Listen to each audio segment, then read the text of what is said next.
Critical thinking. Master logical decision-making to control your life. Introduction. Why critical thinking is your ultimate superpower. What if the key to solving life's most complex challenges isn't about working harder, but about thinking clearer?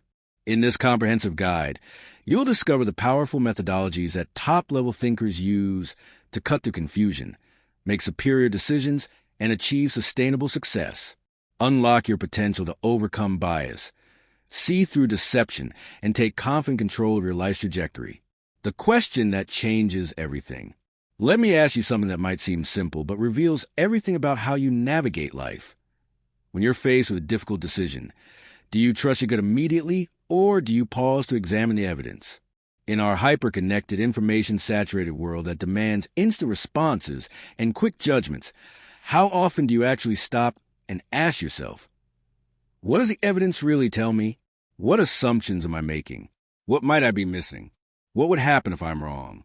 That pause, that moment of deliberate intellectual humility, is where true power begins. It's the dividing line between those who get swept away by emotion, manipulation, and cognitive traps, and those who maintain clarity in chaos. It's where ordinary decision-makers transform into extraordinary critical thinkers. This isn't about becoming coldly analytical or losing your humanity. It's about developing the mental toolkit that allows you to think clearly when stakes are high, see patterns that others miss, and make decisions based on reality rather than wishful thinking. The autopilot problem. Here's an uncomfortable truth. Most people live their entire lives on mental autopilot. They wake up and immediately check their phones, absorbing whatever information the algorithm serves them. They form opinions based on headlines they haven't fact-checked. They make decisions based on how they feel in the moment, rather than what the evidence suggests. They accept what authority figures tell them without question. They fall for cognitive biases that lead them astray again and again. When problems arise, they don't analyze, they react. Fear, anger, hope, or desperation drive their choices. They seek information that confirms what they already believe and ignore evidence that challenges their worldview. They mistake correlation for causation, anecdotes for data, and possibility for probability. But critical thinkers operate differently. They've trained themselves to pause before reacting. They question their initial assumptions. They actively seek out contradictory evidence. They distinguish between what they know and what they think they know. They understand the difference between feeling right and being right. This mindset isn't just useful, it's revolutionary. It's the reason some people seem to effortlessly navigate complex situations, while others constantly find themselves blindsided by predictable consequences. It's why some individuals build wealth, while others fall for get-rich-quick schemes. It's why some people maintain healthy relationships, while others repeat the same toxic patterns. It's why some leaders inspire trust, while others lose credibility. What critical thinking really means. Before we go further, let's be crystal clear about what we're talking about. Critical thinking isn't about being negative, skeptical of everything, or impossible to please. It's not about winning arguments or making other people feel stupid. It's not some elite academic skill, reserved for PhD holders and research scientists. Critical thinking is the disciplined process of actively analyzing, synthesizing, and evaluating information to guide belief and action. It's about approaching problems and opportunities with intellectual rigor, emotional regulation, and systematic methodology. At its core, critical thinking involves several key components. Intellectual curiosity, the drive to understand how things really work, rather than accepting surface-level explanations. Critical thinkers ask, how do we know this? And what evidence supports this claim? Systematic reasoning, the ability to follow logical processes, identify cause and effect relationships, and build sound arguments based on evidence rather than emotion or tradition. Cognitive self-awareness, understanding your own thinking processes, recognizing your biases and limitations, and actively working to compensate for them. Evidence evaluation, the skill to assess the quality, relevance, and reliability of information sources, distinguishing between strong evidence and weak speculation. Perspective taking, the capacity to understand multiple viewpoints, even when you disagree with them, and to recognize that complex problems rarely have simple solutions. Intellectual humility, the willingness to admit when you're wrong, change your mind when presented with better evidence, and acknowledge the limits of your knowledge. These aren't just abstract concepts. They're practical tools that transform how you navigate relationships, career decisions, financial choices, health matters, and every other aspect of your life. Why critical thinking matters more than ever. We're living through what many experts call the post-truth era, a time when misinformation spreads faster than facts, when emotional appeals often carry more weight than logical arguments, and when sophisticated manipulation techniques are used to influence our thoughts and behaviors on an unprecedented scale. Consider the challenges you face daily. Information overload. You're bombarded with thousands of pieces of information every day through social media, news outlets, advertisements, and personal interactions. How do you separate signal from noise? How do you identify reliable sources from propaganda or incompetence? Sophisticated manipulation. Marketers, politicians, and influence peddlers use increasingly sophisticated psychological techniques to shape your opinions and behaviors. They exploit cognitive biases, emotional triggers, and social pressures in ways that bypass your rational mind entirely. Complex systems. The problems you face, from personal finances to career choices to relationships, are more complex than ever. Simple solutions rarely work, but complexity creates uncertainty, and uncertainty makes us vulnerable to oversimplified thinking. High-stakes decisions. The decisions you make today have greater consequences than ever before. A poorly researched investment can wipe out your retirement savings. A rushed career move can derail decades of progress. A relationship choice based on wishful thinking rather than clear assessment can lead to years of misery. Echo chambers. Social media algorithms and self-selected social circles create echo chambers where your existing beliefs are constantly reinforced and challenging perspectives are filtered out. This makes it harder to reality test your assumptions and easier to live in a bubble of comfortable delusions. In this environment, the ability to think critically isn't just helpful, it's essential for survival and success. Critical thinkers have a massive advantage because they can see through manipulation and make independent judgments. Identify opportunities that others miss because they're not thinking clearly. Avoid costly mistakes by properly assessing risks and probabilities. Build stronger relationships by understanding others' perspectives and motivations. Make better long-term decisions by thinking through consequences. Adapt more quickly when circumstances change because they're not emotionally attached to outdated beliefs. The critical thinking advantage in action. Let me give you a concrete example of how critical thinking creates tangible advantages in real life. Imagine two people facing the same situation. They're both considering a job opportunity that promises high income but requires relocating to a new city and working for a company they've never heard of. Person A, non-critical thinker, gets excited about the salary figure. They focus on the immediate financial benefit and imagine how great their life will be with more money. They do a quick Google search that confirms the company exists and the city looks nice in photos. They might ask a few friends what they think, but mostly they go with their emotional response. The money feels good, so they say yes. Person B, critical thinker, also notices the attractive salary, but immediately asks deeper questions. Why is this company offering such high compensation? What's the catch? They research the company's financial health, employee reviews, and industry reputation. They investigate the cost of living in the new city, not just housing but taxes, commute times, and quality of life factors. They analyze the job market in case this opportunity doesn't work out. They consider the personal costs, impact on relationships, career trajectory, and alignment with their values. They might even reach out to current or former employees to get inside perspectives. Both people have access to the same information, but only one is thinking critically about it. Person A is making a decision based on hope and surface-level appeal. Person B is making a decision based on systematic analysis and evidence evaluation. Which approach do you think leads to better outcomes over time? This same pattern plays out in every area of life. Investing, relationships, health decisions, parenting choices, and countless daily decisions that seem small but compound over time. The myths that hold people back. Before we dive into practical methods of critical thinking, let's address some common misconceptions that prevent people from developing these skills. Myth 1. Critical thinking makes you cynical and negative.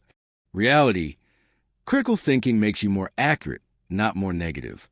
Yes, you'll identify more problems and see through more illusions, but you'll also spot more genuine opportunities and build more authentic relationships.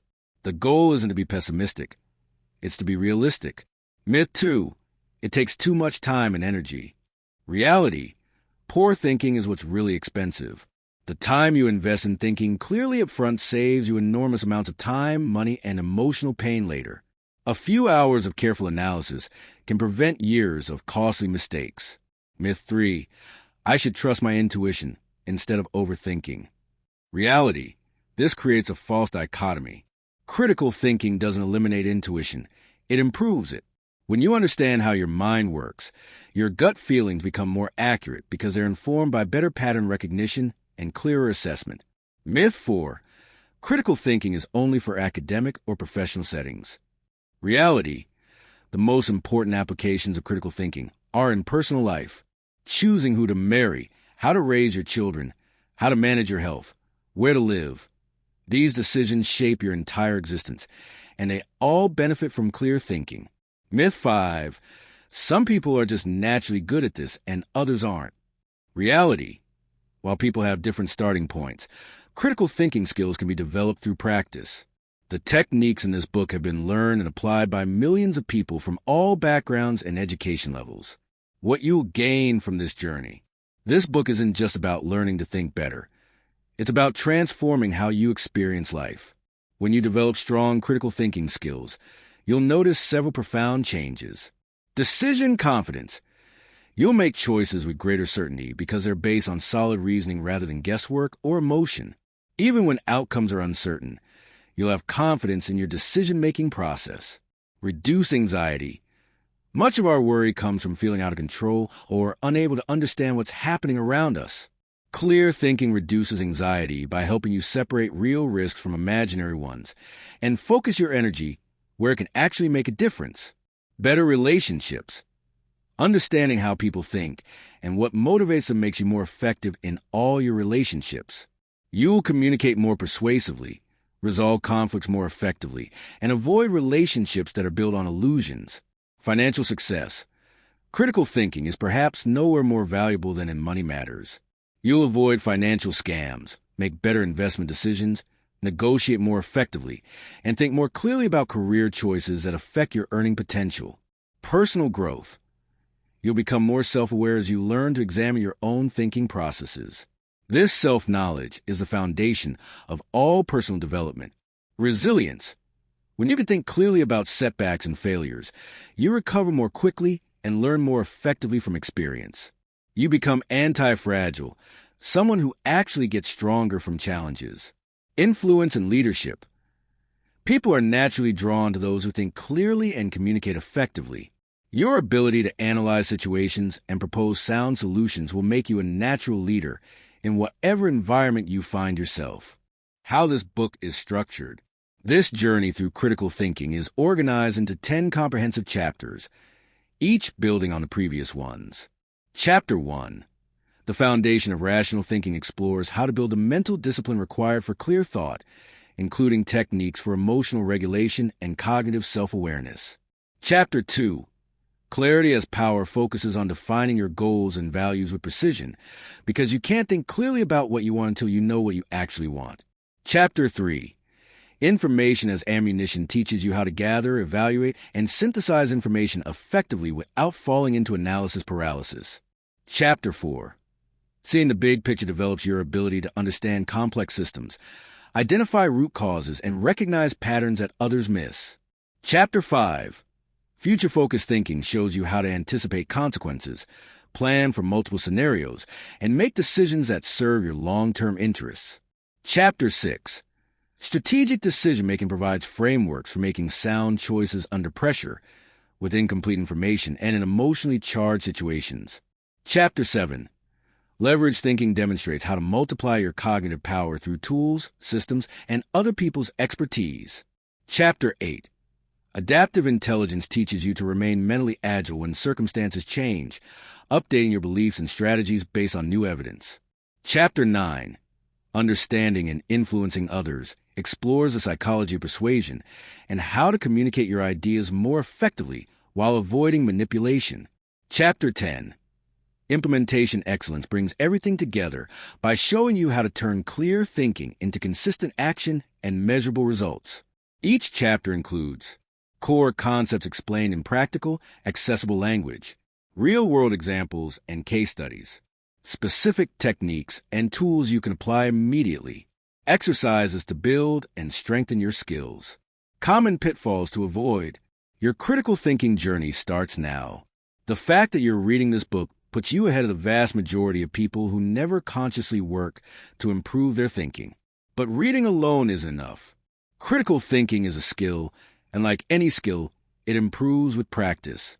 As we begin this journey together, I want you to approach it with what Zen practitioners call beginner's mind, a sense of openness and curiosity, free from the assumption that you already know how things work.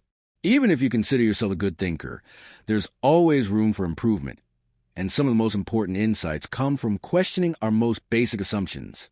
You don't need to be a genius to think critically. You don't need advanced degrees or specialized training. You just need intellectual humility, the willingness to admit when you don't know something, and to change your mind when presented with better evidence. Patience, the discipline to slow down and think things through rather than jumping to conclusions. Curiosity, the drive to understand how things really work rather than accepting simple explanations. Practice, the commitment to apply these techniques consistently until they become second nature. The path ahead isn't always easy. Critical thinking sometimes leads to uncomfortable truths. It might challenge beliefs you've held for years. It might reveal that some of your past decisions were based on flawed reasoning. It might show you that the world is more complex and uncertain than you prefer it to be. But here's what I promise you. The temporary discomfort changing how you think is nothing compared to the long-term pain of continuing to make decisions based on poor reasoning, incomplete information, and wishful thinking. You have the capacity to transform not just how you think, but how you live. You can move from being reactive to being proactive, from being confused to being clear, from being manipulated to being in control. The tools in this book have been tested by millions of people across cultures, professions, and circumstances. They work. The only question is whether you'll put in the effort to master them. Your critical thinking journey begins now. Let's start building the mental capabilities that will serve you for the rest of your life. Take a deep breath. Get ready to see the world and yourself with new clarity, because you're about to learn how to think your way to a better life, not by chance, but by choice. Let's begin. Chapter 1. The Foundation of Rational Thinking, Building Mental Discipline. Let's begin with a fundamental truth that most people never fully grasp. Your greatest power isn't your intelligence, your education, or even your experience. Your greatest power is your ability to choose how you think in any given moment. Because ultimately, it's not the smartest, fastest, or most talented people who consistently win in life. It's those who can maintain clear thinking under pressure, regulate their emotions effectively, and approach problems with systematic rationality. This is the essence of rational thinking, the disciplined practice of using reason as your primary tool for understanding reality and making decisions. It's what separates those who are controlled by their circumstances from those who maintain agency even in chaos. Understanding the architecture of thought. Before we can improve how we think, we need to understand how thinking actually works.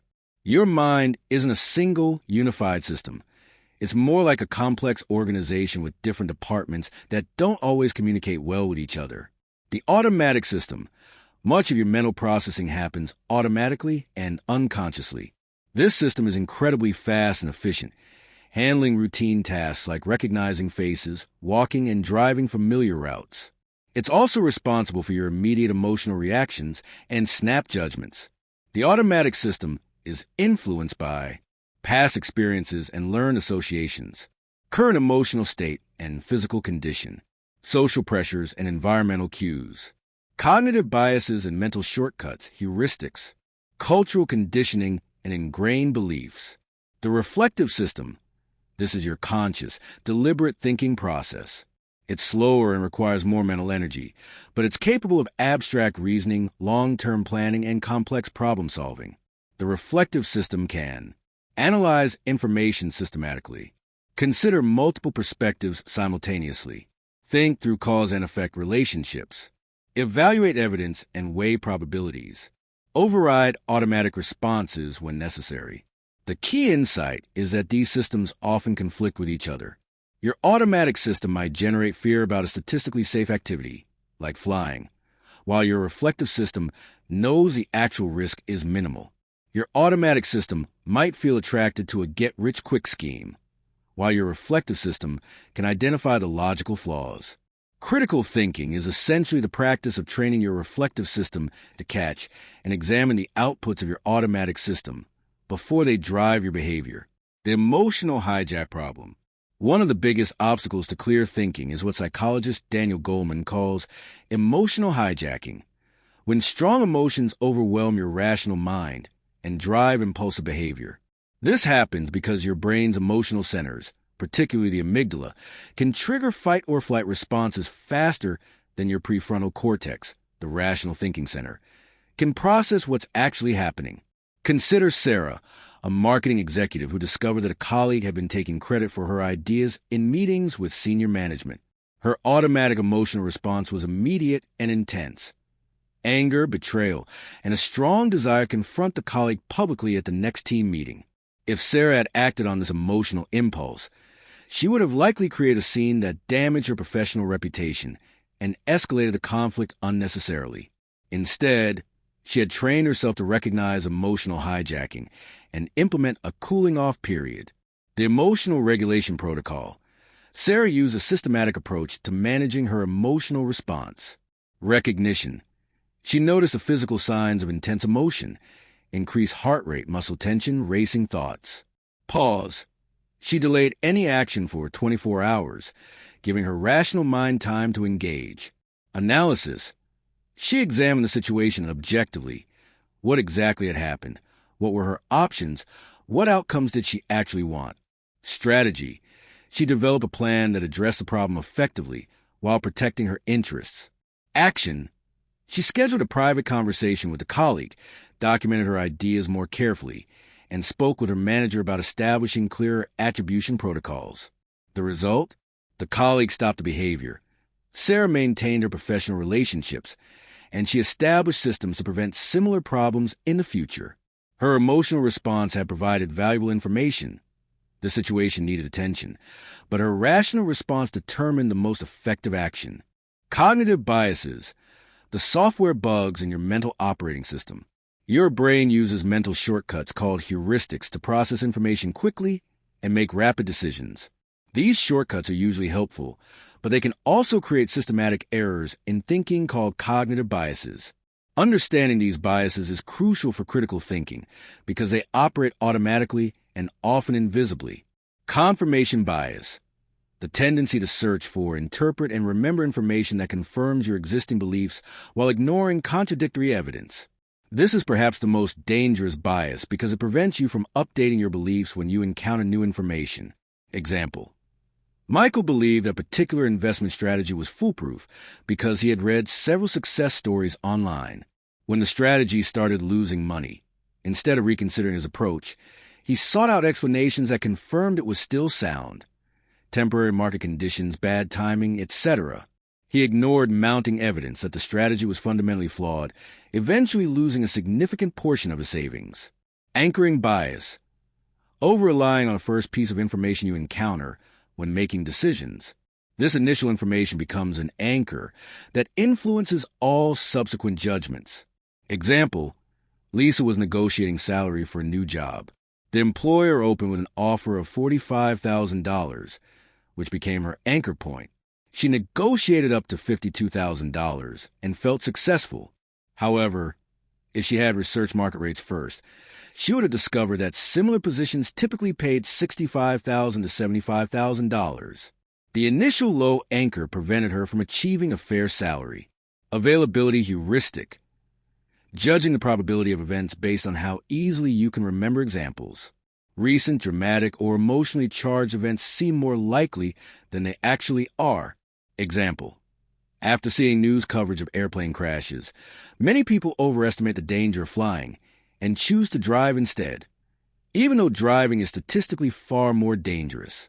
The vivid media coverage makes plane crashes more available in memory than the thousands of safe flights that occur daily. Sunk cost fallacy. Continuing to invest in something because you've already invested so much, even when the rational choice is to quit. Example: David had spent 2 years and $50,000 renovating a house that he planned to flip. When the local real estate market crashed, the completed renovation would be worth less than his total investment. The rational choice was to sell immediately and minimize losses, but David kept investing more money because he couldn't waste what he'd already spent. He eventually lost an additional $30,000 before finally selling. Building cognitive self-awareness. The antidote to cognitive biases isn't to try to eliminate them entirely, which is impossible, but to develop awareness of when and how they operate. This requires building what we might call metacognition, thinking about your thinking, the observer self. Develop the habit of stepping back from your thoughts and examining them as if you were an outside observer. Ask yourself, what assumptions am I making? What evidence am I ignoring? How might I be wrong? What would someone who disagreed with me say? What would I think if this information came from a source I didn't trust? The pre-mortem technique. Before making important decisions, imagine that your choice turned out badly and work backward to identify what could have gone wrong. This exercise helps you identify blind spots and potential problems before they occur. For instance, before launching a new business, you might imagine that it failed after 6 months and then brainstorm reasons. Insufficient market research, underestimating competition, poor cash flow management, overestimating demand, etc. This doesn't mean you shouldn't start the business, but it helps you prepare for likely challenges. The intellectual humility practice. Regularly remind yourself of the limits of your knowledge and the possibility that you might be wrong. This isn't about lacking confidence. It's about maintaining accuracy. Some practical ways to cultivate intellectual humility. Keep a mistake journal where you record times when you were wrong and what you learned. Actively seek out people who disagree with you and try to understand their perspective. Use phrases like, based on the information I have, or my current understanding is, to acknowledge uncertainty. Celebrate changing your mind when you encounter better evidence. The systematic approach to problem solving. Critical thinking isn't just about avoiding mental traps. It's also about developing systematic approaches to complex problems. Here's a framework that professional analysts, consultants, and researchers use to tackle difficult challenges. Step 1. Problem definition before jumping to solutions. Spend significant time clearly defining the problem you're trying to solve. Many people waste enormous effort solving the wrong problem or addressing symptoms rather than root causes. Useful questions. What exactly is the problem I'm trying to solve? How do I know this is actually a problem? What would success look like? Who is affected by this problem and how? What constraints do I need to work within? Step 2.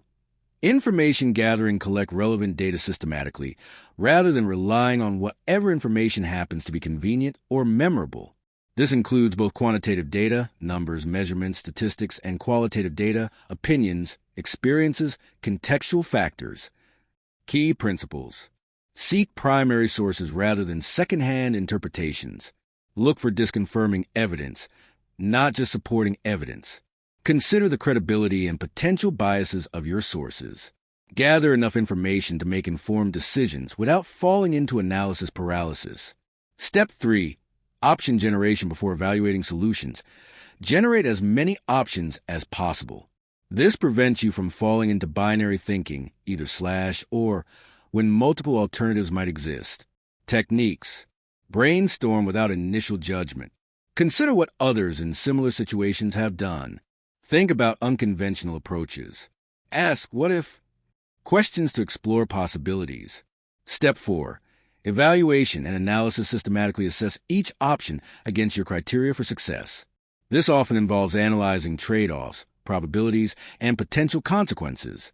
Framework elements. Identify key criteria for success. Estimate probabilities of different outcomes. Consider both short-term and long-term consequences. Analyze resource requirements and constraints. Assess reversibility. How easy would it be to change course? Step 5. Decision and implementation make your choice based on the analysis, but also create systems for monitoring results and adjusting course if needed. The daily practice of rational thinking. Critical thinking isn't just for major life decisions. It's most powerful when practiced consistently in small, daily situations. This builds your mental muscles and makes clear thinking habitual rather than something you have to consciously remember to do. Morning reflection questions. What assumptions am I making about how the day will go? What information do I need to gather before making decisions? Where might my emotions cloud my judgment today? What's one belief I hold that I should examine more critically? Decision checkpoints. Before any significant choice during the day, briefly ask, am I thinking clearly about this? Or am I being driven by emotion/impulse? What evidence am I basing this decision on? What are the likely consequences if I'm wrong? Is there important information I'm missing? Evening analysis. What decisions did I make well today and why? Where did I fall into emotional or biased thinking? What can I learn from today's experiences? What would I do differently with the benefit of hindsight? The Critical Thinking Journal. Keep a record of your thinking process for important decisions. Write down the situation and decision you faced, what information you gathered and how, what options you considered, your reasoning for the choice you made, what actually happened, and what you learned. This journal serves multiple purposes. It makes your thinking process more conscious, helps you learn from both successes and mistakes, and provides a reference for similar situations in the future. Overcoming common obstacles to clear thinking. Obstacle 1. Time pressure. I don't have time to think this through carefully. This is often an excuse rather than a reality. Most decisions don't need to be made as quickly as we think, and the time invested in clear thinking usually saves time later by preventing mistakes and rework. Solution. Build thinking time into your schedule. For routine decisions, develop decision templates or criteria that speed up the process. For important decisions, almost always take at least one night to sleep on it. Obstacle 2. Information overload. There's too much information to process. While information overload is real, it's often a symptom of not being strategic about what information you actually need. Solution. Start by defining exactly what you need to decide, then work backward to identify what information is actually relevant. Set limits on research time and stick to them. Obstacle 3. Emotional investment. I can't think clearly about this because I care too much. Strong emotions can cloud judgment, but they also provide important information about your values and priorities. Solution. Acknowledge the emotions without letting them drive immediate action.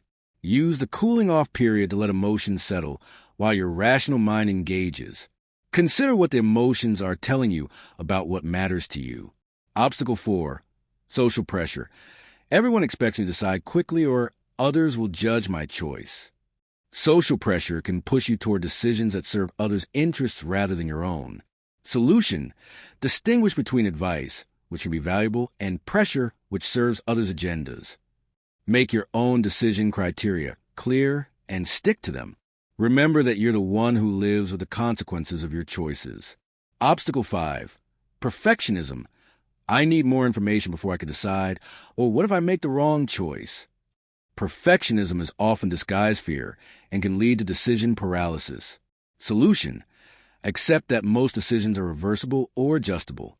Focus on making good decisions with available information rather than perfect decisions with complete information. Set decision deadlines and stick to them. The compound effect of rational thinking. The true power of critical thinking isn't visible in any single decision. It's in the compound effect of making slightly better choices consistently over time. Like compound interest, small improvements in thinking quality create massive differences in life outcomes over months and years. Consider two people starting their careers with similar qualifications and opportunities. Person A makes decisions based primarily on emotions, social pressure, and immediate gratification.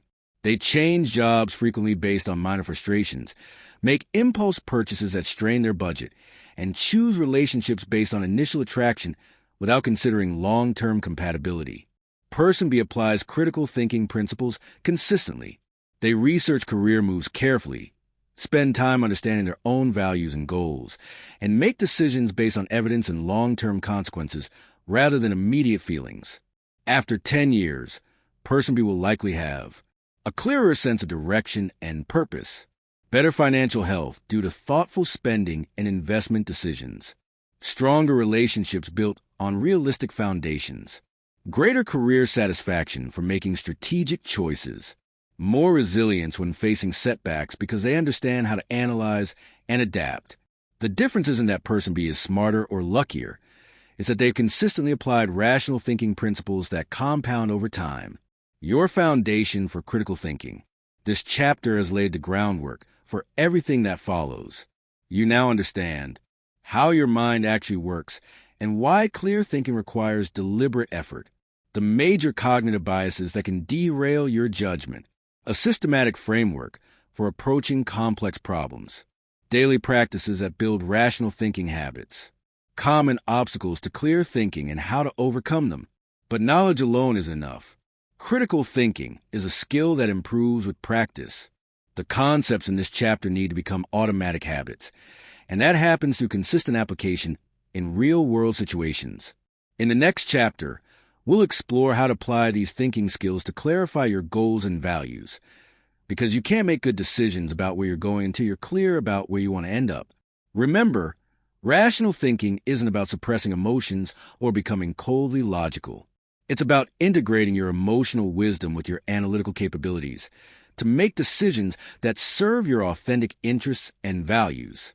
It's about becoming more yourself, not less, but a version of yourself that thinks clearly and chooses wisely.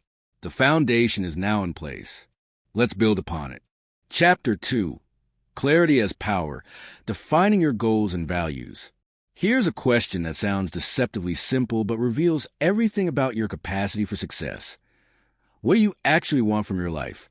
Most people can't answer this with any real precision. They'll give you vague generalities. I want to be happy. I want to be successful. Or I want to make a difference. But these aren't goals. They're wishes wrapped in pleasant-sounding language. They provide no direction, no criteria for decision-making, and no way to measure progress. Critical thinking begins with clarity, and clarity begins with honest self-examination. Because if you don't know exactly what you're trying to achieve, you can't evaluate whether your current path is taking you there. If you haven't defined what success means to you personally, you'll find yourself chasing other people's definitions of achievement and wondering why you feel empty when you reach their finish lines. This chapter is about developing laser-sharp clarity about your authentic goals and values. Not what you think you should want, not what others expect from you, but what you genuinely want based on careful reflection and honest self-assessment. This clarity becomes your North Star for every subsequent decision and the foundation for all strategic thinking. The clarity crisis in modern life. We live in a culture of infinite options and constant comparison. Social media shows us curated highlights from thousands of different life paths. Career possibilities seem endless. Consumer choices multiply daily. Information about how to live, what to pursue, and what matters bombards us from every direction. This abundance of choice, while offering unprecedented freedom, creates what psychologist Barry Schwartz calls a paradox of choice, when too many options lead to decision paralysis, chronic second-guessing, and decreased satisfaction with whatever choice we ultimately make. The comparison trap. Social media algorithms are designed to capture your attention by showing you content that generates strong emotional responses. This often means you're constantly exposed to other people's achievements, adventures, and apparent happiness.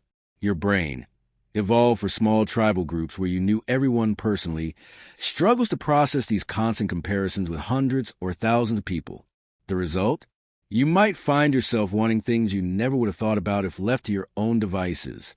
You see someone's entrepreneurial success story and suddenly question your corporate career. You see travel photos and feel like you're missing out by focusing on building local relationships. You see someone's artistic pursuits and wonder if you're wasting your creative potential. The optimization obsession. Modern culture promotes the idea that every aspect of life can and should be optimized. There are productivity systems for maximum efficiency, workout routines for optimal fitness, diets for perfect health, morning routines for peak performance, and networking strategies for career advancement. While some optimization is valuable, the constant pressure to maximize everything can prevent you from making authentic choices based on your actual values and preferences. You might find yourself trying to live someone else's optimized life rather than thoughtfully designing your own. The hedonic treadmill. Psychologists have discovered that most people have a fairly stable level of life satisfaction despite changes in external circumstances. People who win the lottery aren't significantly happier than others after the initial excitement fades. People who achieve major career milestones often find the satisfaction short-lived before they start focusing on the next achievement. This suggests that pursuing external markers of success without clarity about your underlying values is like running on a treadmill. A lot of effort and movement, but no actual progress toward lasting satisfaction. The foundation, understanding your core values.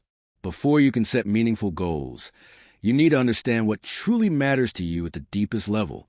Your core values are your fundamental beliefs about what makes life worth living.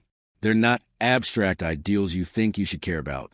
They're the principles that generate genuine motivation and satisfaction when honored, the values identification process. Most people have never systematically examined their values, instead absorbing them unconsciously from family, culture, and peer groups. This process helps you identify which values are authentically yours and which ones you've adopted without conscious choice. Step 1. Peak experience analysis. Think about the moments in your life when you felt most energized, fulfilled, and alive. These don't have to be dramatic events. They might include quiet moments of deep satisfaction. For each experience, ask, what was I doing? Who was I with, or was I alone? What values were being expressed or honored? What about this situation made it meaningful to me? Example, Marcus realized his most fulfilling experiences involved teaching others, whether formally as a volunteer tutor, informally as a mentor to younger colleagues, or even explaining complex topics to friends. The common thread was the value of contribution through knowledge sharing. Step 2. Regret and resentment analysis. Your negative emotions often reveal violated values. Think about times when you felt angry, disappointed, or regretful. Ask, what value or principle was being violated? What was missing from the situation that would have made it acceptable? What does this tell me about what I fundamentally need or believe? Example, Jennifer felt deep resentment about her corporate job, but couldn't articulate why since it paid well and offered good benefits. Through analysis, she realized her core value was creative expression, and spending 50-plus hours per week in an environment that discouraged creativity was fundamentally incompatible with who she was. Step 3. Role model investigation. Who do you genuinely admire, not because of their fame or wealth, but because of how they live their lives? What qualities do they embody that resonate with you? This isn't about copying someone else's life, but identifying the underlying values that attract you to their way of being. Example, David found himself drawn to people who had built businesses that solved meaningful problems rather than just generated profit. He admired entrepreneurs who maintained strong family relationships despite demanding careers. This revealed his values of purposeful work and integrated life balance. Step 4. The deathbed test, while morbid to contemplate. Imagining yourself at the end of life provides remarkable clarity about what actually matters. Ask yourself, what would I regret not doing or becoming? What would I be proud to have accomplished? How would I want to be remembered? What principles would I want to have lived by? This exercise cuts through social expectations and immediate pressures to reveal what you believe would make for a life well lived. From values to vision, creating your personal mission statement. Once you understand your core values, the next step is translating them into a coherent vision for your life. This isn't about creating a rigid plan that you'll never deviate from, but rather establishing a clear direction that can guide your decisions and help you recognize opportunities that align with your authentic self. The personal mission statement framework. Your personal mission statement should answer 3 fundamental questions. Who do I want to become? Identity and character. What do I want to accomplish? Goals and contributions. How do I want to operate? Principles and methods. Component 1. Identity and character. This addresses the kind of person you want to be, regardless of external achievements. It's about character traits, ways of being, and internal qualities you want to develop. Examples: I want to be someone who faces challenges with courage and learns from both success and failure. I want to be known for integrity, treating all people with respect regardless of their status or position. I want to maintain curiosity and openness to new ideas throughout my life. Component 2. Goals and contributions. This covers what you want to achieve and how you want to contribute to the world. It should be specific enough to provide direction, but flexible enough to allow for different paths. Examples: I want to build a business that creates meaningful employment while solving environmental problems. I want to raise children who are confident, compassionate, and capable of independent thinking. I want to master my craft as a surgeon and train the next generation of medical professionals. Component 3. Principles and methods. This describes how you want to operate, your standards for behavior and decision-making. Examples: I will make decisions based on long-term consequences rather than short-term convenience. I will invest in relationships by being fully present and genuinely interested in others. I will maintain physical and mental health as a foundation for everything else I want to accomplish. Sample personal mission statement. I am committed to becoming a person of integrity and courage who faces challenges with resilience and treats others with genuine respect and kindness. I want to build a career in sustainable technology that creates meaningful employment while addressing climate change. And I want to raise a family where open communication, intellectual curiosity, and personal responsibility are valued. I will make decisions based on long-term thinking rather than immediate gratification, maintain my physical and mental health as a foundation for everything else, and continuously learn and adapt as I gain experience and perspective. Goal setting, from vision to action, with clear values and a coherent mission statement. You can now set goals that are both meaningful and achievable. But not all goals are created equal. Critical thinking about goal setting involves understanding the difference between outcome goals, results you want to achieve, and process goals, behaviors you want to maintain, and designing a system that leverages both. The hierarchy of goals. Level 1. Life themes, 20-plus year perspective. These are the major areas where you want to see significant development over your lifetime. They're broad enough to remain relevant as circumstances change, but specific enough to guide major decisions. Examples: mastery in my professional field, deep, lasting relationships with family and close friends, financial independence and security, physical and mental health maintenance, contribution to my community or field. Level 2. Decade goals, 10-year perspective. These break down your life themes into more specific objectives that could realistically be accomplished within a decade. Examples: become a recognized expert in renewable energy policy, build a marriage based on mutual respect, shared values, and open communication, achieve a net worth of $1 million through consistent saving and smart investing, maintain excellent health through regular exercise and preventive care, establish a scholarship fund for underprivileged students in STEM fields. Level 3. Annual goals, 1-year perspective. These are specific, measurable objectives that move you toward your decade goals. Examples: complete a master's degree in environmental policy, take a couples communication class, and implement weekly relationship check-ins. Save $50,000 and invest in low-cost index funds. Exercise 4 times per week and get annual physical and dental checkups. Volunteer 100 hours with local education nonprofits. Level 4. Quarterly objectives, 3-month perspective. These break annual goals into manageable chunks with specific deadlines. Level 5. Weekly and daily actions. These are the specific behaviors that, when performed consistently, lead to achieving your larger goals. The science of effective goal setting. Research in psychology and behavioral economics has revealed specific principles that make goals more likely to be achieved. Critical thinking about goal setting means understanding and applying these principles rather than relying on willpower alone.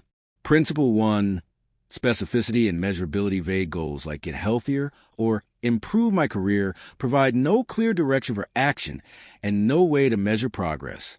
Specific, measurable goals like lose 15 pounds by exercising 4 times per week and eating no more than 2,000 calories per day provide clear behavioral guidance and objective success criteria.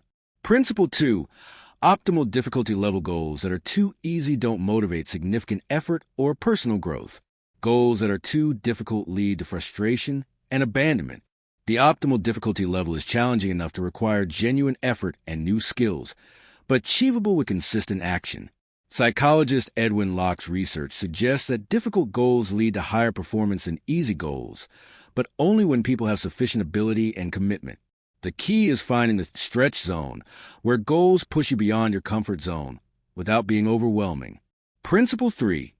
Process focus versus outcome focus. While outcome goals, lose 20 pounds, earn $100,000, get promoted, provide direction and motivation, process goals, exercise 5 times per week, save 20% of income, complete 1 skill-building project per month, are more directly controllable and sustainable. The most effective approach combines both clear outcome goals for direction and motivation with detailed process goals for daily guidance and control. Principle 4. Implementation Intentions research by Peter Gollwitzer shows that people are much more likely to achieve goals when they create implementation intentions, specific if-then plans that connect situational cues to desired behaviors. Instead of just deciding, I will exercise more, you create specific plans. If it's 6 a.m. on a weekday, then I will go to the gym for 45 minutes. Or if I finish dinner, then I will take a 20-minute walk around the neighborhood. Principle 5. Progress tracking and feedback. What gets measured gets managed. Regular tracking of progress toward goals provides motivation, seeing improvement, course correction opportunities, identify when you're off track, and learning opportunities, understanding what approaches work best for you. Effective tracking systems balance detail, enough information to be useful, with simplicity, easy enough to maintain consistently. The art of prioritization. Choosing what matters most.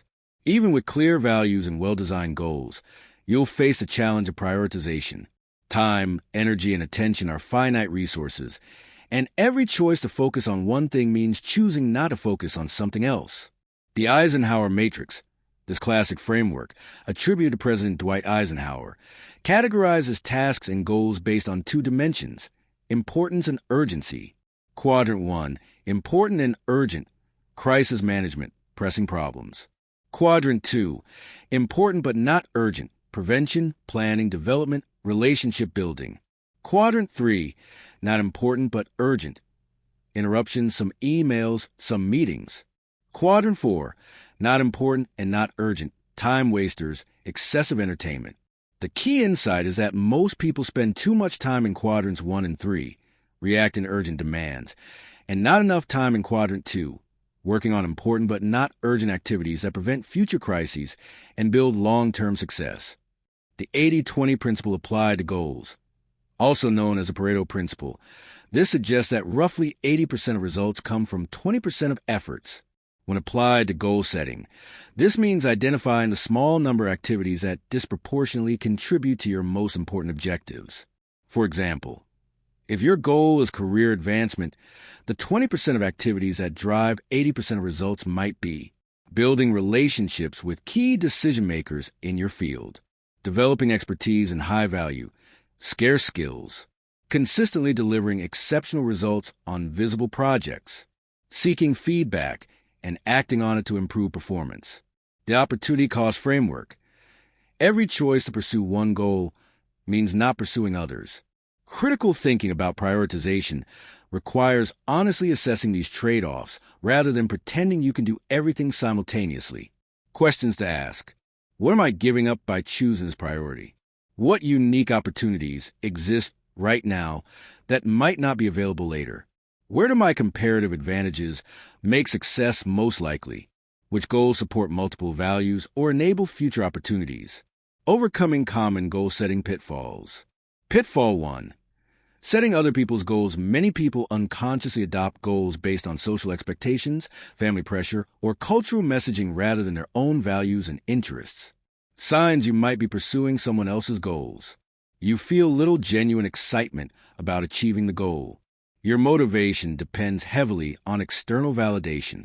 You frequently compare your progress to others rather than focusing on personal growth. Achieving the goal feels more like relief than satisfaction. Solution. Regularly revisit the values identification process and honestly assess whether your goals align with your authentic interests and values. Pitfall 2. All or nothing thinking, setting goals in binary terms. Succeed completely or fail completely. Leads to abandoning efforts after minor setbacks and missing opportunities for partial progress. Example: I will exercise every single day this year is a setup for failure because any missed day feels like complete failure, potentially leading to abandoning the entire effort. I will exercise at least 300 days this year allows for flexibility while maintaining ambitious standards. Solution: build flexibility into goal structures and focus on progress rather than perfection. Pitfall 3. Ignoring systems and environment. Many people set goals without considering whether their current systems and environment support the behaviors necessary for success.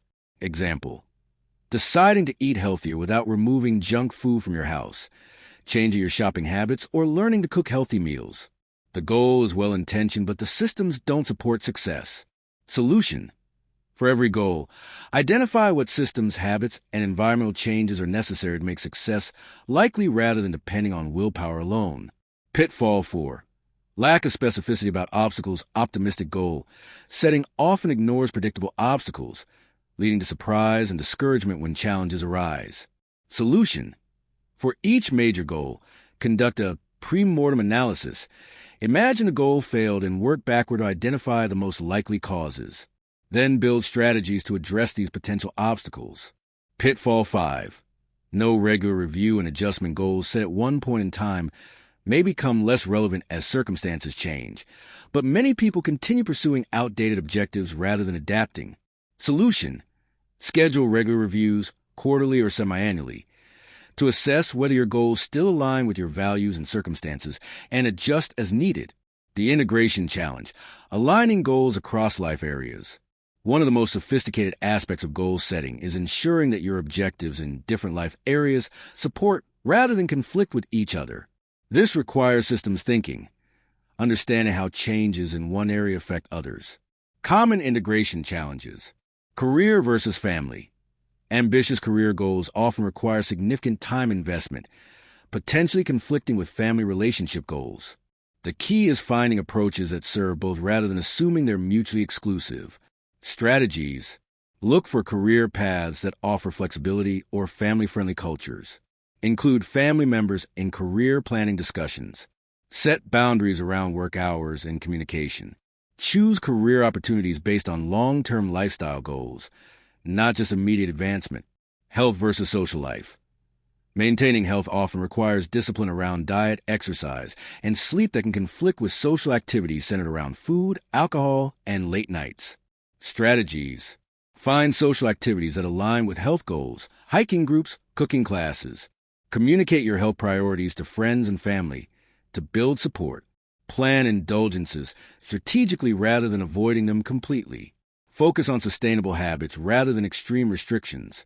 Financial versus experience goals.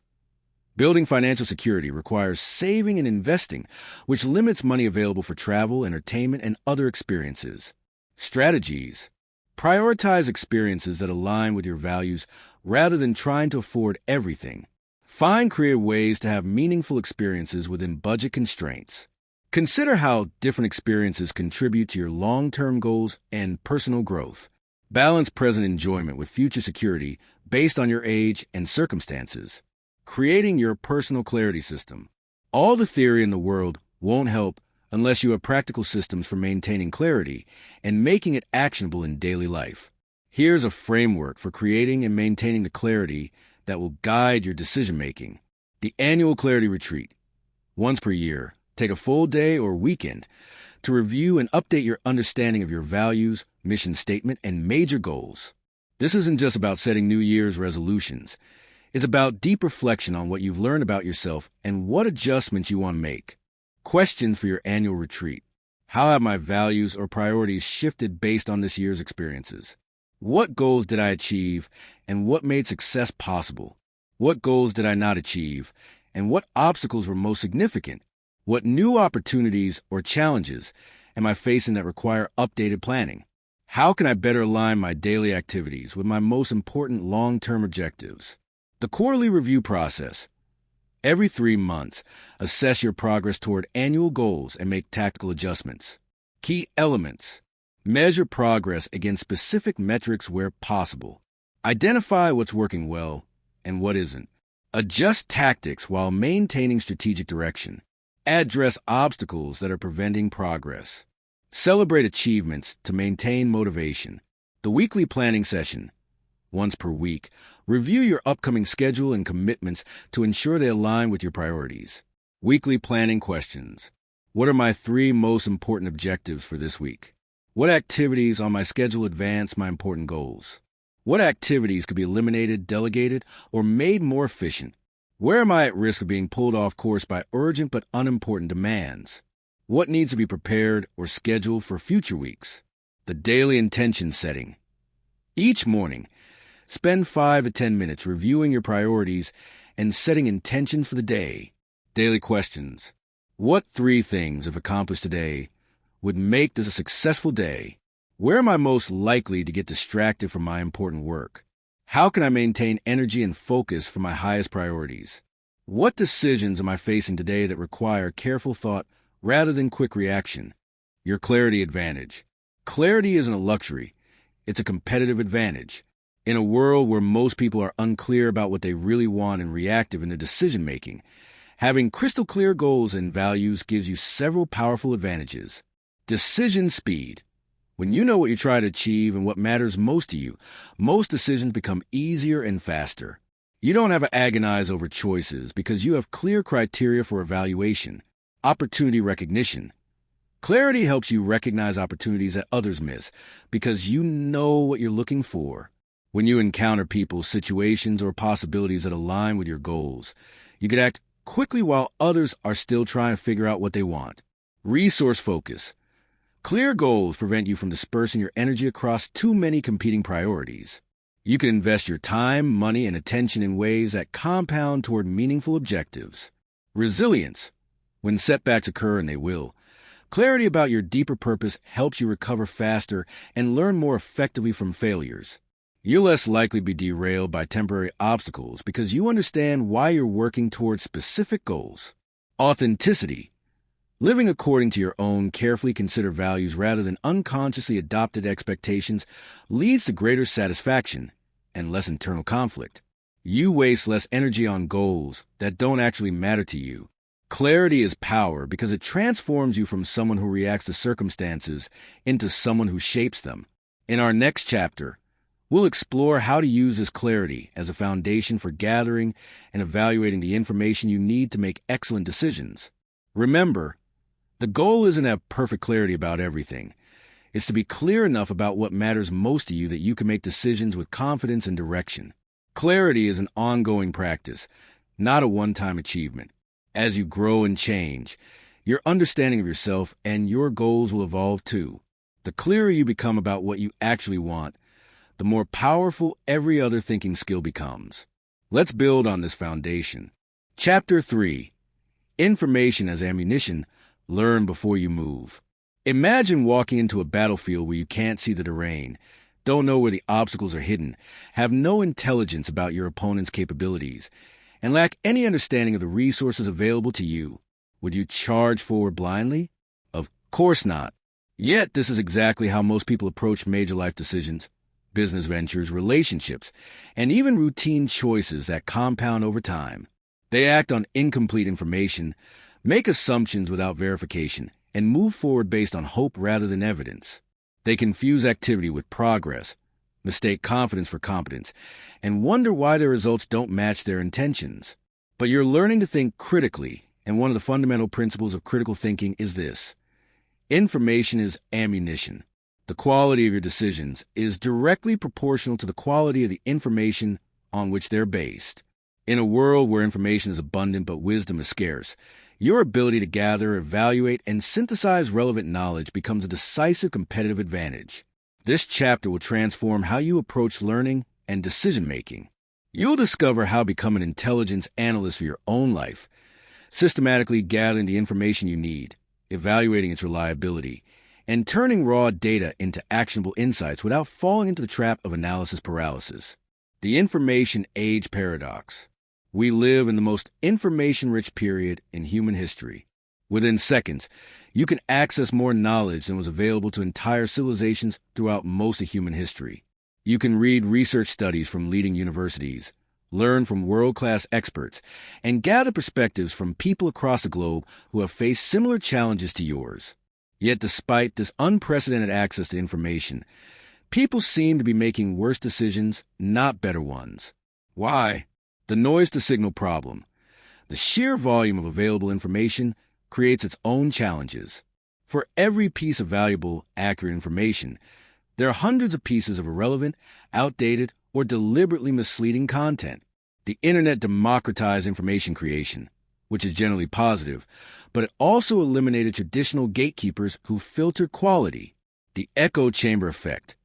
Algorithms designed to capture your attention learn your preferences and show you more what you already believe or find interesting. This creates filter bubbles where you're primarily exposed to information that confirms your existing views rather than challenges or expands them. The velocity problem.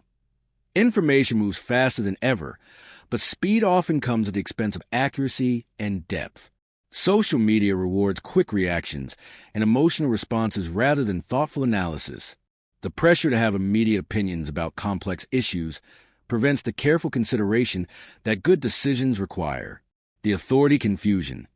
Traditional markers of credibility, academic credentials, institutional affiliation, publication in established venues, are less reliable guides to information quality than they once were. At the same time, anyone can create content that looks authoritative, making it harder to distinguish genuine expertise from confident ignorance. The cognitive load problem. Your brain has limited capacity for processing information, and the constant stream of new data can overwhelm your ability to think clearly about any particular issue. Decision fatigue sets in when you're confronted with too many choices and too much information about each option. Understanding these challenges is a first step toward developing systematic approaches for gathering and using information effectively. The strategic intelligence framework. Professional analysts, whether in business, government, or academia, don't rely on casual information gathering. They use systematic frameworks designed to produce reliable insights while avoiding common pitfalls. You can apply these same principles to your personal and professional decisions. The intelligence cycle is a 5-stage process used by professional analysts. Stage 1. Requirements definition before gathering any information. Clearly define what you need to know and why. This prevents you from collecting interesting but irrelevant data and helps you focus your limited time and attention on what actually matters for your decision. Key questions. What specific decision am I trying to make? What information would change my choice or approach? What do I already know and where are the gaps? What's the deadline for this decision and how much research time is justified? What will be the consequences of being wrong and how much certainty do I need? Example. Sarah is considering leaving her corporate job to start a consulting business. Instead of generally researching entrepreneurship or consulting, she defines specific intelligence requirements. What's the market demand for her specific expertise? How much income can she realistically expect in year one? What startup costs should she anticipate? How long do similar businesses typically take to reach profitability? What legal and regulatory requirements apply to her field? Stage 2. Collection planning. Identify the best sources for the information you need and develop a systematic plan for gathering it. This includes both primary sources, direct observation, interviews, original documents, and secondary sources, analysis, summaries, interpretations of primary data. Source categories to consider. Authoritative sources, government data, academic research, established industry publications. Experiential sources, people who have direct experience with what you're considering. Comparative sources, information about similar situations, decisions, or outcomes. Contrarian sources, perspectives that challenge your initial assumptions or preferences. Stage 3. Information gathering. Execute your collection plan systematically, but remain flexible enough to pursue unexpected leads or adjust based on what you discover. Best practices. Take detailed notes with source citations so you can verify or revisit information later. Look for patterns across multiple sources rather than relying on single data points. Pay attention to what information is missing or what sources avoid discussing. Notice when sources agree, which suggests reliability, and when they disagree, which requires further investigation. Stage 4. Analysis and synthesis. Raw information isn't useful until it's analyzed and organized into insights that inform your decision. This stage requires critical evaluation of source reliability, identification of patterns and trends, and synthesis of different perspectives into coherent understanding. Analytical techniques. Credibility assessment. Evaluate each source's expertise, potential biases, and track record. Consistency analysis. Look for information that appears across multiple independent sources. Gap analysis. Identify what you still don't know and whether those gaps are significant. Scenario development. Use your information to construct possible future outcomes. Assumption testing. Identify and challenge the assumptions underlying your analysis. Stage 5. Application and feedback. Turn your analysis into actionable insights and specific recommendations for your decision. Then, after implementing your choice, evaluate how well your information and analysis predicted actual outcomes. This feedback loop is crucial for improving your intelligence capabilities over time. You learn which sources tend to be reliable, which analytical approaches work best for different types of decisions, and how to calibrate your confidence levels more accurately. Source evaluation. Separating signal from noise. Not all information is created equal.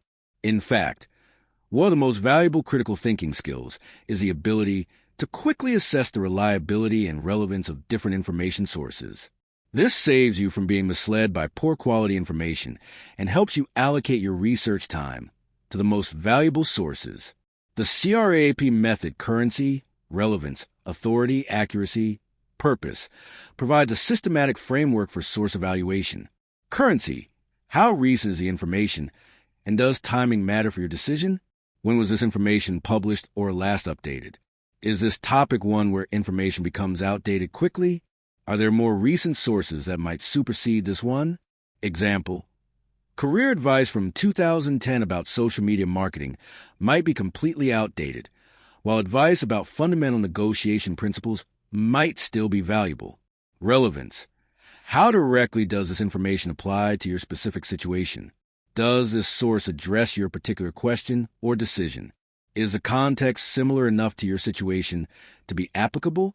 What assumptions would have to be true for this information to be useful to you? Authority. What qualifies this source to provide reliable information on this topic? What expertise or experience does the author have? Is this person or organization recognized as credible in this field? Are there potential conflicts of interest that might bias their perspective? Accuracy. How reliable is the information itself? Are claims supported by evidence? Can key fact be verified through other sources? Are methodologies for studies or surveys described clearly? Do you notice obvious errors or inconsistencies? Purpose. Why was this information created? And how might that affect its reliability? Is the author trying to sell you something? Does the source have a political or ideological agenda? Is this educational content entertainment or persuasive material? Red flags and information sources. Emotional language. Excessive use of superlatives, fear-inducing language, or emotional manipulation rather than factual presentation. Unsupported claims. Statement presented as facts without evidence or attribution to reliable sources. Cherry picking. Presenting only information that supports one viewpoint while ignoring contradictory evidence. Anecdotal evidence. Relying heavily on personal stories or isolated examples rather than systematic data.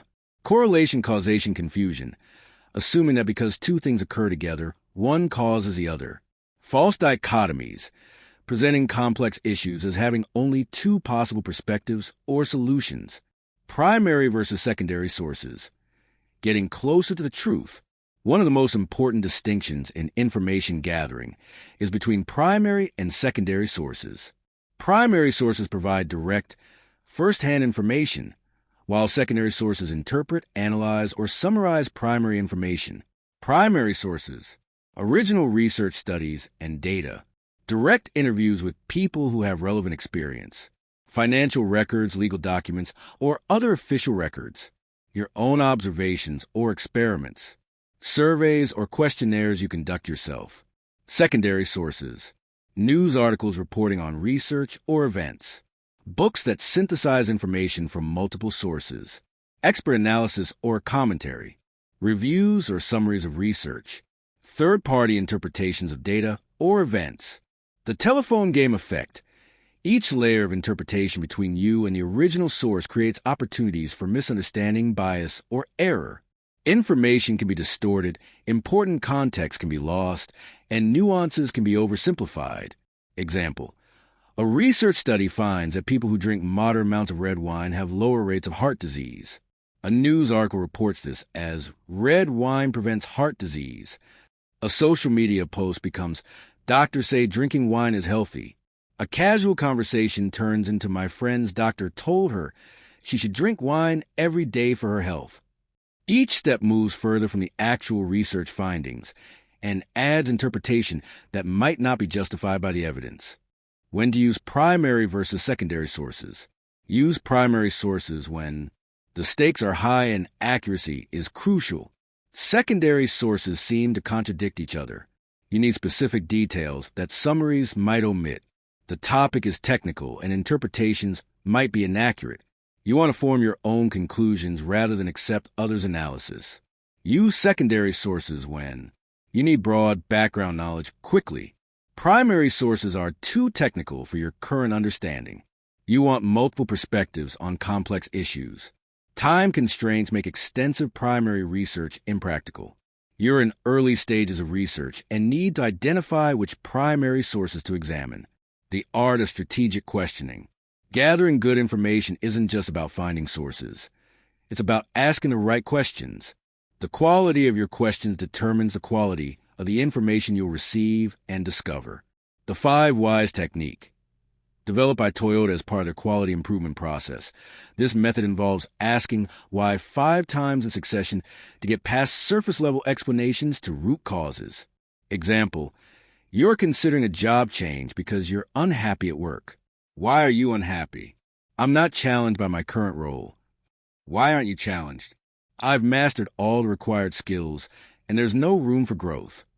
Why is there no room for growth? The company is restructuring and has frozen promotions. Why haven't you sought additional challenges? I haven't communicated my interests to my manager. Why haven't you communicated with your manager? I assumed there were no opportunities and didn't want to seem dissatisfied. This process reveals that the real issue might not require changing jobs. It might require a conversation about new responsibilities or projects within your current role. The journalist framework. Who, what, when, where, why, and how provide comprehensive coverage of any situation or decision. Who are the key people involved or affected? Who has succeeded or failed in similar situations? Who are the credible experts on this topic? Who might have different perspectives on this issue? What exactly needs to be decided or accomplished?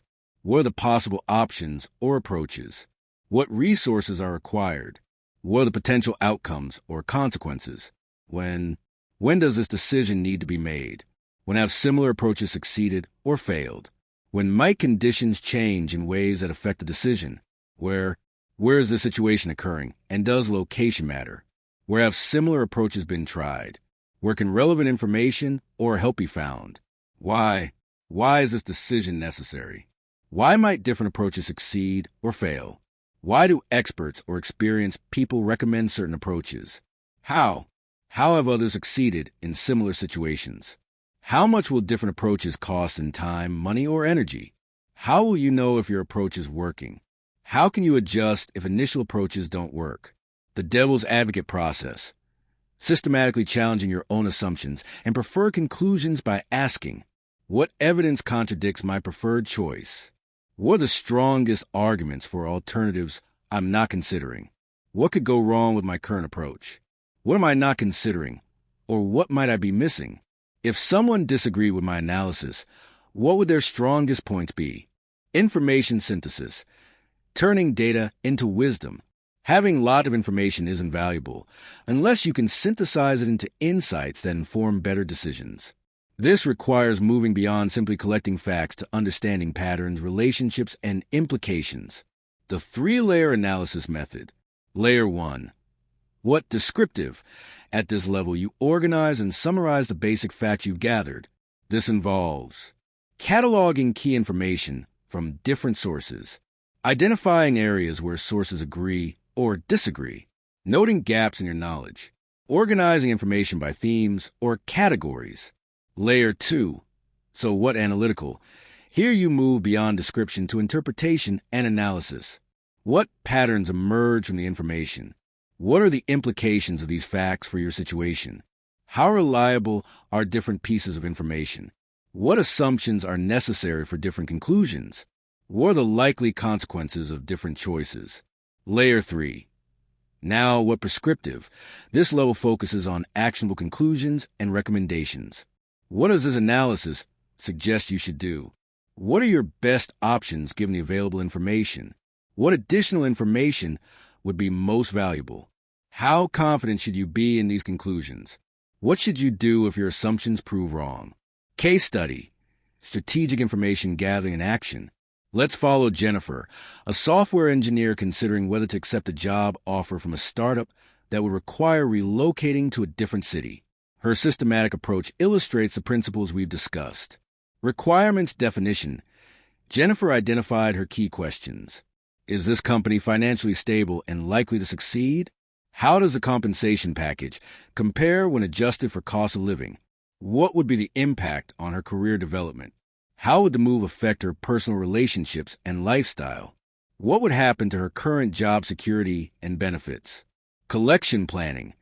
She identified multiple information sources, company financial information and investor research, Glassdoor reviews and LinkedIn connections who work there, cost of living calculators and housing market data, industry analysis about the startup's market sector, conversations with current employees and recent departures, information gathering. Over 2 weeks, Jennifer researched the company's funding history and competitive position, spoke with 3 current employees and 2 people who had left, analyzed salary and cost of living differences, visited the new city to assess housing options and cultural fit, consulted with her current manager about internal opportunities. Analysis and synthesis. Jennifer discovered the startup was well-funded but operating in a competitive market. Total compensation would be roughly equivalent after cost of living adjustments. The role offered more technical challenges but less management experience. The new city had a strong tech community but fewer cultural amenities she valued. Her current company was planning expansion that could offer similar growth opportunities. Application. Based on her analysis, Jennifer negotiated with her current employer for new responsibilities that matched her growth interests while keeping the startup offer as a backup option. She ultimately stayed with her current company but used the offer to secure a promotion and salary increase. This example shows how systematic information gathering led to a better outcome than either immediately accepting or rejecting the offer based on limited information. Avoiding analysis paralysis. One of the biggest risks in systematic information gathering is becoming trapped in endless research without ever making decisions or taking action. This analysis paralysis occurs when people use research as a way to avoid the uncertainty and responsibility that come with decisive action. Signs of analysis paralysis. Continuing to research long after you have sufficient information to make a decision. Setting unrealistic standards for certainty before taking action. Using research as procrastination to avoid difficult choices. Focusing on interesting but irrelevant information. Constantly finding new questions to investigate. Strategies for avoiding analysis paralysis. Set research time limits. Before beginning information gathering, decide how much time you can reasonably invest in research given the importance of the decision and your other commitments. Stick to these limits. Define good enough criteria. Identify what level of information and confidence you need to move forward. Perfect information is rarely available, and waiting for it often means missing opportunities. Focus on reversible versus irreversible decisions. Amazon founder Jeff Bezos distinguishes between one-way doors, decisions that are hard to reverse, and two-way doors, decisions that can be easily changed. Invest more research time in irreversible decisions, but don't over-research easily reversible choices. Use the 40 to 70 rule, Military leaders often use as guideline. Make decisions when you have between 40% and 70% of the information you wish you had. Less than 40% is usually insufficient, but waiting for more than 70% often means you're too late. Implement the one more source rule. When you find yourself wanting to do more research, commit to consulting just one more high-quality source before making your decision. This prevents endless information gathering while allowing for final verification. Building your personal intelligence system. Effective information gathering isn't just for major life decisions. It's most powerful when it becomes a habitual way of approaching all kinds of choices and challenges. This requires building personal systems that make good information practices automatic. Your information diet. Just as you make conscious choices about what you eat for physical health, you should make conscious choices about what information you consume for mental clarity. High-quality information sources to cultivate. Primary sources in your field of work or major interests. Authors and experts whose analysis consistently proves insightful. Publications known for rigorous fact-checking and balanced reporting. People in your network who have diverse perspectives and good judgment. Original research rather than interpretations of research. Information sources to limit or eliminate. Social media feeds dominated by opinion rather than fact. News sources that consistently use emotional manipulation rather than factual reporting. Sources that never acknowledge uncertainty or complexity. Information designed primarily to generate advertising revenue rather than inform. Echo chambers that only reinforce your existing beliefs. The personal knowledge management system. Develop systems for capturing, organizing, and retrieving valuable information so you can build on previous learning rather than starting from scratch each time. Components of an effective system. Note-taking method. A consistent way to capture key insights with source citations. Organization structure. Categories or tags that help you find related information. Review schedule. Regular times to revisit and synthesize accumulated knowledge. Action triggers. Ways to connect information to specific decisions or projects. The weekly information audit. Once per week, spend 30 minutes reviewing. What information did I encounter this week that changed my thinking? What decisions am I facing that would benefit from better information? What sources proved most/least valuable this week? Where did I waste time on low quality or irrelevant information? What information gaps am I noticing in my knowledge or decision making? Advanced information strategies. Triangulation. Use multiple independent sources to verify important information.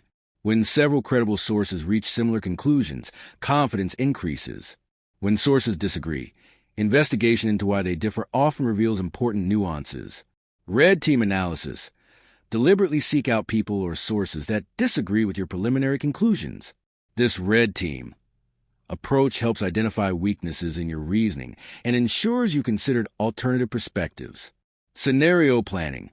Use information to construct multiple possible futures rather than assuming a single outcome. This helps you prepare for different possibilities and makes decisions more robust to uncertainty. Information timing. Recognize that the value of information changes over time. Early information helps with strategic planning, but may be less accurate. Later information is more accurate, but provides less time for adjustment. The confidence-precision trade-off. Understand the relationship between how confident you are in information and how precise it needs to be. For some decisions, roughly accurate information is sufficient. For others, precision is crucial even if it requires acknowledging greater uncertainty. Your information advantage. In a world where most people make decisions based on incomplete research, emotional reactions, or social pressure, your systematic approach to information gathering provides several powerful advantages. Reduce regret. When you've done thorough research, you can be confident that you made the best decision available with the information you had, even if outcomes don't work out as hoped. Increase credibility. People notice when your insights are based on solid research rather than opinion or speculation. This builds trust and influence over time. Better timing.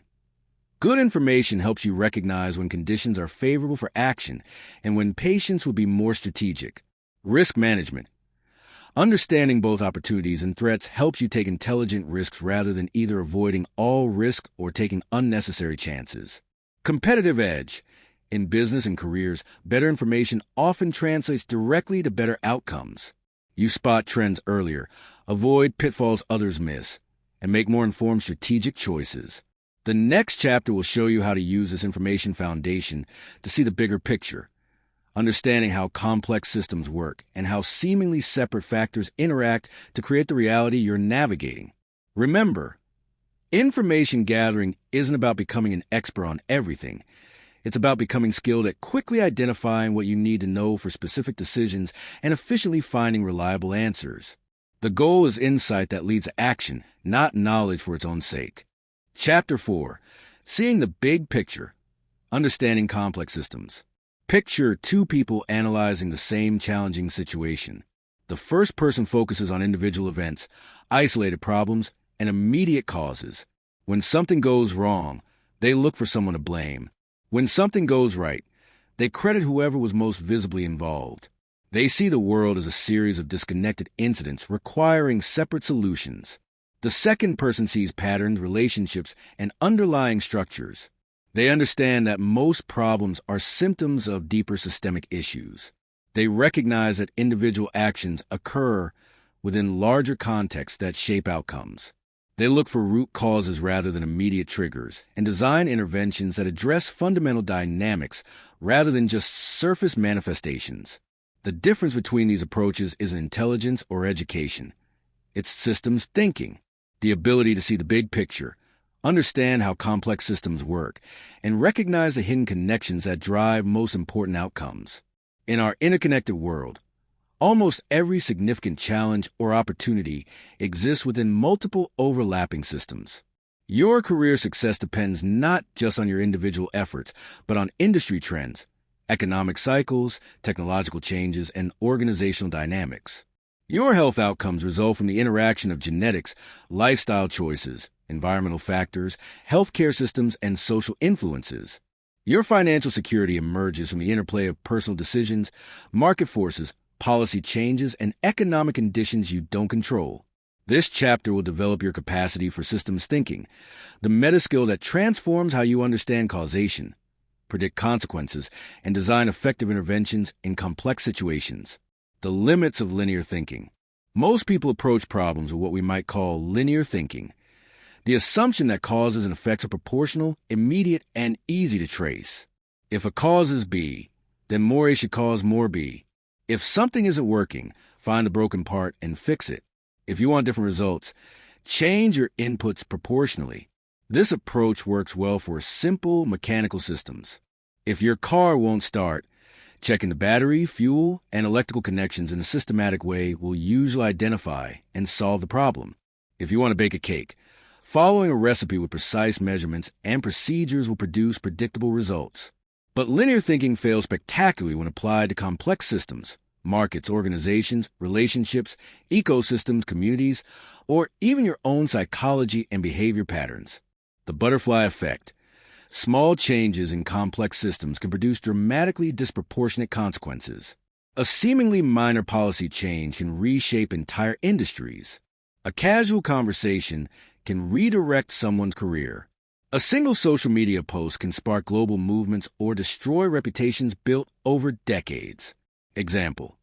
In 1962, meteorologist Edward Lorenz discovered that tiny changes in initial conditions for weather models produced vastly different long-term forecasts. This led to the famous question, does a flap of a butterfly's wings in Brazil set off a tornado in Texas? The answer isn't literally yes, but illustrates how small influences can cascade through complex systems to produce major outcomes. Delayed consequences. In linear thinking, causes and effects happen close together in time. But in complex systems, there are often significant delays between actions and their most important consequences. This creates several problems. You might abandon effective strategies before they have time to work. You might continue harmful behaviors because negative consequences haven't appeared yet. You might credit the wrong factors for positive outcomes that were actually set in motion much earlier. Example, educational policy changes might not show measurable results for a generation. Business strategies might succeed or fail based on market conditions that emerge years after implementation. Lifestyle choices in your 20s might not affect your health until your 50s. Nonlinear relationships. Linear thinking assumes that if a little of something is good, more must be better, and if something is bad, less must be better. But complex systems often have tipping points, optimal ranges, and counterintuitive dynamics. Example: a small amount of stress can improve performance, but too much stress causes performance to collapse. Exercise provides health benefits up to a point, but excessive exercise can damage your health. Economic growth is generally positive, but growth at any cost can destroy the environmental and social systems that make sustainable prosperity possible. Understanding systems architecture. To think systematically, you need to understand the basic components that make up complex systems and how they interact with each other. Elements. These are the individual parts of the system: people, organizations, resources, ideas, or physical components. In an economic system, elements might include consumers, businesses, workers, government agencies, and financial institutions. Interconnections. These are the relationships between elements, how they communicate, influence each other, and exchange resources or information. In a family system, interconnections include communication patterns, emotional bonds, power dynamics, and shared responsibilities. Purpose. This is the overall function or goal the system serves, which may be different from what individual elements are trying to achieve. The purpose of a market system is to allocate resources efficiently, even though individual participants are focused on their own profits or needs. Understanding these three components helps you see systems more clearly. Stock and flow dynamics. Stocks are accumulations. Your bank account, your company's reputation, the trust in a relationship, the knowledge you've acquired, or the pollution in the environment. Flows are rates of change. Your monthly income and expenses, the actions that build or damage reputation, the behaviors that strengthen or weaken trust. Most people focus on stocks' current conditions, but stocks are determined by flows, rates of change. If you want to change stocks, you have to change flows. Example: if you want to improve your financial situation stock, you need to focus on your income and spending patterns flows. If you want to build a stronger relationship stock, you need to focus on daily interactions and communication patterns flows. If you want to develop expertise stock, you need to focus on learning and practice habits flows. Feedback loops. These are circular causal chains where outputs of a system are routed back as inputs, creating a loop of cause and effect. There are two types. Reinforcing feedback loops, also called positive feedback loops. These loops amplify or accelerate change in whatever direction the system is already moving. Success breeds success, but failure can also breed more failure.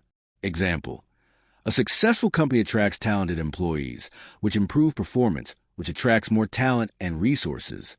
Conversely, a struggling company might lose key employees, which worsens performance, which makes it harder to retain remaining talent. Balancing feedback loops, also called negative feedback loops. These loops create resistance to change and keep systems stable. They're like thermostats that maintain equilibrium. Example: when you diet, your metabolism slows down to conserve energy, making further weight loss more difficult. When a market price gets too high, demand decreases and supply increases, pushing the price back down. System hierarchy. Most systems exist within larger systems and contain smaller subsystems. Understanding these nested relationships helps you see where to focus your efforts and predict how changes might ripple through different levels. Example: you are a system with subsystems like your cardiovascular system, nervous system, and immune system. You're also part of larger systems: family, workplace, community, economy, ecosystem. Changes at any level can affect all the others. The art of root cause analysis. One of the most practical applications of systems thinking is root cause analysis, the ability to trace problems back to their fundamental sources rather than just addressing symptoms. The 5 levels of why. We introduced this concept in Chapter 3, but it's worth exploring more deeply as a systems thinking tool. Each why takes you deeper into the system's structure. Level 1. Immediate cause. What directly triggered this problem? Level 2. Contributing factors. What conditions made this trigger effective? Level 3. System weaknesses. What structural issues allowed these conditions to exist? Level 4. Root causes. What fundamental design or management issues created these structural weaknesses? Level 5. Meta-causes. What cultural, philosophical, or strategic assumptions prevent the organization/system from addressing root causes? Case study: the hospital infection problem. A hospital notices increasing rates of post-surgical infections. Here's how different levels of analysis might unfold. Level 1. Symptoms: patients are getting infections after surgery. Level 2. Immediate causes investigation reveals that surgical instruments weren't properly sterilized in several cases. Level 3. Contributing factors: the sterilization equipment is old and sometimes fails, and staff sometimes rush through sterilization procedures when surgery schedules are tight. Level 4. System weaknesses: the hospital has been deferring equipment maintenance to cut costs, and staffing levels are insufficient for patient volume, creating time pressure. Level 5. Root causes: hospital management prioritizes short-term financial performance over long-term patient safety and operational excellence. Level 6. Meta-causes: a healthcare payment system rewards volume over quality, creating financial pressure to cut costs in ways that compromise patient care. Notice how the solutions change dramatically depending on which level you focus on. Addressing only Level 1 might involve treating infections after they occur. Addressing Level 4 requires investment in equipment and staffing. Addressing Level 6 might require industry-wide policy changes. The iceberg model. This framework helps visualize the different levels of understanding in any complex situation. Events level: what happened? This is what most people see, the visible occurrences that capture attention. A company's stock price drops, a relationship ends, a student fails a test. Pattern level: what trends emerge? Looking over time, what patterns of events can you identify? Has this company's stock been gradually declining? Do this person's relationships follow similar patterns? Is academic struggle part of a broader trend? Structure level: what influences the patterns? What rules, policies, physical constraints, or organizational factors shape the patterns? Where the incentive systems, power dynamics, resource flows, and decision-making processes? Mental models level: what beliefs create the structures? What assumptions, values, and paradigms lead to creation and maintenance of these structures? How do people in the system think about success, failure, relationships, or problem-solving? Real-world application. Career stagnation. Sarah feels stuck in her career. Let's analyze this using the iceberg model. Events. She was passed over for promotion twice in the past year. Patterns. Looking back, she realizes she's been in similar positions before, performing well technically but not advancing as quickly as peers. Structures. Investigation reveals that promotions in her field require not just technical competence, but also visibility with senior management, involvement in high-profile projects, and strong internal networking. Her current role is largely independent and doesn't naturally create these opportunities. Mental models. Deeper reflection reveals that Sarah believes good work should speak for itself, that self-promotion is unseemly, and that politics shouldn't matter in professional advancement. These beliefs, while understandable, don't align with how advancement actually works in her organization. Armed with the system's understanding, Sarah can address her career stagnation at multiple levels rather than just working harder at the technical aspect of her job. Leverage points, where small changes create big impact. One of the most powerful insights from systems thinking is that not all interventions are equally effective. Donella Meadows, a systems theorist, identified 12 leverage points where you can intervene in a system, ranked from least to most effective.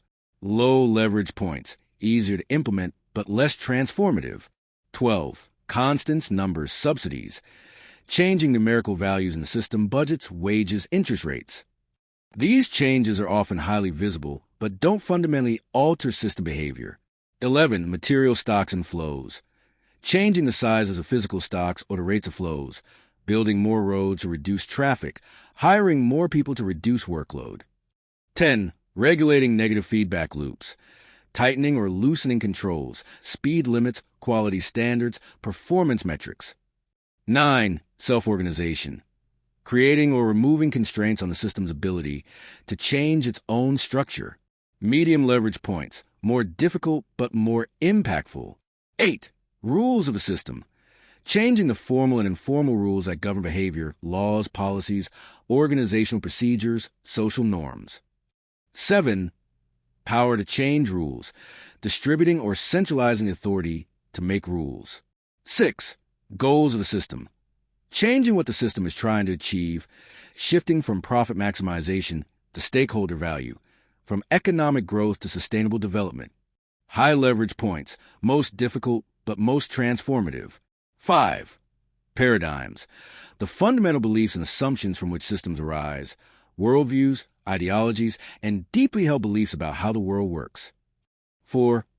Transcending paradigms, the ability to remain unattached to any particular paradigm and to see the partial truth in multiple perspectives. Understanding leverage in personal systems. Let's apply this framework to personal development and life change. Low leverage, changing surface behaviors, exercising more, networking more, working longer hours, without addressing underlying patterns. Medium leverage, changing your environment, relationships, and systems, moving to a different city, changing jobs, ending toxic relationships, creating new habits and routines. High leverage, changing your fundamental beliefs about yourself and how the world works, shifting from a fixed mindset to a growth mindset, changing your relationship with failure and success, developing new models of what constitutes a meaningful life. Most self-help advice focuses on low-leverage interventions because they're easier to understand and implement. But the most transformative changes come from higher leverage interventions that address beliefs, systems, and environments rather than just behaviors. Systems thinking and action, complex problem solving. Let's walk through a comprehensive example of how systems thinking changes your approach to a complex challenge. The challenge. Alex runs a small software company that's struggling with high employee turnover, missed deadlines, and declining client satisfaction. The immediate impulse might be to hire better people, implement stricter project management, or offer higher salaries to retain talent. Systems analysis. Mapping the current system. Alex begins by mapping the key elements and relationships.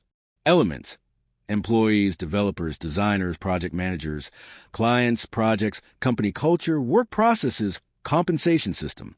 Interconnections, communication patterns, decision-making processes, feedback loops between client demands and employee workload, relationships between compensation and performance. Purpose: ostensibly to deliver high-quality software solutions profitably, but the actual purpose might be different from the intended purpose. Identifying feedback loops. Reinforcing loop 1. High workload, rush work, quality problems, client dissatisfaction, more revision requests, even higher workload. Reinforcing loop 2. Employee stress, poor performance, more oversight and pressure from management, higher stress, more employee turnover, higher workload for remaining employees. Balancing loop.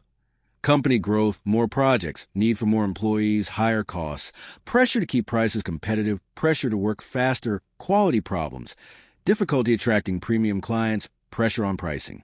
Root cause analysis. Using the iceberg model. Events: high turnover, missed deadlines, client complaints patterns. This has been happening for 18 months, coinciding with the company's growth phase structures. The company's project pricing assumes unrealistic timelines. There's no systematic process for managing scope creep. Employee workload isn't monitored systematically. And there's pressure to say yes to every client request mental models. Alex believes that working harder and faster is a path to success, that good employees should be able to handle high pressure, and that saying no to clients will hurt the business. Systems-based solutions. Rather than just addressing symptoms, Alex implements interventions at multiple leverage points. High leverage, mental models and paradigms. Shifts from a growth at any cost mindset to sustainable growth through quality. Develops new beliefs about the relationship between employee well-being and company success. Changes the definition of success from revenue growth to profitability and sustainability. Medium leverage, rules and goals. Implements realistic project estimation processes with built-in buffers, creates clear policies about scope changes and how they're handled, establishes employee workload monitoring and maximum overtime policies, shifts client selection toward those who value quality over speed, lower leverage, processes and numbers, hires additional developers to reduce individual workload, implements better project management tools and processes, increases compensation to market rates. Results: 6 months later, employee turnover has decreased significantly, project quality has improved, and client satisfaction scores are higher. Counterintuitively, by slowing down and focusing on quality, the company is actually completing projects more efficiently because there's less rework and fewer crisis situations. Mental models, the hidden operating system. Perhaps the most important aspect of systems thinking is understanding mental models, the deeply held assumptions and beliefs that shape how people interpret information, make decisions, and design systems. Mental models are like the operating system on a computer, mostly invisible but determining how everything else functions. They include beliefs about how change happens, what motivates people, how success is achieved, what's possible and what isn't, how the world works at a fundamental level. Identifying mental models. Mental models are often invisible to the people who hold them because they seem like obvious truths rather than assumptions. Here are ways to make them visible. Language analysis. Pay attention to the metaphors and language people use. Do they talk about business as war, sport, or gardening? Do they describe relationships as investments, competitions, or partnerships? These metaphors reveal underlying mental models. Assumption testing. Ask, what would have to be true for this approach to make sense? This reveals the assumptions underlying decisions and strategies. Exception analysis. Look for situations where normal rules don't apply or expected outcomes don't occur. These exceptions often reveal mental models that don't match reality. Cross-cultural comparison. How do people from different backgrounds approach similar problems? Differences often highlight cultural mental models that seem natural to insiders. Common mental model limitations. The myth of a heroic leader. The belief that organizations succeed or fail primarily because of individual leaders rather than systems and processes. This mental model leads to over-reliance on charismatic leadership and underinvestment in sustainable systems. The control illusion. The belief that complex systems can be controlled through detailed planning and management oversight. This leads to micromanagement, overregulation, and frustration when systems don't behave as expected. The linear growth model. The assumption that growth should be consistent and indefinite. This mental model doesn't account for natural cycles, resource constraints, or the need for consolidation periods. The blame mental model. When problems occur, the automatic response is to find someone to blame rather than examining systemic causes. This prevents learning and systemic improvement. Developing systems intelligence. Systems thinking isn't just an analytical tool.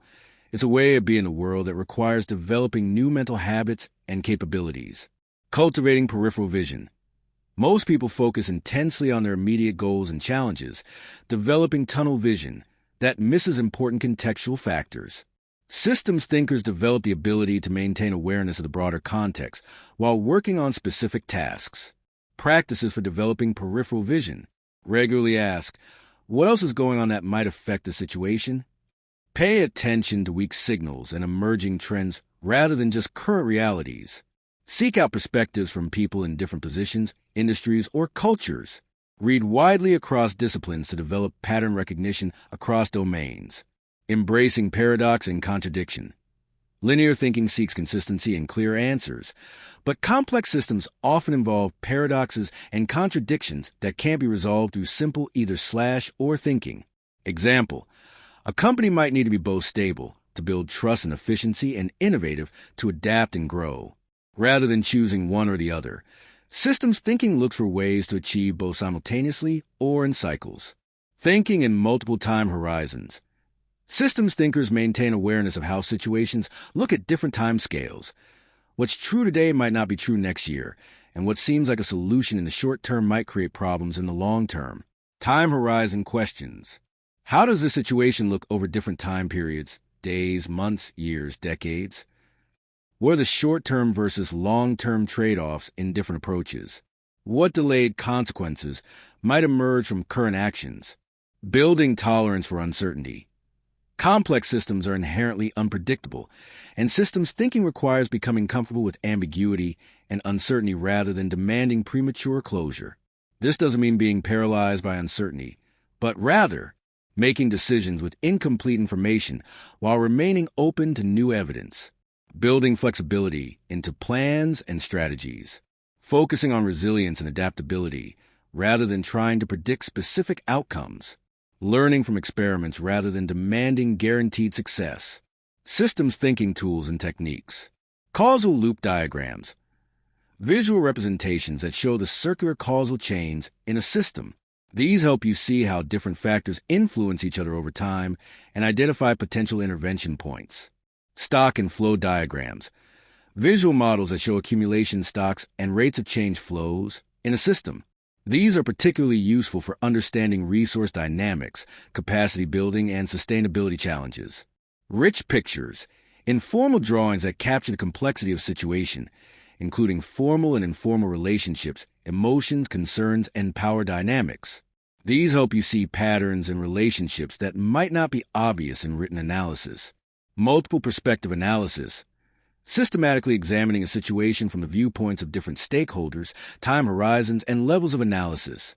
This helps reveal assumptions and blind spots in your initial understanding. Scenario planning, developing multiple plausible futures based on different assumptions about how key uncertainties might unfold. This helps prepare for various possibilities rather than assuming a single outcome. Your systems thinking journey. Developing systems thinking capability is a lifelong journey rather than a destination. Like physical fitness, it requires regular practice and application to maintain and improve. Daily practice opportunities. When you encounter problems, ask, what patterns might this be part of? Look for feedback loops and delayed consequences in your personal and professional life. Practice seeing situations from multiple stakeholders' perspectives. Notice when you're thinking linearly and experiment with systems explanations. Learning from breakdowns. When something goes wrong, a project fails, a relationship struggles, a plan doesn't work. Use it as an opportunity to practice systems analysis rather than just moving on to the next thing. Building your systems library. Develop familiarity with how different types of systems work. Biological systems, economic systems, social systems, technological systems. The patterns you learn in one domain often apply to others. The next chapter will build on your systems thinking foundation to explore how to use this big picture understanding to anticipate future developments and make decisions that account for likely changes and challenges ahead. Remember, systems thinking isn't about making the world more complicated. It's about seeing the complexity that's already there so you can work with it more effectively rather than against it. The goal is not to predict everything, but to understand enough about system dynamics to make better decisions and design more effective interventions. Chapter 5. Future-Focused Thinking, Anticipating Change, and Planning Ahead. There's a moment in every chess match, every business negotiation, and every major life decision when those who can see several moves ahead quietly take control. They don't possess supernatural powers or inside information. They've simply developed the ability to think systematically about the future, while others remain trapped in the present moment.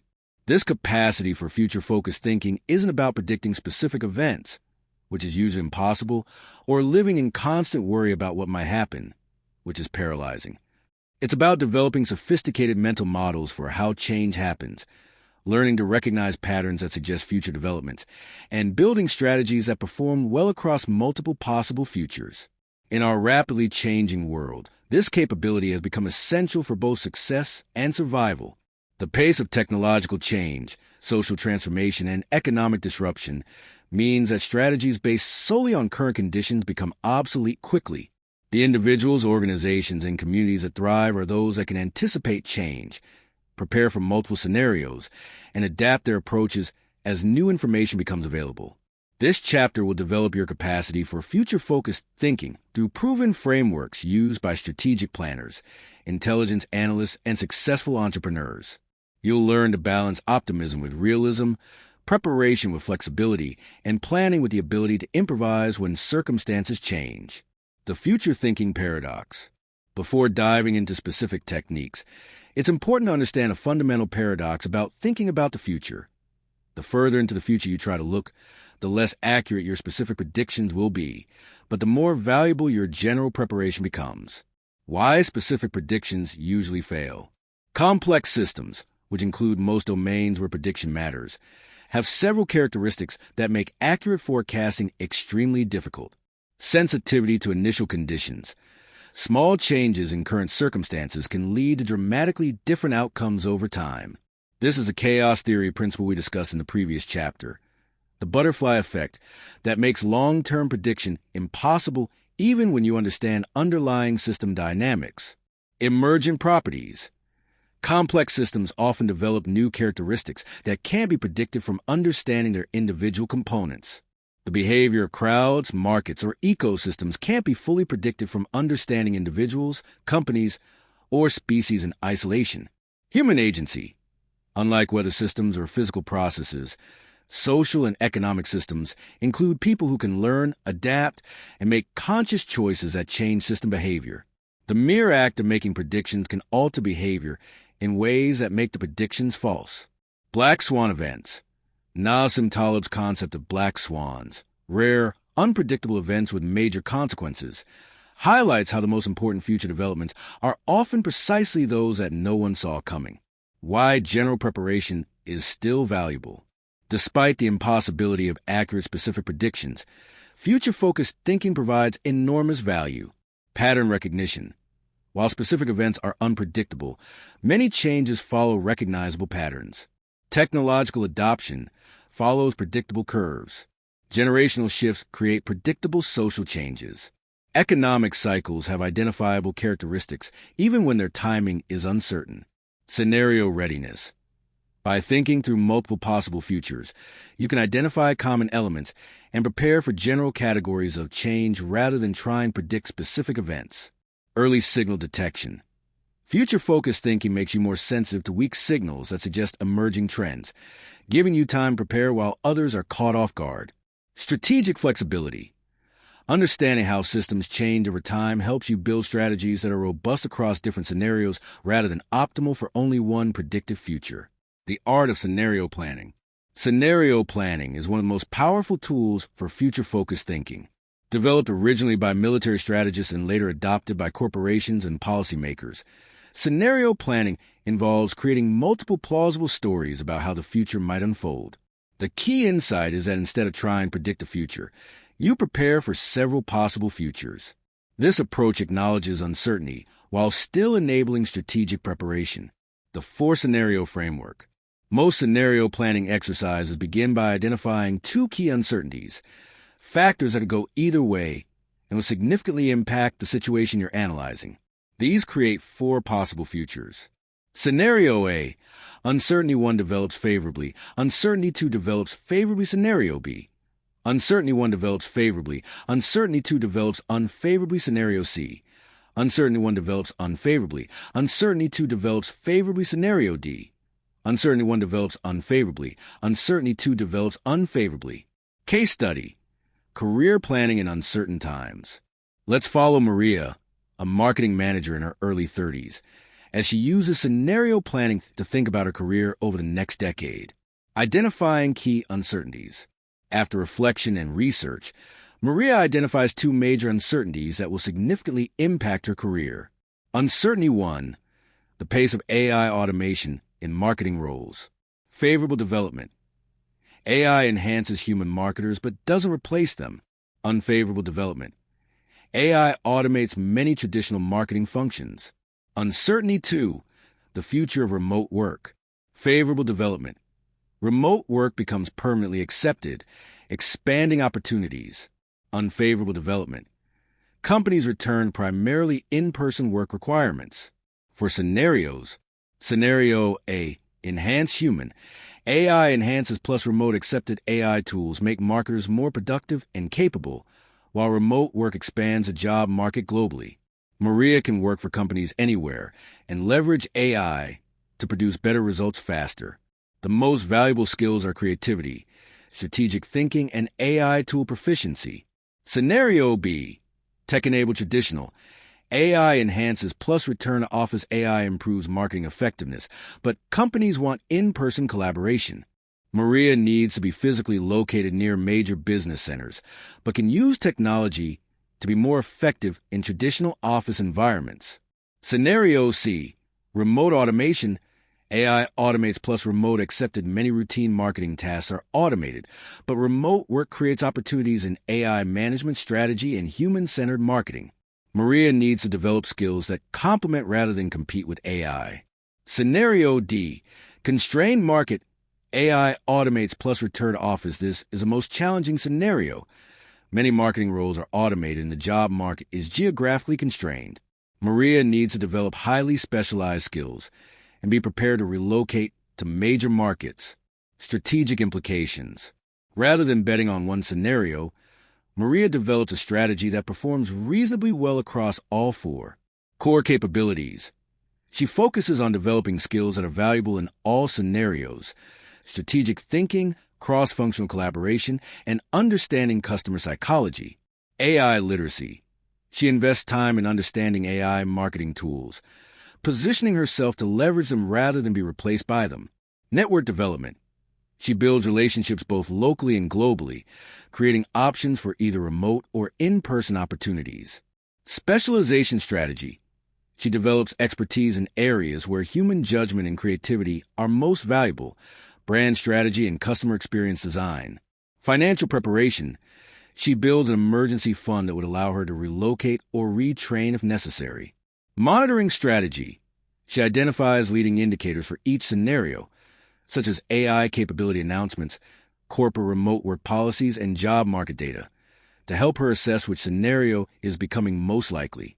Advanced scenario techniques. The morphological box method.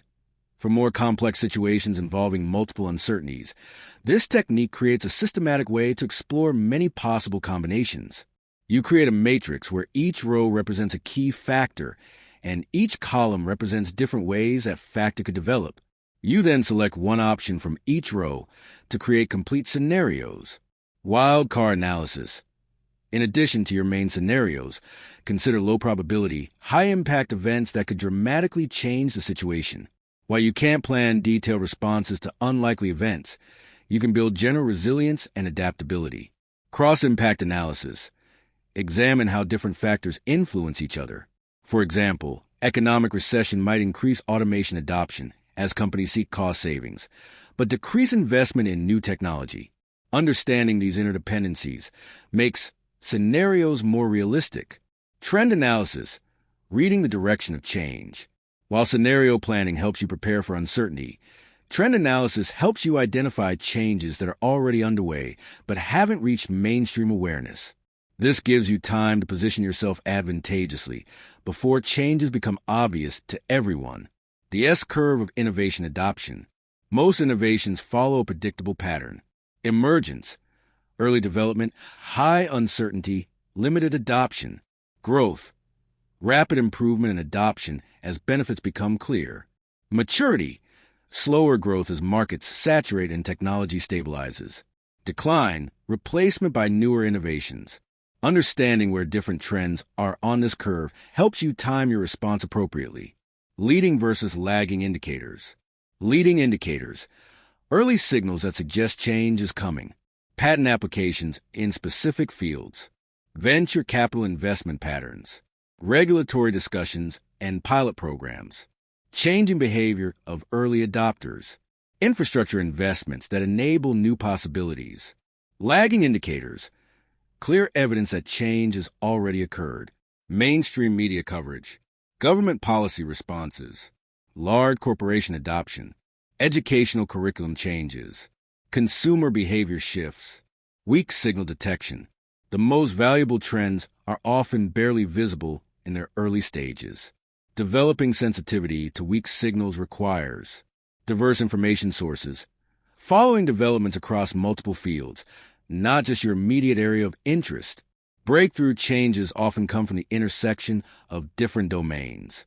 Edge case analysis. Paying attention to unusual applications, extreme users, or edge cases that might represent the beginning of broader patterns. Anomaly investigation. When something doesn't fit expected patterns, investigating why rather than dismissing it as an outlier. Future backward thinking. Imagining a future state and working backward to identify what early signs would indicate movement in that direction. Probabilistic thinking. Quantifying uncertainty.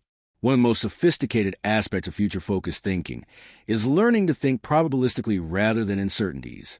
This involves assigning probabilities to different outcomes and updating these estimates as new information becomes available. Calibrating your predictions. Most people are poorly calibrated when it comes to assessing probabilities. When they say something is likely, they might mean anything from 60% to 95% probable. Developing better calibration requires specific probability estimates.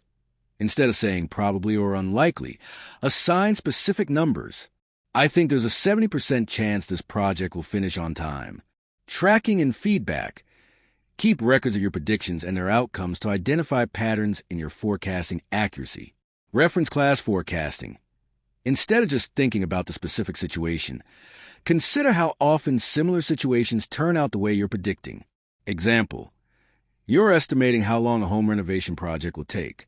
Instead of just thinking about your specific project, research how often renovation projects finish on schedule, how much they typically run over, and what factors predict better or worse outcomes.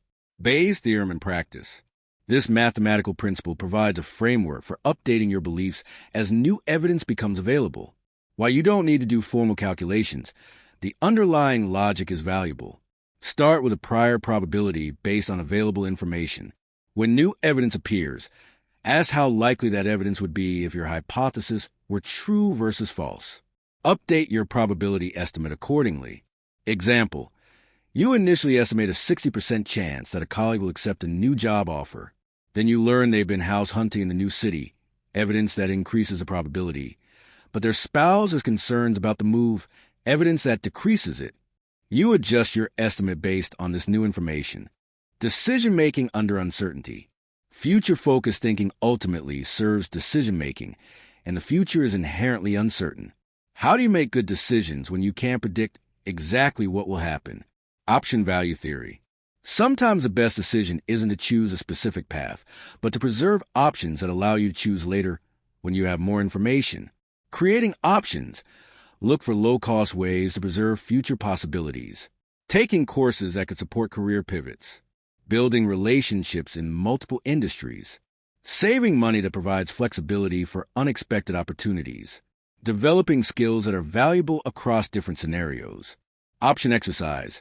Recognize when it's time to convert options into commitments. When delay costs more than the value of preserving flexibility. When you have sufficient information to make confident choices. When windows of opportunity are closing. Portfolio approaches. Instead of betting everything on one predictive future, diversify your investments of time, money, and energy across multiple possibilities. The satisficing principle. Herbert Simon's concept of satisficing, satisfactory plus sufficing, suggests that in uncertain situations, you don't need to find the optimal solution. You need to find solutions that are good enough across multiple scenarios. This approach focuses on meeting minimum criteria rather than maximizing any single variable, reduces the research and analysis required for decisions, provides better outcomes when predictions are unreliable, allows faster decision-making in rapidly changing situations, building anti-fragile strategies. Nassim Taleb introduced the concept of anti-fragility, systems that actually get stronger when stressed or disrupted. While fragile systems break under pressure and resilient systems merely survive, anti-fragile systems improve. Personal anti-fragility. Skill development. Focus on capabilities that become more valuable during disruption. Problem-solving and adaptation abilities. Cross-functional knowledge that allows role flexibility. Communication skills that are valuable in any context. Learning abilities that allow quick skill acquisition. Network effects. Build relationships that strengthen during challenging times.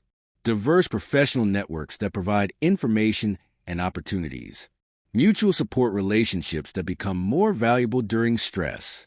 Mentor relationships that provide guidance during uncertainty. Financial structure. Create financial arrangements that benefit from volatility. Emergency funds that provide opportunities during downturns. Skills and credentials that become more valuable during shortages. Assets that appreciate during different economic conditions. Organizational anti-fragility. Loose coupling. Systems where components can function independently survive disruption better than tightly integrated systems. Redundancy, multiple ways to accomplish critical functions, ensure continued operation when one path is blocked. Optionality, multiple possible responses to changing conditions rather than single-path strategies. Time horizons, thinking across multiple scales. Effective future-focused thinking requires maintaining awareness of different time scales simultaneously. What makes sense in the short term might be counterproductive in the long term, and vice versa. The three-horizon framework. Horizon 1, current core, 0 to 2 years maintaining and optimizing existing activities that provide current income and stability. Horizon 2, emerging opportunities, 2 to 5 years developing new capabilities and relationships that will become important as conditions change. Horizon 3, future possibilities, 5+ years exploring completely new areas and radical departures from current activities.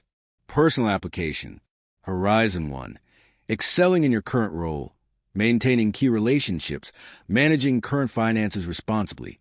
Horizon 2, developing new skills, building broader networks, exploring adjacent opportunities, testing new approaches. Horizon 3, investigating completely different career paths, developing breakthrough capabilities, exploring transformative life changes. Balancing time horizons. Most people overinvest in Horizon 1, immediate concerns, and underinvest in Horizons 2 and 3, future preparation. Effective future-focused thinking requires conscious allocation across all three. 70% of energy on Horizon 1, maintaining current performance and stability. 20% of energy on Horizon 2, building next-stage capabilities and opportunities. 10% of energy on Horizon 3, exploring transformational possibilities. Developing future-focused habits. The weekly future scan. Spend 30 minutes each week reviewing developments that might affect your key areas of interest. Industry publications and trade journals. Technology and innovation reports. Economic and demographic trend analysis. Regulatory and policy developments. Social and cultural trend observations. The monthly scenario update. Once per month, revisit your key scenarios and update your probability estimates based on new information. This keeps your strategic thinking current and helps you recognize when your assumptions need adjustment. The annual strategic review. Each year, conduct a comprehensive review of your future-focused thinking. How accurate were your predictions from the previous year? What important changes did you fail to anticipate? What new uncertainties have emerged?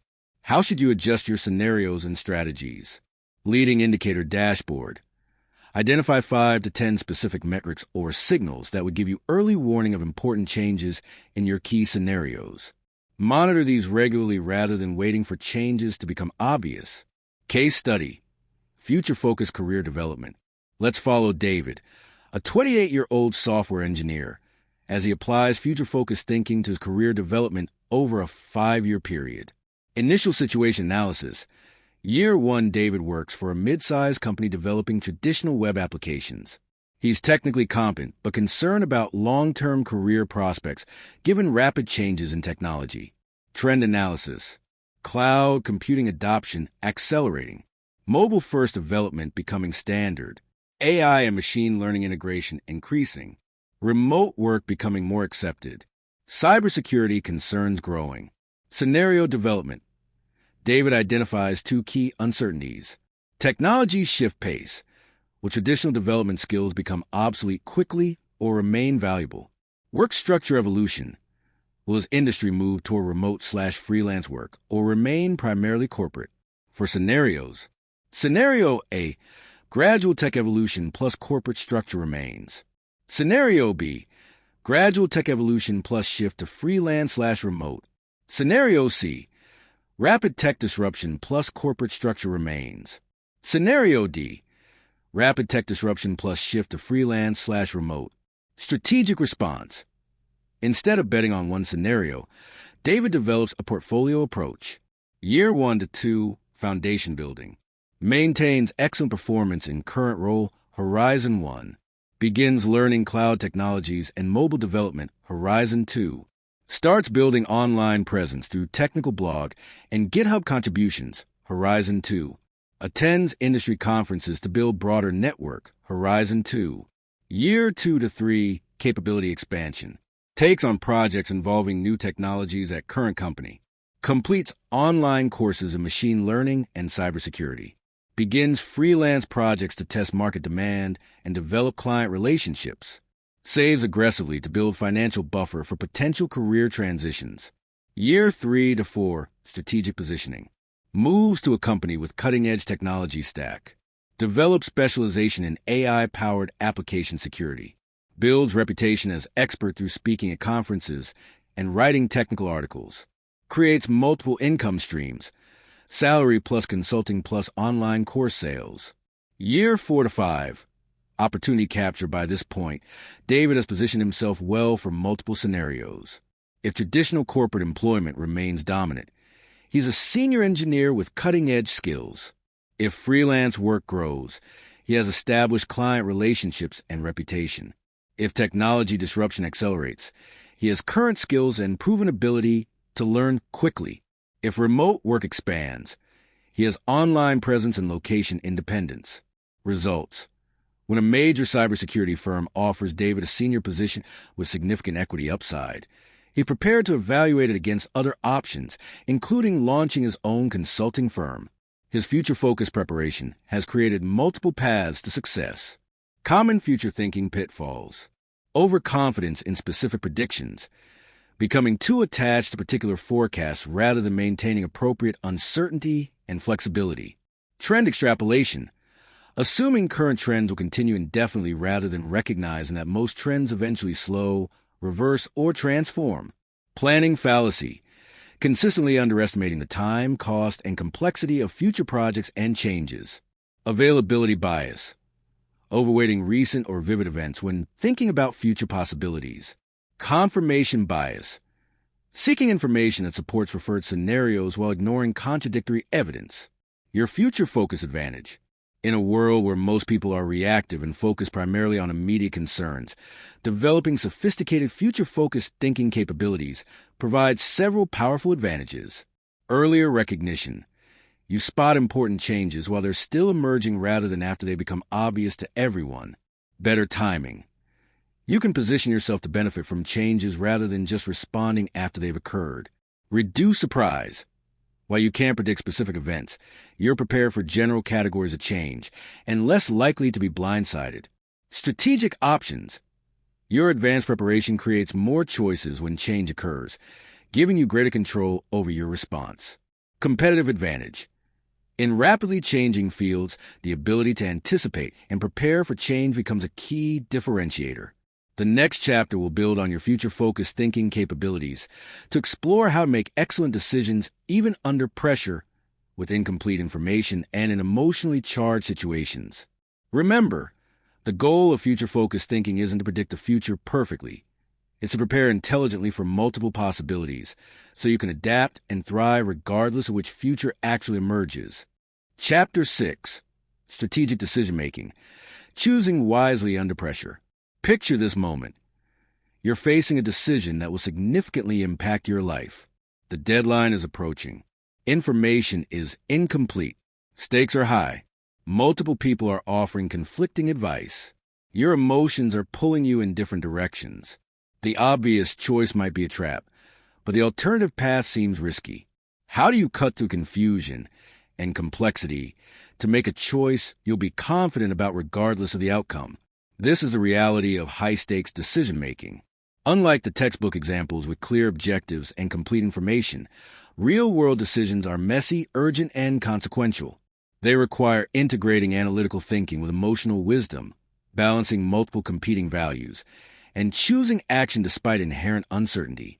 The difference between people who thrive in these situations and those who become paralyzed or make costly mistakes isn't luck, intuition, or superior intelligence.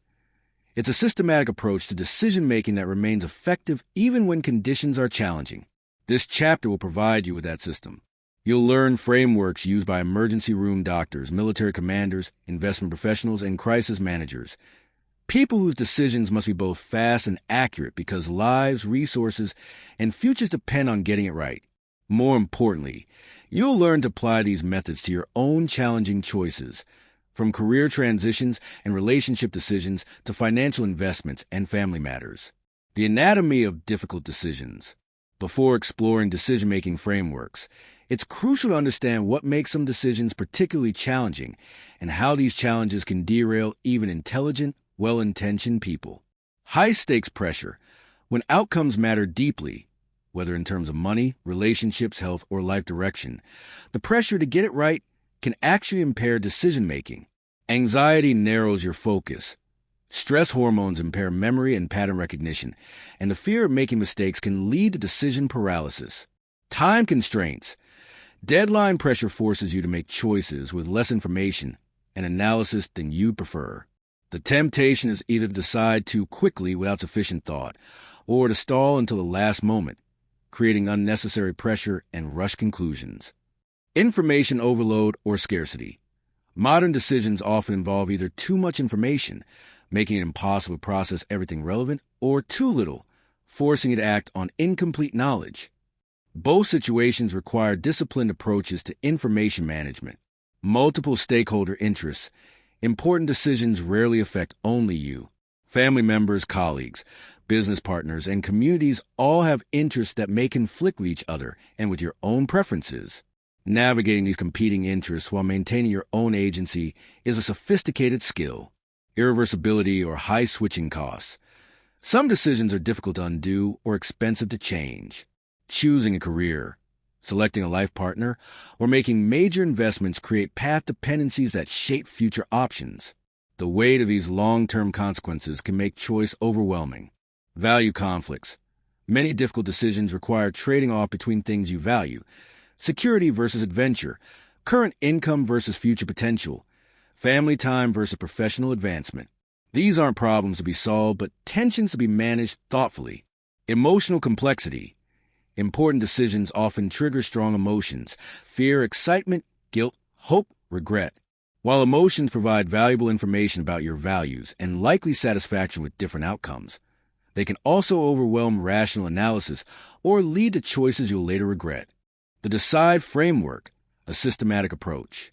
Professional decision makers in high-stakes environments use systematic processes to maintain quality under pressure. The DECIDE framework provides a structure that works across different types of choices while remaining flexible enough to adapt to specific circumstances. D. Define the problem clearly. Poor decisions often start with poorly defined problems. Before jumping to solutions, invest time in understanding exactly what you're trying to decide and why. Key questions. What exactly needs to be decided? What would success look like? What constraints must I work within? Who else is affected by this decision? What's driving the need to decide now? Common problem definition mistakes. Solving symptoms instead of root causes. Accepting the first problem statement you encounter. Framing problems too narrowly or too broadly. Confusing urgent with important. Allowing others to define your problem for you. Example: Sarah feels stressed about work and thinks she needs to decide whether to quit her job. But deeper analysis reveals the real decision is how to address specific issues with her current role, workload, manager relationship, and career development opportunities. The quit versus stay framing was premature. E. Establish criteria for success. Before evaluating options, clarify what factors matter most and how you weigh trade-offs between competing values. Types of criteria. Must-haves, non-negotiable requirements that any acceptable solution must meet. Should-haves, strong preferences that significantly influence choice quality. Could-haves, nice-to-have features that provide additional value but aren't essential. Example: in choosing between job offers, your criteria might include must-haves, salary above $X, location within commutable distance. Should-haves, growth opportunities, good cultural fit, interesting work. Could-haves, flexible schedule, prestigious company name, specific benefits. C. Consider all reasonable alternatives. Most people consider too few options, often falling into binary thinking, this versus that, when creative alternatives might be superior to either obvious choice. Techniques for expanding options. Brainstorming. Generate possibilities without immediate evaluation. Benchmarking. Research how others have addressed similar situations.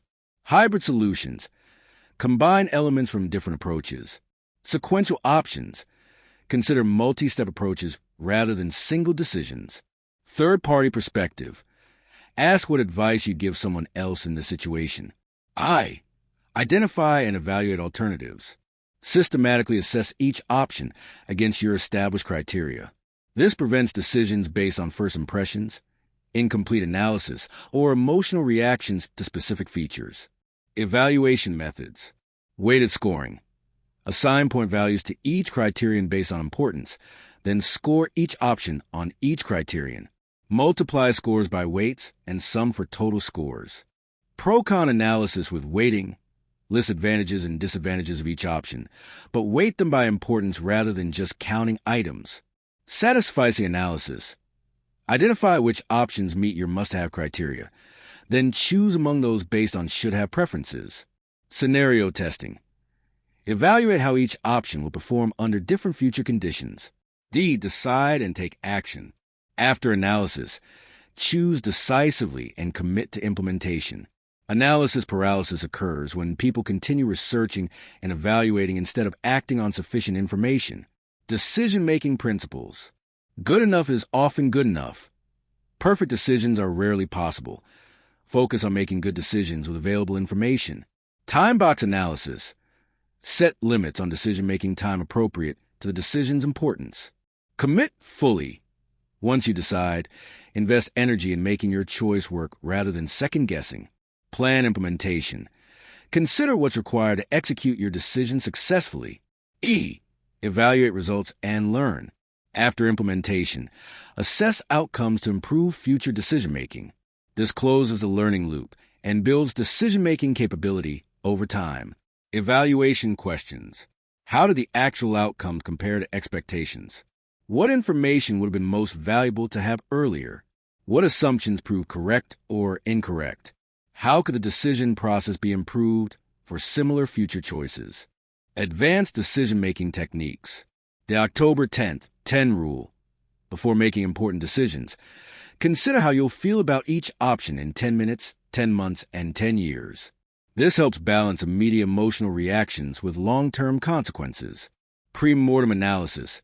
Imagine your preferred choice turn out badly and work backward to identify potential failure modes. This helps identify risks and mitigation strategies before committing to a course of action. Example. Before accepting a job offer, imagine that the role didn't work out well.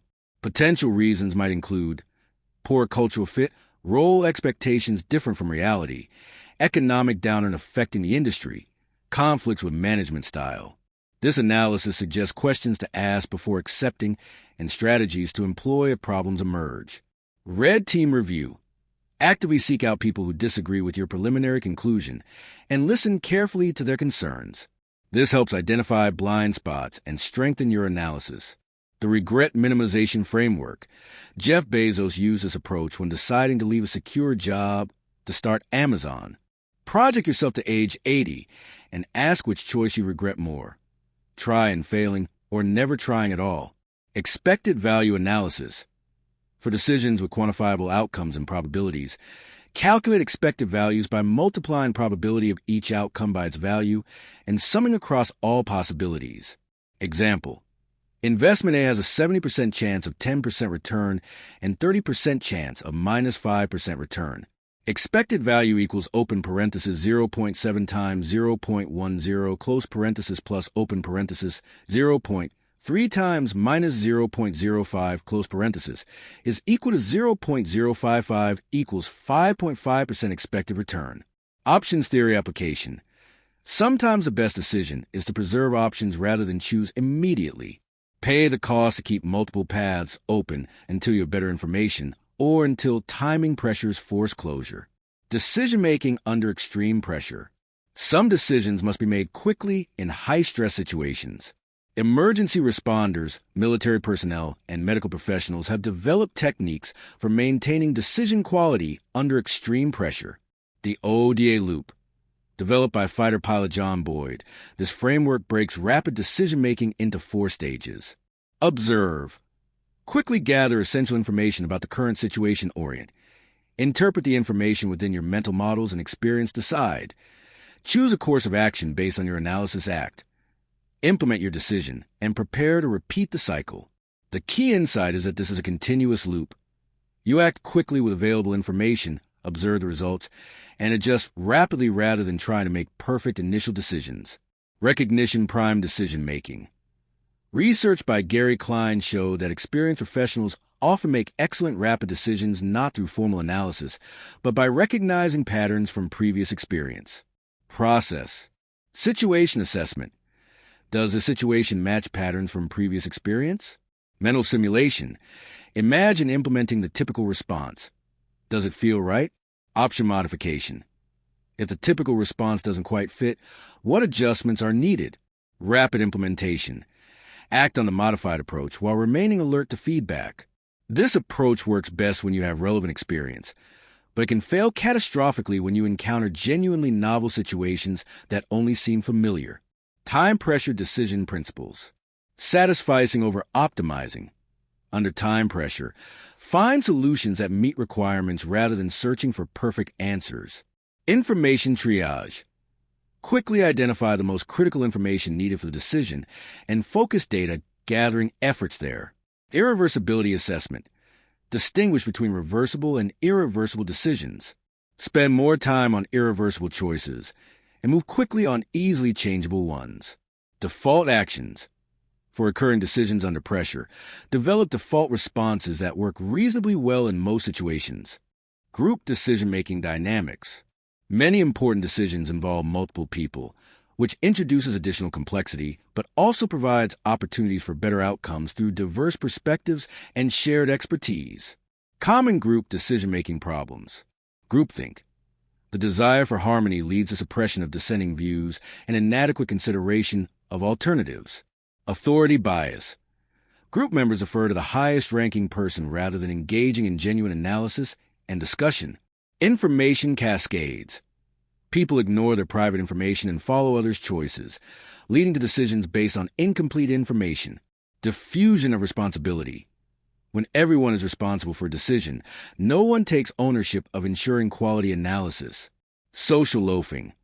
Some group members contribute less effort, assuming others will carry the analytical load. Improving group decision-making. Devil's advocate assignments. Formally assign someone to argue against a preferred option to ensure thorough consideration of drawbacks. Anonymous input. Use techniques that allow group members to contribute information and opinions without revealing their identity, reducing conformity pressure. Structured decision processes. Use frameworks like DECIDE that ensure all important elements are addressed systematically. Diverse perspectives. Intentionally include people with different backgrounds, expertise, and stakes in the outcome. Decision roles clarity. Clearly define who has input, who has decision authority, and who is responsible for implementation. Case study. Complex career decision. Let's follow Michael through a challenging career decision that illustrates many of the principles we've discussed. Situation. Michael is 34, married with 2 young children, working as an engineering manager at a stable technology company. He's been offered a position as CTO at a startup with significant equity upside, but lower initial salary and higher risk. His wife is supportive but concerned about financial security. The startup wants an answer within 2 weeks. Define the problem. Initially, Michael frames this as startup versus corporate job. But deeper analysis reveals he's really deciding how to balance career growth ambition with family financial security during a specific life stage with young children. Established criteria. Must-haves. Ability to support family. Work that uses his skills. Reasonable work-life balance. Should-haves. Significant learning opportunities. Leadership experience. Strong financial upside potential. Could-haves. Prestigious company. Flexible schedule, stock options. Consider alternatives. Beyond the binary choice, Michael identifies several options. Accept the startup offer as presented. Negotiate modified startup offer, higher base salary, different equity structure. Stay at current company but negotiate for advancement. Decline startup but remain open to future opportunities. Accept startup offer with specific timeline for reassessment. Evaluate alternatives. Michael uses multiple evaluation methods. October 10th, 10 analysis. 10 minutes. Excitement about startup opportunity versus anxiety about change. 10 months. Potential for rapid learning and growth versus financial stress and long hours. 10 years. Possible significant financial upside and career advancement versus regret about missed ability during children's early years. Scenario planning. Startup succeeds. Major financial gain, valuable experience, industry recognition. Startup fails quickly. Some experience gained. Return to job market within 1 to 2 years. Startup struggles long term. Years of stress with uncertain outcomes. Pre-mortem analysis. Imagining failure modes. Startup runs out of funding due to market conditions. Cultural mismatch between Michael's management style and startup environment.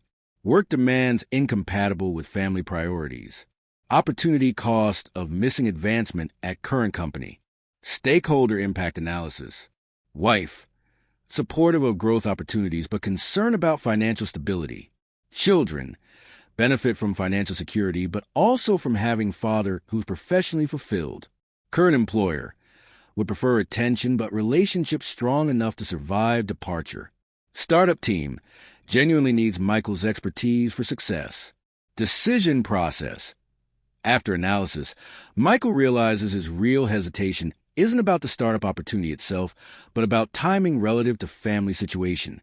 He negotiates with the startup for higher base salary, closer to current compensation, staged equity vesting that provides some early liquidity, clear expectations about travel and work hours, 6-month performance review with mutual option to reassess. Implementation. Michael accepts the modified offer but creates specific systems for managing the transition. Regular communication with wife about stress levels and financial situation. Defined family time boundaries that he commits to maintaining. Quarterly reviews of both professional and family satisfaction. Financial milestones that would trigger reassessment of the arrangement. Results. 18 months later. The startup has raised significant funding. Michael has expanded his leadership skills considerably, and the family financial situation has improved through both higher compensation and early equity value. The systematic decision-making process helped him create an outcome better than either original option. Emotional intelligence in decision-making. While systematic frameworks provide structure, good decisions also require emotional intelligence, the ability to understand and appropriately integrate emotions into rational analysis. Emotions as information. Rather than seeing emotions as obstacles to clear thinking, recognize them as data about your values, predictions, and likely satisfaction with different outcomes. Excitement might indicate alignment with your values and growth aspirations. Anxiety might signal genuine risks that deserve analysis or conflict with your security needs. Guilt might indicate value conflicts that need explicit consideration. Regret anticipation might highlight options you haven't fully explored. Managing decision-making emotions. Cooling off periods. For emotionally charged decisions, implement waiting periods that allow initial emotional intensity to subside without eliminating the emotional information entirely. Emotional scenario testing. In addition to analyzing practical outcomes, consider how you'll likely feel about each option in different circumstances. Values clarification. When emotions conflict with seemingly logical choices, examine whether your analysis is accounting for all your important values. Stress inoculation. Practice making lower-stakes decisions under pressure to build confidence and skills for high-stakes situations. Building decision-making capability over time. Decision journals.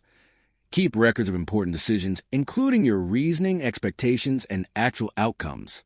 This creates a feedback loop for improving your decision-making process. Calibration exercises. Practice estimating probabilities and confidence levels, then track accuracy over time to improve your ability to assess uncertainty. Decision postmortems. After significant decisions, both successful and unsuccessful, analyze what went well and what could be improved in your process. Pattern recognition.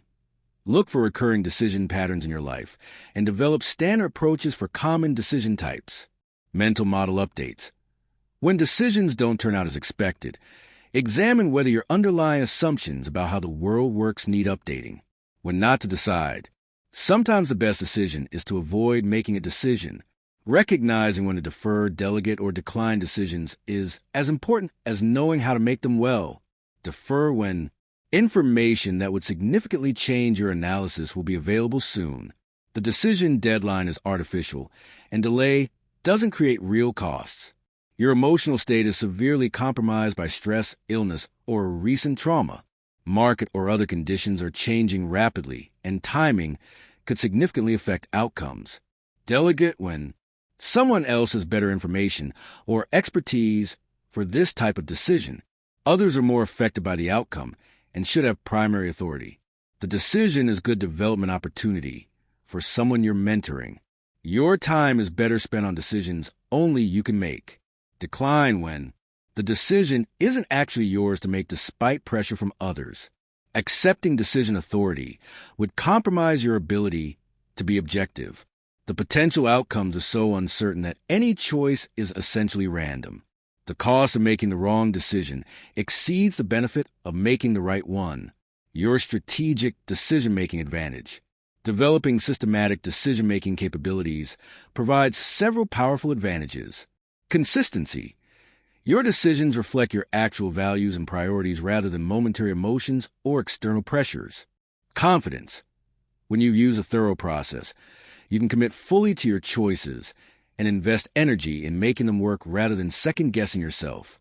Learning. Systematic approaches create opportunities to improve your decision-making capability over time rather than just hoping for better luck. Reputation. People notice when you make thoughtful, well-reasoned decisions and become more likely to seek your input and trust your judgment. Life satisfaction. When your choices align with your values and are made through processes you trust, you experience less regret and more confidence about your life direction.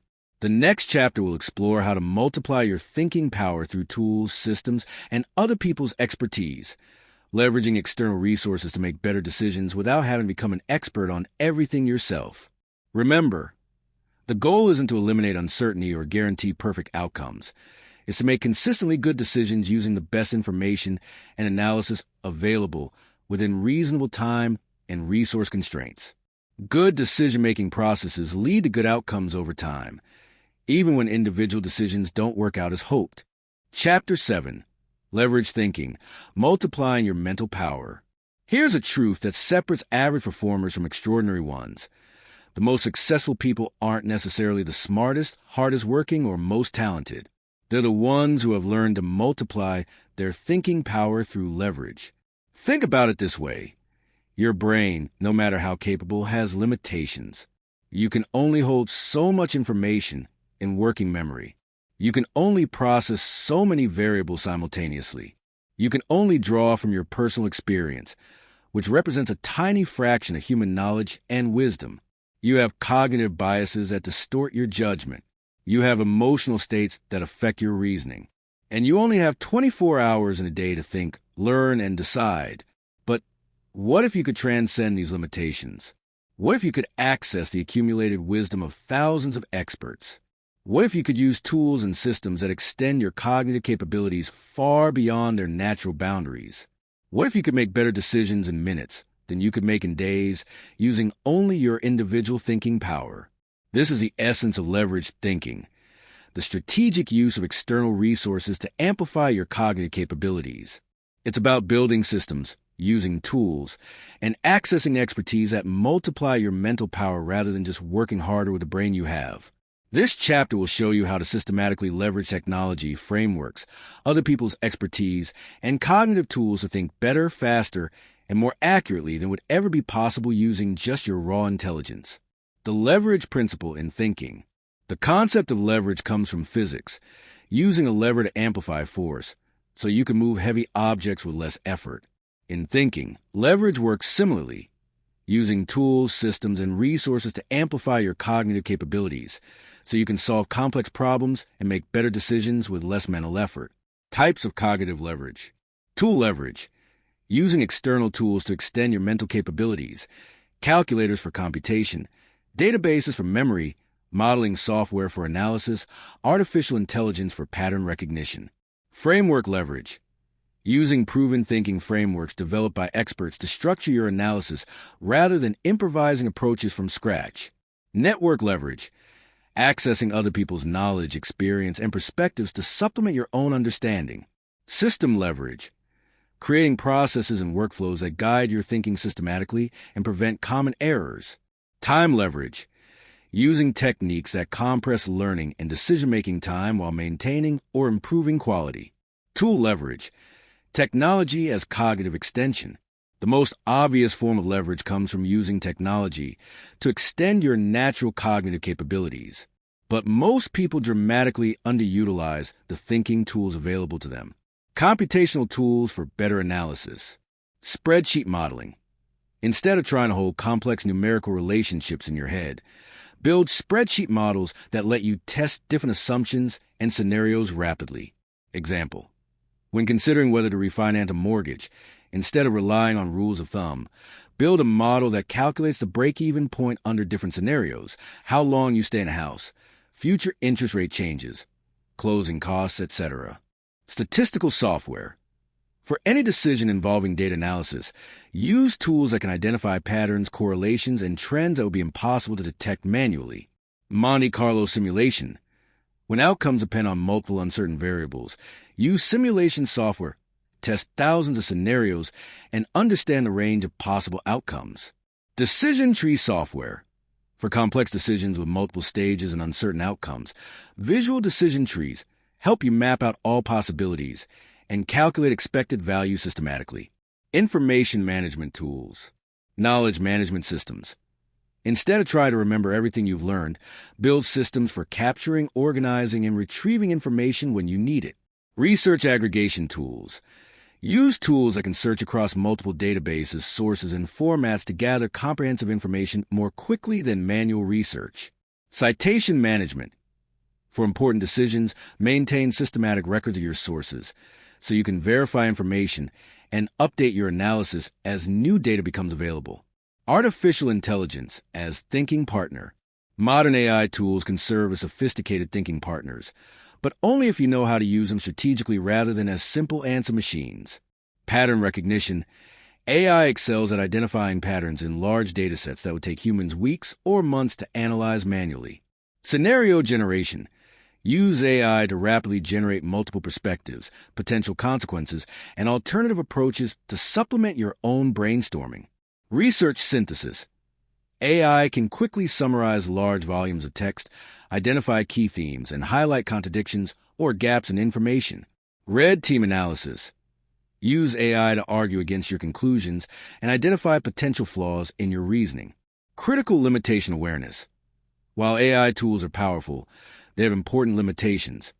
They can hallucinate false information, reflect training data biases, and lack genuine understanding of context. Use them as thinking aids, not thinking replacements. Framework leverage. Standing on intellectual giants' shoulders. Rather than trying to invent thinking approaches from scratch, you can leverage frameworks developed and refined by experts across many fields. These frameworks represent distilled wisdom from thousands of decisions and analyses. Business strategy frameworks. SWOT analysis. Strengths, weaknesses, opportunities.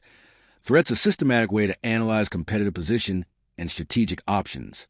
Porter's 5 Forces. Framework for analyzing industry competitiveness and profitability potential. Jobs to be done.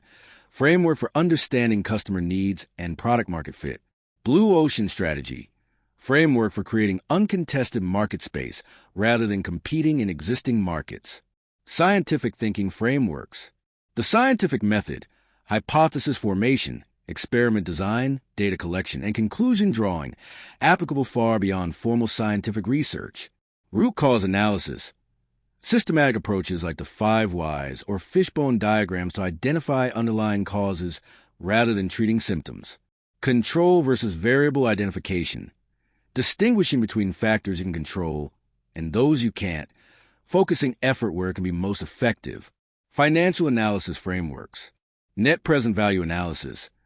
For evaluating investments and long-term financial decisions. Sensitivity analysis.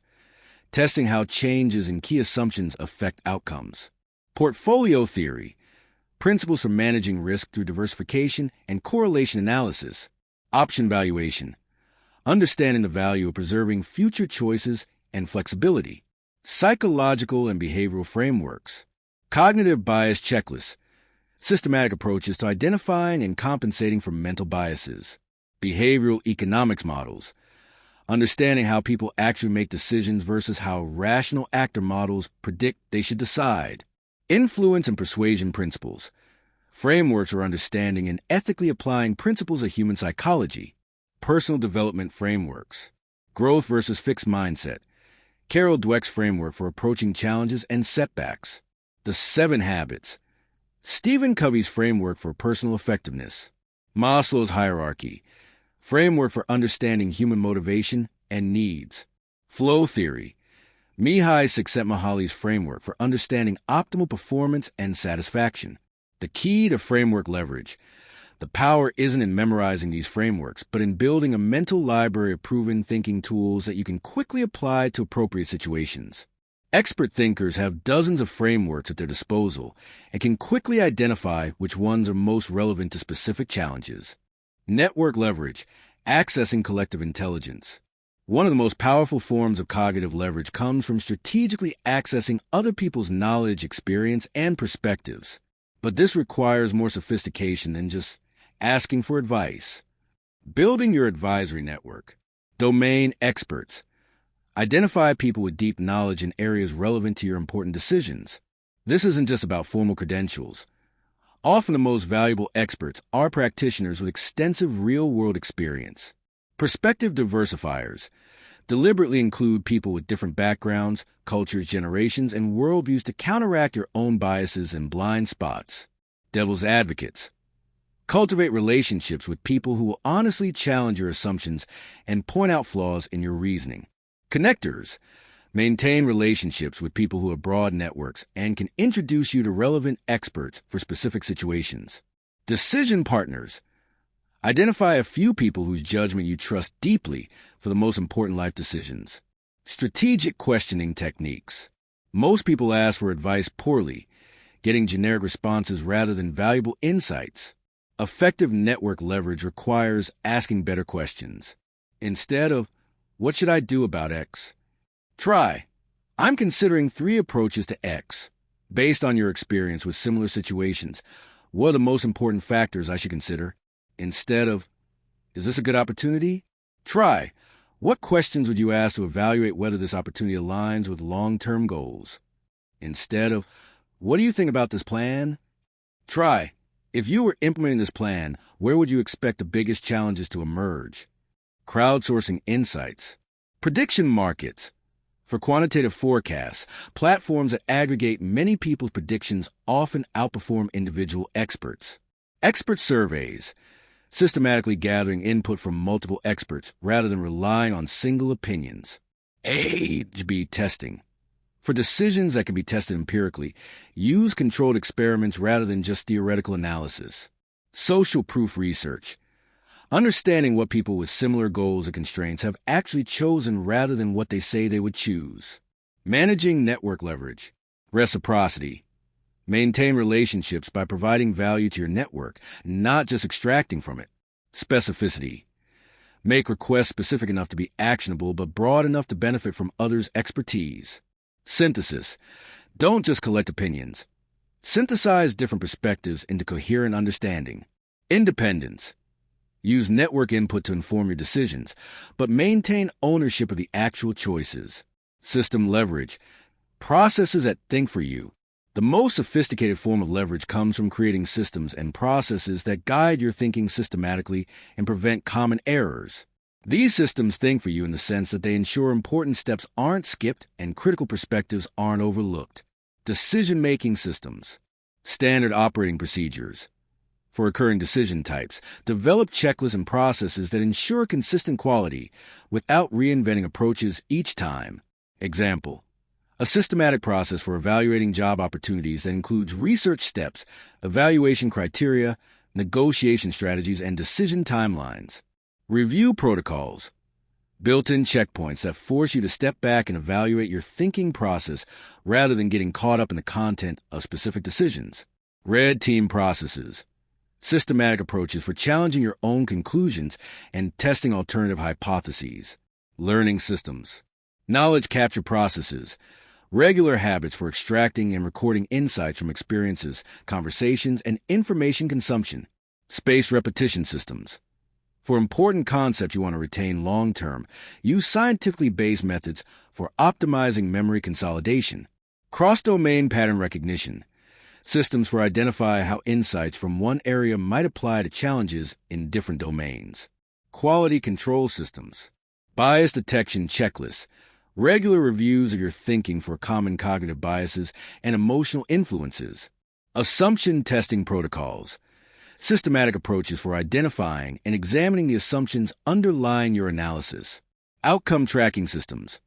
Processes for comparing predicted versus actual results to calibrate your forecasting accuracy over time. Case study. Leverage thinking in action.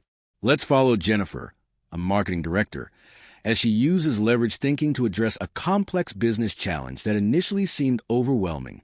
The challenge: Jennifer's company is losing market share to competitors despite having superior products.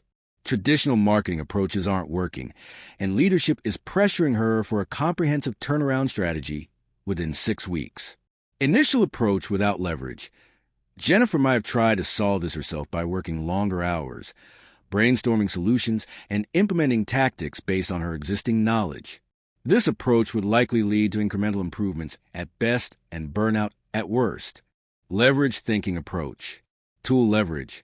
Uses customer analytics software to identify detailed patterns in customer churn and acquisition. Builds financial models to test the ROI of different marketing investment scenarios. Employs A/I tools to analyze competitor marketing messages and identify positioning gaps. Framework leverage. Applies jobs to be done framework to understand what customers are really trying to accomplish. Uses blue ocean strategy analysis to identify uncontested market opportunities. Implements customer journey mapping to identify friction points and improvement opportunities. Network leverage. Conduct structured interviews with sales team members who interact directly with lost customers. Connects with marketing directors from non-competing industries who have successfully turned around similar challenges. Engages a small focus group of former customers to understand why they switched to competitors. System leverage. Creates a systematic competitive analysis process that will provide ongoing intelligence. Develops metrics and tracking systems to measure the effectiveness of new strategies. Builds testing protocols to rapidly experiment with new approaches and scale successful ones. Results. Within 4 weeks, Jennifer has identified that the real problem isn't product quality or traditional marketing effectiveness. It's that competitors are solving a broader customer problem while her company is focused on product features. Her leverage approach reveals that customers don't want better products. They want integrated solutions to business challenges. Armed with this insight, Jennifer develops a repositioning strategy that frames her company's products as components of comprehensive business solutions rather than standalone tools. The leverage thinking approach allows her to develop insights and strategies that would have taken months to discover through traditional analysis. Key success factors. Strategic tool selection. She chose tools that provided insights unavailable through manual analysis. Framework application. She used proven analytical methods rather than improvising approaches. Network orchestration. She asked specific, well-designed questions of people with relevant experience. System development. She built processes that will continue providing value beyond the specific project. Cognitive load management. Thinking efficiently. One of the biggest obstacles to effective thinking is cognitive overload. Try and hold too much information in working memory simultaneously. Leverage helps manage cognitive load by offloading routine thinking tasks to external systems. External memory systems. Instead of trying to remember everything, build reliable systems for storing and retrieving information. Reference databases. Systematic storage of important information with good search capabilities. Template libraries. Reusable frameworks and checklists for common thinking tasks. Decision histories. Records of past decisions and their outcomes for pattern recognition. Attention management systems. Protect your cognitive resources for high-value thinking. Information filtering. Systems that screen out irrelevant information before it reaches your attention. Priority queues. Structured approaches for deciding what deserves mental energy when. Deep work protocols. environmental and schedule design that maximizes focused thinking time, mental model management. Organize your thinking frameworks for rapid access. Situation framework mapping. Quick ways to identify which thinking tools are most relevant to specific types of problems. Framework combination techniques. Methods for using multiple frameworks together rather than in isolation. Model updating processes. Systems for refining your thinking tools based on experience. Building your personal leverage infrastructure. Assessment phase. Identify your leverage gaps. Thinking task analysis. What types of thinking do you do most frequently? Where do you spend the most time? Where do mistakes have the highest cost? Current tool audit. What thinking tools do you currently use? What capabilities do you lack that would significantly improve your analysis quality or speed? Network analysis. Who do you currently turn to for thinking support? What expertise gaps exist in your network? System evaluation. What thinking processes do you repeat regularly? Where do you make predictable mistakes? What decision types would benefit from more systematic approaches? Development phase. Build your leverage capabilities. Tool investment strategy. Identify the highest impact tools for your most important thinking tasks. Learn them thoroughly rather than superficially. Framework library development. Build competence in frameworks most relevant to your recurring challenges. Practice applying them until they become second nature. Network development. Systematically develop relationships with people whose expertise complements your own. Provide value to them before you need their help. System creation. Develop processes for your most important and frequent decision types. Test and refine these systems based on results. Maintenance phase. Keep your leverage current. Technology updates. Stay current with new tools that can enhance your thinking capabilities, but avoid chasing every new development. Framework evolution. Update your thinking frameworks as you gain experience and as new research emerges. Network maintenance. Actively maintain relationships with your thinking network through regular contact and mutual value creation. System refinement. Regularly review and improve your thinking processes based on outcomes and changing circumstances. Advanced leverage techniques. Cross-pollination. Deliberately apply frameworks and insights from one domain to challenges in completely different areas. Many breakthrough insights come from connecting ideas across disciplines. Leverage stacking. Combine multiple forms of leverage for compound benefits. Use AI tools to help identify relevant frameworks. Then apply those frameworks using input from your network. Then systematize the successful approaches. Meta leverage. Build systems for identify what type of leverage will be most valuable for different types of problems. Become strategic about when to use which leverage tools. Collaborative leverage. Partner with others who have complementary leverage capabilities, creating combined thinking power that exceeds what either could achieve individually. Common leverage mistakes. Tool obsession. Becoming fascinated with tools themselves rather than focusing on thinking outcomes. The goal is better decisions, not impressive technology usage. Framework rigidity. Applying frameworks mechanistically rather than adapting them to specific contexts and constraints. Network dependency. Relying too heavily on others, thinking rather than developing your own analytical capabilities. System bureaucracy. Creating processes that are so complex they impede rather than enhance thinking quality. Leverage imbalance. Overdeveloping one type of leverage while neglecting others, creating blind spots and vulnerabilities. Your leverage thinking advantage. Developing sophisticated leverage capabilities provides several powerful advantages over people who rely primarily on their individual thinking power. Speed. You can analyze complex situations and make good decisions much faster because you're not starting from scratch each time. Quality. Your decisions benefit from the accumulated wisdom of experts, proven frameworks, and systematic processes rather than just your personal experience. Scope. You can tackle problems that would be too complex for individual analysis by breaking them down and applying appropriate leverage to each component. Consistency. Your thinking quality doesn't depend as much on your daily energy level, mood, or immediate circumstances because it's supported by external systems. Continuous improvement. Your leverage infrastructure gets stronger over time as you add tools, develop relationships, refine frameworks, and improve systems. Competitive advantage.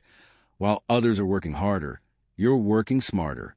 While they're limited by their individual capabilities, you have access to collective intelligence and powerful tools.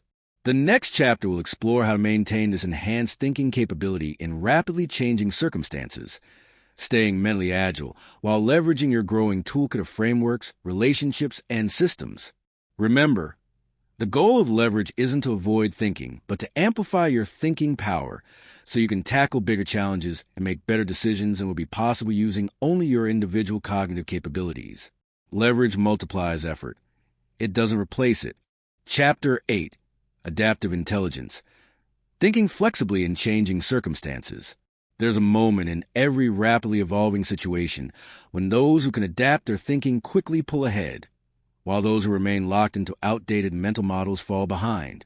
It might be a market disruption that changes entire industries overnight, a personal crisis that requires completely new approaches to familiar challenges, or a technological breakthrough that makes yesterday's best practices obsolete.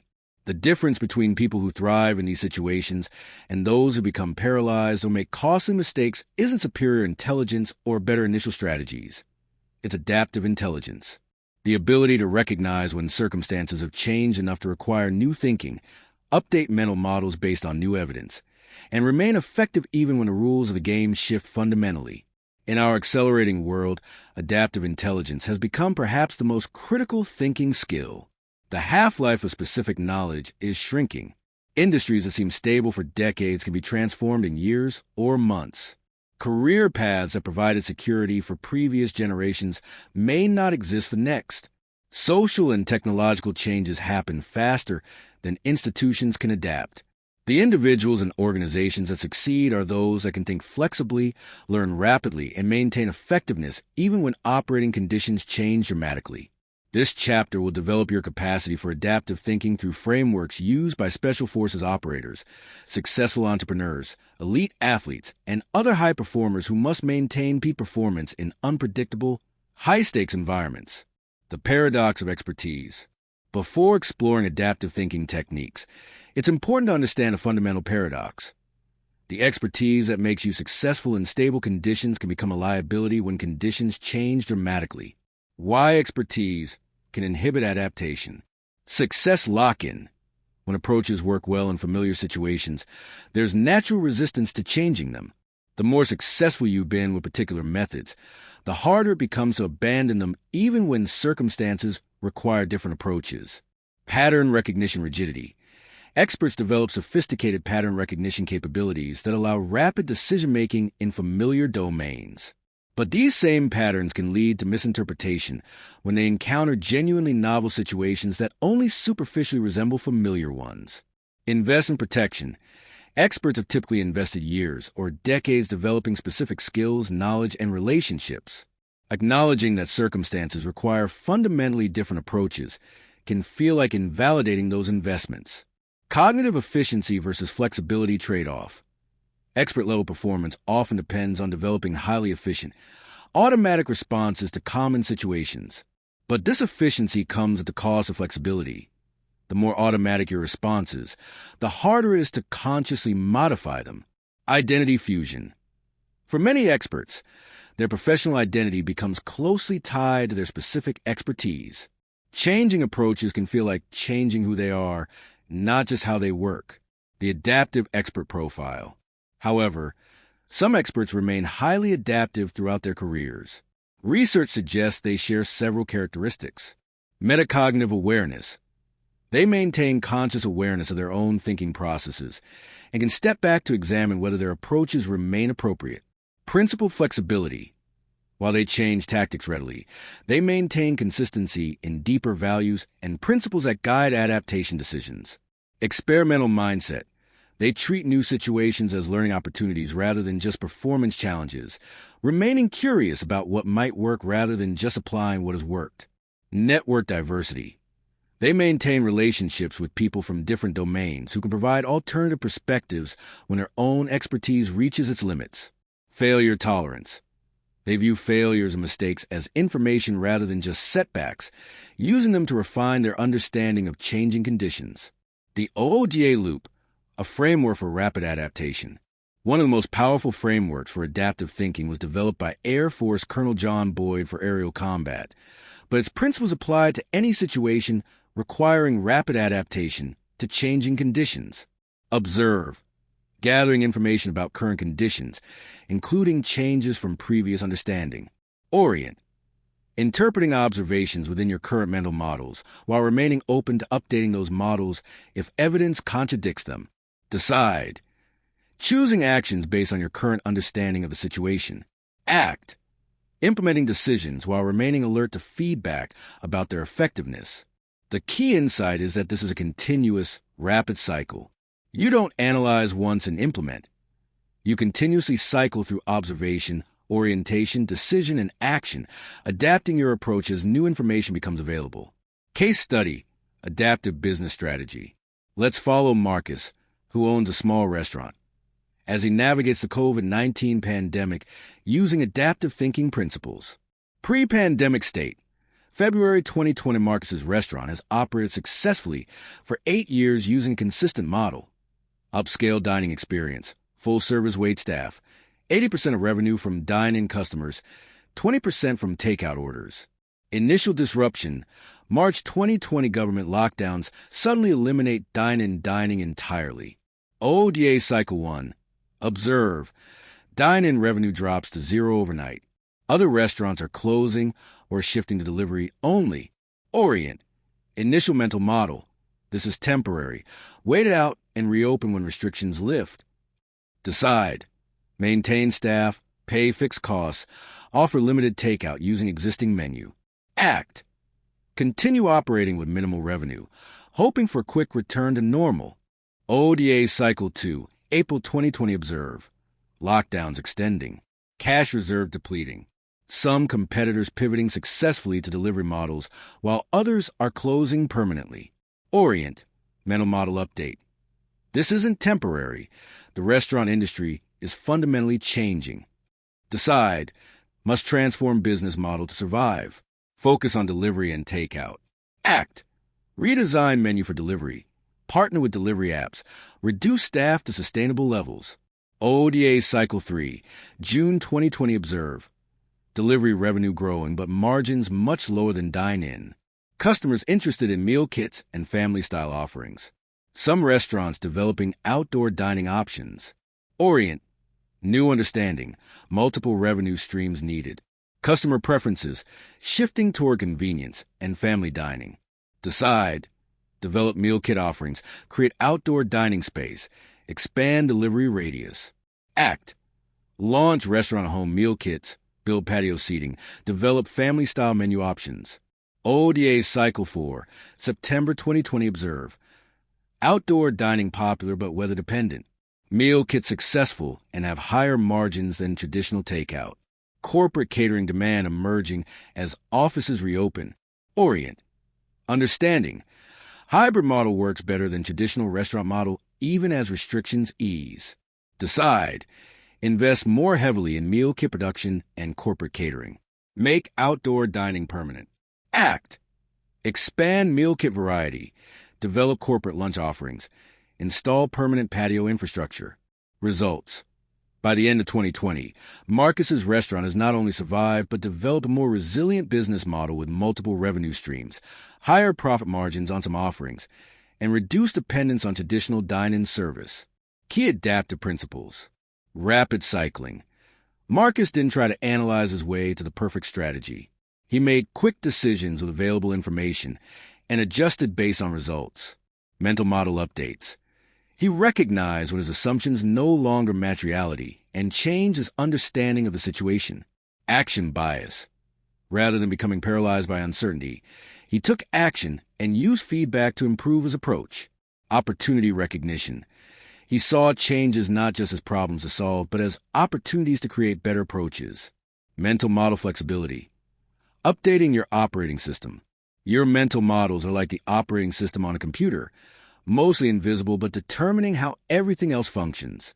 They include your beliefs about how the world works, what causes what, how people behave, and what strategies are likely to succeed in different situations. Identifying your mental models. Mental models are often invisible because they seem like obvious truths rather than assumptions. Here are ways to make them more conscious. Assumption archaeology. When you encounter surprising outcomes, dig into what assumptions led to your expectations. What did you believe about the situation that proved incorrect? Cross-context comparison. How do you approach similar challenges in different contexts? Differences often reveal mental models that you take for granted in familiar situations. Failure analysis. When strategies don't work as expected, examine not just what you did wrong, but what you believed about the situation that led to those strategies. External perspective. Ask people from different backgrounds how they would approach your challenges. Their different assumptions often highlight your own mental models. Common mental model categories. Causation models. Your beliefs about what causes what in different domains. Linear versus systems causation. Direct versus indirect influence. Immediate versus delayed effects. People models. Your assumptions about human motivation, decision-making, and behavior. Rational versus emotional drivers. Individual versus social influences. Fixed versus changeable characteristics. Change models. Your beliefs about how change happens. Gradual versus sudden. Top-down versus bottom-up. Planned versus emergent. Predictable versus chaotic. Success models. Your assumptions about what leads to success in different areas. Effort versus strategy versus luck versus timing. Individual versus systemic factors. Skill versus knowledge versus relationships. Updating mental models systematically. The hypothesis testing approach. Treat your mental models as hypotheses to be tested rather than truths to be defended. Make models explicit. Write down your key assumptions about important situations. Identify testable predictions. What would you expect to see if your models are accurate? Seek disconfirming evidence. Actively look for information that contradicts your expectations. Update based on evidence. Modify your models when evidence consistently contradicts them. Test updated models. Use revised models to make new predictions and test their accuracy. The Red Team Review. Systematically challenge your own mental models by taking alternative perspectives. If someone smart disagreed with your approach, what would their strongest arguments be? What would someone from a completely different background think about this situation? If your current approach is wrong, what alternative explanations might be more accurate? What evidence would convince you that your mental models need updating? Scenario-based adaptive planning. Traditional planning assumes you can predict future conditions and develop strategies accordingly. Adaptive planning assumes uncertainty and develops capabilities to respond effectively to multiple possible futures. The adaptive planning framework. Core capabilities development. Instead of optimizing for specific predicted conditions, develop capabilities that are valuable across multiple scenarios. Option creation. Build strategies that preserve multiple possible responses rather than committing fully to single approaches. Signal detection. Identify leading indicators that suggest which scenarios are becoming more likely, allowing early adaptation. Response triggers. Predefine conditions that would trigger specific strategic responses, enabling rapid action when those conditions emerge. Case study. Adaptive career development. Sarah is a 32-year-old marketing manager who recognizes that her industry is changing rapidly due to artificial intelligence, changing consumer behavior, and economic uncertainty. Rather than try and predict exactly how her field will evolve, she uses adaptive planning principles. Scenario development. Sarah identifies 3 possible futures for her industry. Scenario A, AI enhancement. AI tools make marketers more effective but don't replace human creativity and strategy. Scenario B, significant automation.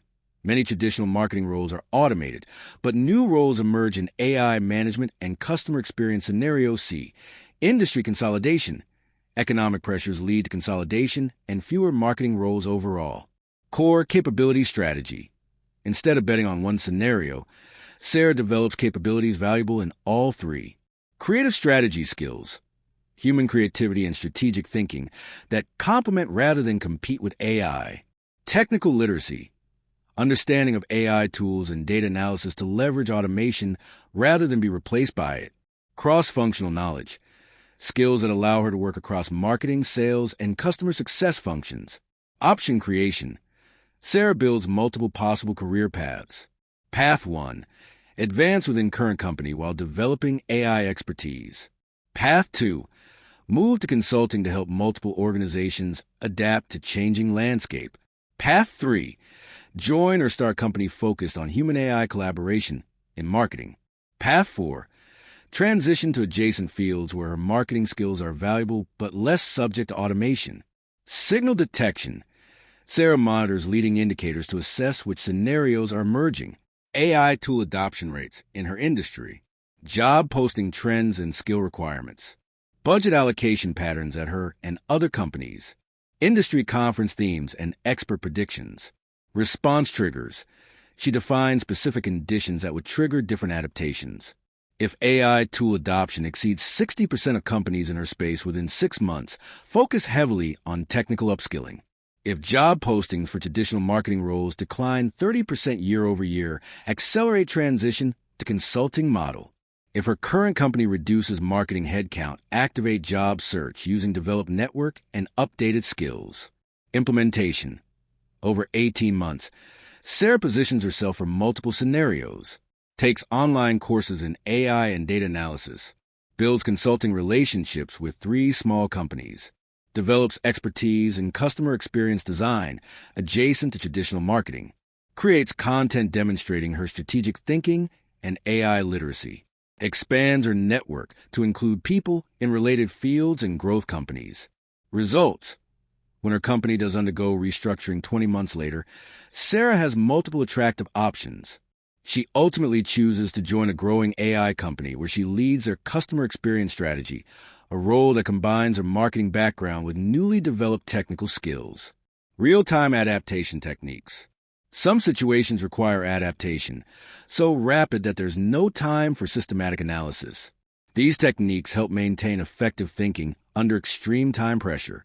The minimum viable response.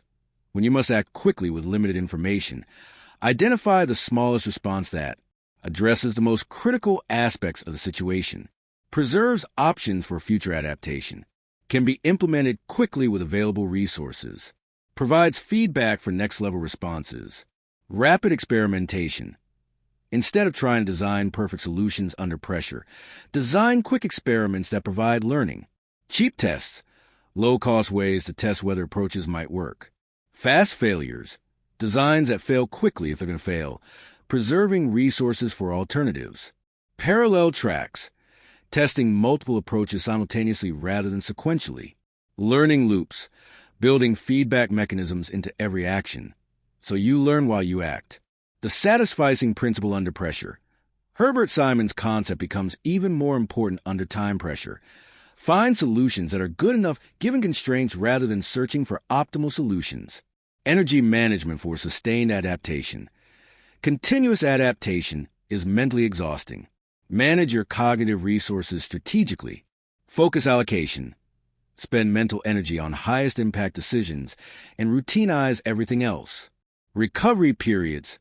Build in rest and reflection time to maintain decision-making quality. Delegation strategies. Use other people's expertise for decisions outside your core competencies. System reliance. Fall back on proven frameworks and processes when individual judgment is compromised by fatigue. Building organizational adaptive capacity. Whether you're leading a team, managing a department, or running a business, building adaptive capacity in groups requires different techniques than individual adaptation. Psychological safety. Teams adapt better when members feel safe to admit mistakes, suggest changes, and challenge existing approaches without fear of punishment or ridicule. Decentralized decision-making. Push decision authority down to the level closest to changing conditions. People on the front lines often see changes first and can respond most quickly. Cross-training. Develop capabilities across multiple team members so the group can adapt when key people are unavailable or when roles need to shift rapidly. External networks.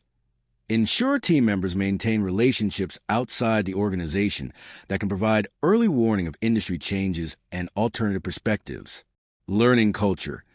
Create systems that capture and share lessons learned from both successes and failures. Make adaptation a core competency rather than just crisis response. Resource flexibility. Maintain reserve capacity, financial, personnel, and operational, that allows rapid response to changing conditions. Cognitive flexibility exercises. Like physical fitness, adaptive thinking improves with practice. These exercises build mental flexibility. Perspective rotation. Regularly practice viewing familiar situations from completely different angles. How would someone from a different culture approach this? What would this look like to someone much younger or older? How would an expert in a different field analyze the situation? Assumption reversal. Take your key assumptions about important situations and consider what would be true if the opposite were accurate. If hard work doesn't guarantee success, what does? If this trend continues forever, what would that mean? If our biggest strength became our biggest weakness, how would we adapt? Scenario planning practice. Regularly develop multiple scenarios for important decisions, even small ones. This builds the mental habit of considering multiple possibilities. Rapid strategy pivots. Practice quickly developing alternative approaches to familiar challenges. If your usual approach were not available, what would you do? How could you achieve the same goals with half the resources? What would the completely opposite approach look like? Cross-domain learning. Study how experts in different fields approach similar challenges. How do athletes adapt to changing conditions during competition? How do improvisational actors handle unexpected situations? How do emergency responders maintain effectiveness in chaotic environments? Common adaptation mistakes. Over-adaptation. Changing approaches too frequently in response to temporary conditions or normal variation rather than fundamental shifts. Under-adaptation. Remaining locked into familiar approaches long after circumstances have changed enough to require new methods. Adaptation without direction. Changing tactics without maintaining strategic consistency, leading to incoherent efforts that waste resources. Panic adaptation. Making dramatic changes under pressure without sufficient analysis, often jumping from one extreme approach to another. Adaptation exhaustion. Try to adapt to every change rather than distinguishing between temporary fluctuations and permanent shifts. Your adaptive intelligence advantage. Developing sophisticated adaptive intelligence capabilities provides several powerful advantages in our rapidly changing world. Resilience. You maintain effectiveness even when familiar approaches no longer work, recovering quickly from setbacks and changes. Opportunity recognition. You spot emerging possibilities before they become obvious to others, positioning yourself advantageously for new developments. Reduced anxiety. Confidence in your ability to adapt reduces fear of change and uncertainty, allowing you to take intelligent risks others avoid. Leadership value. In uncertain times, people are drawn to those who remain calm and effective despite changing conditions. Career security. Your security comes not from any specific role or skill, but from your ability to learn and adapt to whatever conditions emerge. Compound learning. Each adaptation experience builds your capability for future changes, creating an accelerating advantage over time. The next chapter will explore how to understand and influence others more effectively by applying critical thinking to human psychology, communication, and persuasion. Remember, the goal of adaptive intelligence isn't to change constantly, but to change appropriately, maintaining what works while updating what doesn't, preserving core values while adapting methods, and staying true to yourself while growing with changing circumstances. Chapter 9. Understanding and Influencing Others, Psychology and Critical Thinking. Here's a truth that transforms how you approach every human interaction. The most logically sound argument, the most compelling evidence, and the most brilliant analysis are worthless if you can't understand how other people think and communicate your insights in ways that genuinely influence their decisions and actions. Critical thinking isn't a solitary activity. Your best ideas need to be understood and accepted by others. Your most important decisions often require cooperation, consensus, or at least the absence of active resistance from people whose psychology, motivations, and mental models may be very different from your own. Whether you're trying to convince a skeptical boss to support your proposal, helping a friend think through a major life decision, negotiating a complex business deal, or simply having a productive conversation with someone who disagrees with you, your success depends as much on psychological insight as it does on logical analysis. This chapter will develop your ability to understand how others think, predict how they'll respond to different approaches, and communicate your ideas in ways that actually change minds and inspire action. You'll learn techniques used by negotiators, therapists, teachers, and leaders, people whose effectiveness depends on understanding human psychology and applying that understanding ethically and strategically. The psychology of belief and decision-making. Before you can influence others effectively, you need to understand how people actually form beliefs and make decisions, which is often quite different from how they think they make decisions or how rational models suggest they should make decisions. The two-system model of thinking. Psychologist Daniel Kahneman's research revealed that human thinking operates through two distinct systems.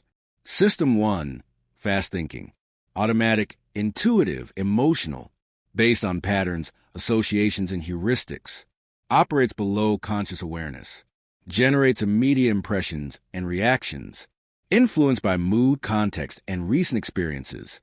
System 2, slow thinking, deliberate, analytical, logical, requires conscious effort and attention, can override System 1 responses, handles complex calculations and abstract reasoning, gets fatigued with sustained use. Key insight for influence. Most people spend most of their time in System 1 thinking. Even when they believe they're being logical and rational, emotional and intuitive factors are heavily influencing their judgments. Effective influence works with both systems rather than ignoring System 1 and appealing only to logic.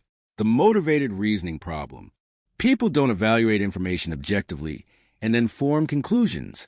Instead, they often start with conclusions they want to reach, based on identity, emotions, or social pressures, and then seek information that supports those conclusions while avoiding or discounting contradictory evidence. This means that presenting logical arguments and factual evidence, while necessary, is often insufficient to change minds. You must also address the underlying motivations and emotional investments that lead people to prefer certain conclusions. Cognitive dissonance and consistency needs. Leon Festinger's research showed that people have a strong psychological need for consistency between their beliefs, values, and actions. When confronted with information that contradicts their existing beliefs, they experience uncomfortable cognitive dissonance. The most common responses to cognitive dissonance are rejection, dismissing or discrediting conflicting information, rationalization, finding ways to reinterpret information so it doesn't conflict with existing beliefs, compartmentalization, keeping conflicting beliefs separate so they don't have to be reconciled, belief change, actually updating beliefs, the least common response, implications for influence. If you want people to change their minds, you need to minimize cognitive dissonance by showing how new information is actually consistent with their deeper values and identity, or by making the cost of maintaining inconsistent beliefs higher than the cost of changing them. Reading people. Understanding individual psychology. Effective influence starts with accurate understanding of the specific person or people you're trying to reach. This requires developing sophisticated people reading skills that go beyond surface-level observations. Motivational analysis. Different people are driven by different core motivations. Understanding what drives someone allows you to frame your ideas in ways that connect with their fundamental needs and desires. Achievement motivation. Drive to accomplish difficult tasks, overcome obstacles, and excel relative to others. Recognition cues. Competitive language. Focus on metrics and outcomes, pride in past accomplishments. Influence approach. Frame your ideas in terms of challenges to overcome, opportunities for recognition, ways to outperform competitors. Affiliation motivation. Desire for warm, close relationships and belonging to groups. Recognition cues. Emphasis on teamwork, concern about others' opinions, discomfort with conflict. Influence approach. Show how your ideas benefit relationships, create harmony, or align with group values. Power motivation. Need to influence, control, or have impact on people and situations. Recognition cues. Interest in leadership roles, concern with status and authority, strategic thinking about influence. Influence approach. Demonstrate how your ideas increase their influence, solve problems they care about, or align with their vision. Security motivation. Priority on stability, predictability, and risk minimization. Recognition cues. Careful decision-making, concern about downsides, preference for proven approaches. Influence approach. Emphasize risk reduction, precedent and proven success, gradual implementation. Autonomy motivation. Need for independence, self-direction, and freedom from external control. Recognition cues. Resistance to micromanagement, entrepreneurial interests, creative approaches. Influence approach. Frame ideas as increasing their options and control, avoiding prescriptive language. Values and identity analysis. People's decisions are heavily influenced by their sense of identity and core values. What someone believes about themselves and what they value most deeply often matter more than objective analysis. Professional identity. How people see themselves in their work role affects how they evaluate ideas. Engineers might value technical elegance and systematic approaches. Salespeople might prioritize relationship impacts and persuasive power. Financial professionals might focus on quantifiable returns and risk assessment. Personal identity. Core aspects of how people see themselves as individuals. Are they innovative or traditional? Independent or collaborative? Analytical or intuitive? What communities do they identify with? And what do those communities value?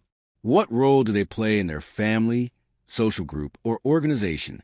Value hierarchies. When values conflict, which ones take priority? Security versus adventure. Individual achievement versus collective harmony. Short-term pleasure versus long-term benefit. Efficiency versus relationships. Cognitive style analysis. People process information differently and find different types of evidence compelling. Detail versus big picture orientation. Detail-oriented people want specifics, data, step-by-step plans, and concrete examples. Big picture people want vision, strategy, overall direction, and conceptual frameworks. Logical versus emotional processing. Logical processors respond to data, analysis, cause and effect reasoning, and systematic arguments. Emotional processors respond to stories, values, relationships, and personal impact. Risk tolerance. Risk-averse people need extensive evidence of safety and probability of success. Risk-tolerant people are motivated by upside potential and comfortable with uncertainty. Learning style. Visual learners prefer diagrams, charts, and written materials. Auditory learners prefer verbal explanations and discussions. Kinesthetic learners prefer hands-on experience and concrete examples. The influence spectrum, from information to persuasion. Not all influence attempts require the same approach. The strategy you choose should match both the situation and the person you're trying to influence. Level 1. Information sharing when people lack information but are already motivated to make good decisions. Simply providing clear, relevant information may be sufficient. Best for technical decisions where expertise matters more than psychology, situations where people have asked for your input, contexts where there's no significant emotional investment in current approaches. Approach. Focus on clarity, accuracy, and relevance. Organize information logically and present it in formats that match the recipient's learning style. Level 2. Rational persuasion when people have some resistance or competing priorities. You need to make logical arguments for why your approach serves their interests better than alternatives. Best for business decisions, situations where people are generally logical, contexts where you have credibility and people trust your judgment. Approach. Use structured arguments, cost-benefit analysis, risk assessment, and systematic comparison of options. Address objections proactively. Level 3. Emotional persuasion when logical arguments aren't sufficient because emotional factors are driving resistance. You need to address feelings, values, and identity concerns.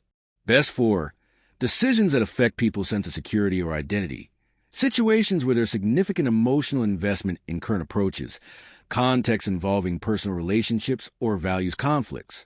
Approach. Use stories, analogies, and examples that create emotional connection. Address fears and concerns directly. Show how your approach aligns with their values and identity. Level 4. Social influence. When individual persuasion isn't working, you may need to change the social environment or leverage group dynamics. Best for organizational change. Situations where social proof matters more than individual analysis. Contexts where peer pressure or authority relationships are significant factors. Approach. Build coalitions, use testimonials from respected peers, create social proof, leverage authority relationships, change group norms. Level 5.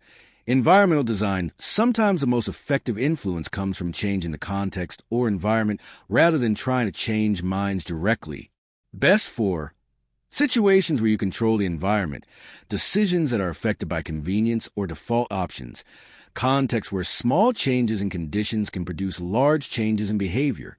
Approach: change default options, modify physical or digital environments, adjust timing and context, eliminate barriers to desired actions. Strategic communication techniques: the principle of agreement before disagreement. Before presenting ideas that someone might resist, establish areas of common ground. This creates psychological momentum toward agreement and reduces defensiveness. Process: identify shared goals, values, or concerns. Explicitly acknowledge these commonalities. Frame your proposal as a way to achieve these shared objectives. Address differences as tactical rather than fundamental disagreements. Example: instead of "your current marketing strategy is wrong, here's what you should do instead." Try: "I know we both want to increase customer acquisition while maintaining profitability. I've been analyzing our current approach and think I've identified some opportunities to improve our results." The Trojan horse technique: when people are resistant to your ideas, sometimes you can achieve influence by embedding your suggestions within frameworks they already accept. Applications: present new ideas as extensions of successful current practices. Use their language and frameworks to describe your concepts. Show how your approach helps them better achieve their stated goals. Frame changes as refinements rather than replacements. The persuasion principle: Robert Cialdini's research shows that what happens just before you make your request significantly affects the response you receive. You can prepare people to be more receptive by directing their attention to concepts that support your proposal. Techniques: ask questions that get people thinking about problems your solution addresses. Share stories or examples that illustrate the benefits of your approach. Create experiences that demonstrate the limitations of current methods. Use environmental cues that prime relevant concepts. The foot in the door progression: people who comply with small requests are more likely to comply with larger requests later. This works because small commitments create psychological momentum toward consistency. Process: start with very small requests that are almost impossible to refuse. Gradually increase the size of requests while maintaining the same direction. Build on previous agreements to establish patterns of cooperation. Use each compliance to strengthen the relationship and credibility. Important: this technique should be used ethically, pursuing outcomes that genuinely benefit the other person, not just manipulating them for your advantage. Case study: complex organizational influence. Let's follow David, a mid-level manager at a technology company, as he attempts to convince senior leadership to invest in a major process improvement initiative that would require significant resources and organizational change. Initial situation: David has identified inefficiencies in the company's product development process that are costing approximately $2 million annually in delayed launches and customer satisfaction problems. His proposed solution would require a $500,000 investment and significant changes to how teams work together. Stakeholder analysis: CEO, Maria achievement motivated, big picture oriented, risk tolerant when upside is clear. Values: company growth, competitive advantage, innovation. Concerns: resource allocation, competing priorities, execution risk. Communication style: want strategic overview first, then supporting details. CFO, Robert security motivated, detail oriented, risk averse. Values: financial performance, operational efficiency, proven approaches. Concerns: cost-benefit justification, implementation risks, measurement, and control. Communication style: wants detailed financial analysis and risk assessment. VP of Engineering, Lisa power motivated, technically sophisticated, process-oriented. Values: technical excellence, team effectiveness, systematic improvement. Concerns: team disruption, technical feasibility, change management. Communication style: wants technical details and implementation planning. Initial approach: unsuccessful David's first attempt focuses on logical analysis, presenting data about current inefficiencies and projecting benefits from his proposed solution. The presentation is technically sound but generates limited enthusiasm and several objections about cost, risk, and timing. Strategic influence redesign. Phase 1. Persuasion and relationship building instead of immediately proposing a solution. David spends several weeks creating receptivity. For Maria, shares competitive intelligence about how other companies are achieving faster product development cycles. For Robert, provides detailed analysis of current costs and inefficiencies, framed as risk management rather than new investment. For Lisa, engages in technical discussions about process optimization and asks for her input on implementation challenges. Phase 2. Customized presentation strategy. For Maria, CEO, opening, our product development cycle is 30% slower than our main competitor, which cost us an estimated $800,000 in missed market opportunities last quarter. Core message. This investment positions us for sustained competitive advantage through superior execution capability. Call to action. I'd like your support to develop a detailed implementation plan that we can review in 30 days. For Robert, CFO, opening. I've identified $2 million in annual costs that we can eliminate through process improvements with a 6-month payback period. Core message. This is fundamentally a cost reduction initiative that also provides growth benefits. Supporting details. Detailed financial projections, risk mitigation strategies, measurement systems. Call to action. I'd like to work with your team to refine the financial model and develop implementation milestones. For Lisa, VP Engineering, opening. I've been analyzing why our team spend 40% of their time on rework and coordination issues instead of actual development. Core message. This initiative empowers teams to be more effective by removing systemic obstacles. Technical focus. Detailed process flow analysis, technology solutions, change management approach. Call to action. I'd like to pilot this approach with one team to demonstrate feasibility before broader rollout. Phase 3. Coalition building. David recognizes that individual persuasion may not be sufficient for such a significant organizational change. He builds support through peer testimonials, connect with managers at other companies who have implemented similar changes, internal champions, identifies respected team members who support the initiative and asks them to share their perspectives. Pilot success, implements a small-scale version with Lisa's team that demonstrates clear benefits. External validation, brings in a consultant who provides third-party validation of the approach. Phase 4. Addressing resistance. When some resistance emerges, David uses several techniques. Reframing objections. When Robert expresses concern about implementation costs, David reframes the discussion around the cost and not changing. Incremental commitment. Instead of requesting full approval immediately, he asks for a 90-day pilot program. Social proof. Share success stories from similar companies and connect skeptics with peers who have succeeded with similar approaches. Results. After 3 months of strategic influence efforts, David received approval for a phased implementation of his process improvement initiative. The key factors in his success were understanding individual psychology. He tailored his approach to each person's motivations, concerns, and communication style. Building receptivity. He prepared people to be receptive rather than jumping directly to his proposal. Addressing both logic and emotion. He provided rational justification while also connecting with values and identity. Using social influence. He built coalitions and used peer pressure and external validation. Managing the change process. He made it easy to say yes through incremental commitments and risk mitigation. Ethical considerations in influence. Understanding human psychology and influence techniques creates both opportunities and responsibilities. The same methods that can help you communicate good ideas more effectively can also be used to manipulate people for selfish purposes. Ethical influence principles. Mutual benefit. Use influence techniques to achieve outcomes that benefit both you and the other person, not just yourself. Truthfulness. Base your influence attempts on accurate information and honest analysis, even when the truth is less convenient for your arguments. Respect for autonomy. Enhance rather than undermine people's ability to make informed decisions that align with their own values and interests.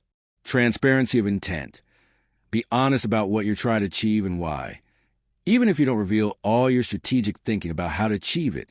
Long-term relationship focus. Use approaches that strengthen rather than damage relationships and reputations over time. Alternative consideration. Help people understand their options rather than manipulating them toward predetermined choices. Building your influence capabilities. Developing people reading skills. Active observation. Pay attention to patterns in how people communicate, what they emphasize, how they make decisions, and what seems to motivate them. Question strategies. Develop sophisticated questioning techniques that help people reveal their priorities, concerns, and decision-making criteria. Feedback seeking. Ask people directly about their preferences, concerns, and reactions rather than just guessing. Pattern recognition. Notice how different types of people respond to different influence approaches, and build your understanding of psychological types. Improving communication effectiveness. Audience adaptation. Practice adjusting your communication style, examples, and emphasis based on who you're talking to. Story development. Build a library of stories, analogies, and examples that illustrate your key points in emotionally compelling ways. Objection anticipation. Develop a habit of thinking through potential objections and preparing responses that address underlying concerns rather than just surface-level arguments. Feedback integration. Pay attention to how people respond to your communication attempts and adjust your approach based on what works and what doesn't. Building credibility and trust. Competence demonstration. Consistently deliver high-quality work and insights that demonstrate your expertise and judgment. Reliability. Follow through on commitments and be consistent in your behavior and values. Benevolence. Show genuine concern for others' interests and well-being, not just your own agenda. Vulnerability. Acknowledge uncertainties and limitations rather than pretending to have all the answers. Your influence advantage. Developing sophisticated understanding of human psychology and ethical influence techniques provides several powerful advantages. Communication effectiveness. Your ideas are more likely to be understood, accepted, and acted upon because you present them in ways that connect with how people actually think and make decisions. Relationship quality. Understanding other psychology helps you build stronger, more satisfying relationships based on genuine understanding rather than surface-level interaction. Leadership capability. People are naturally drawn to those who understand them and can help them achieve their goals, creating opportunities for formal and informal leadership. Negotiation success. Whether in business deals, salary discussions, or personal relationships, understanding psychology gives you significant advantages in reaching mutually beneficial agreements. Team effectiveness. Groups your part function better because you can help bridge different perspectives, resolve conflicts, and build consensus around shared goals. Personal satisfaction. Understanding others reduces frustration and conflict in your relationships, while increasing your ability to help people and make a positive impact.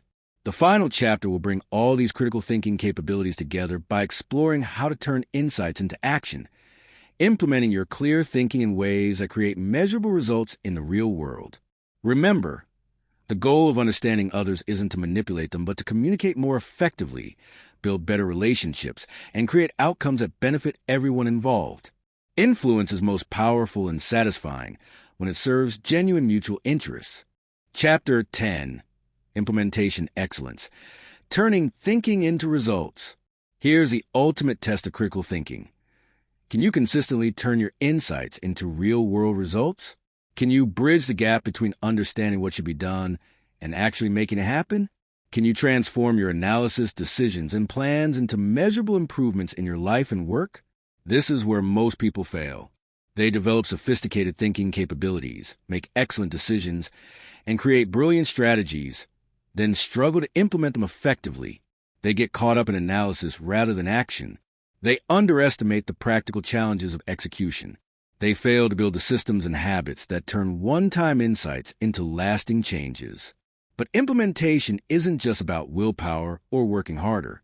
It's about understanding the psychology of behavior change, designing systems that make success inevitable, and developing the skills to navigate the inevitable obstacles and setbacks that occur when you try to transform thinking into reality.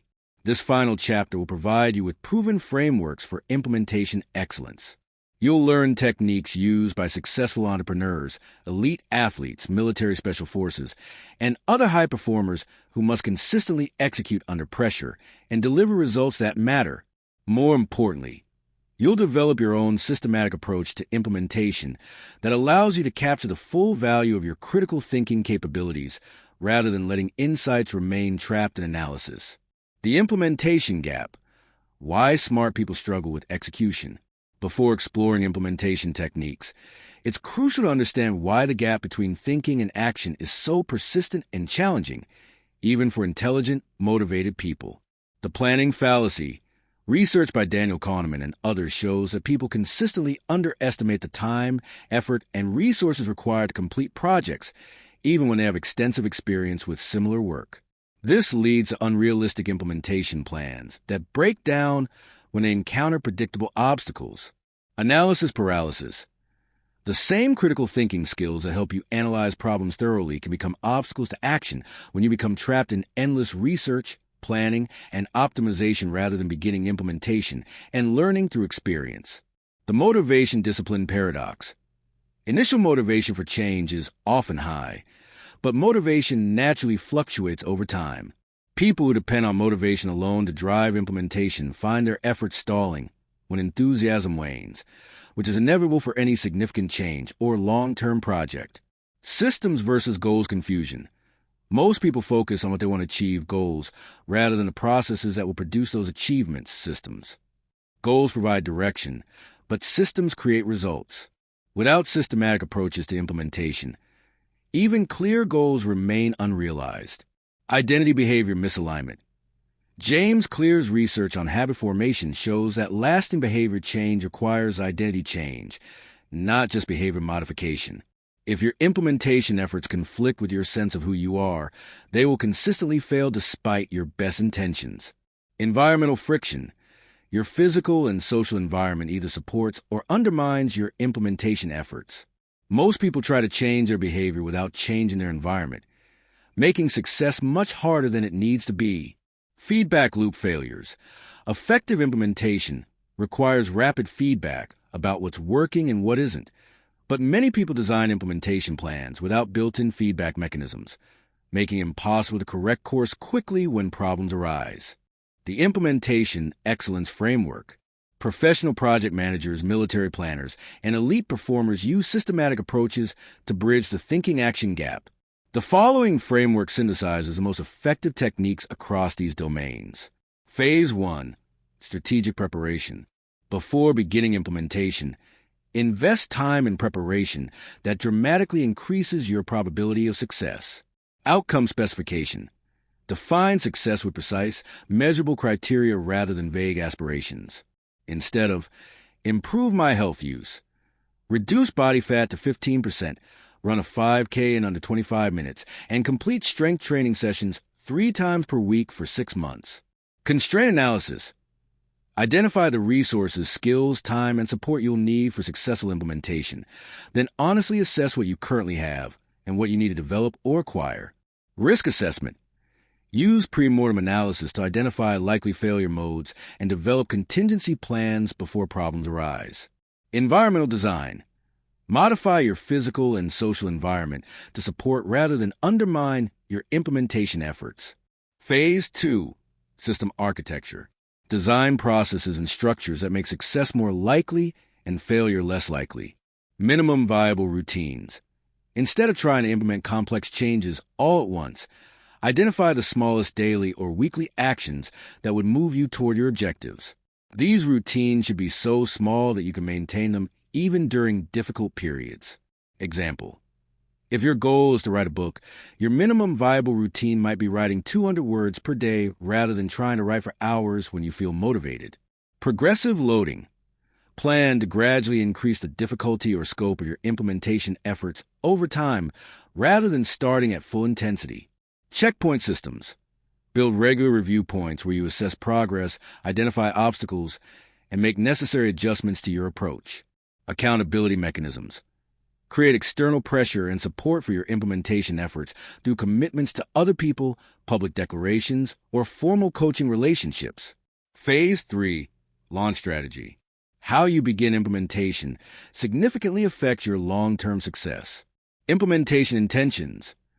Research by Peter Gollwitzer shows that people are much more likely to follow through on plans when they create specific if-then statements that connect situational cues to desired behaviors.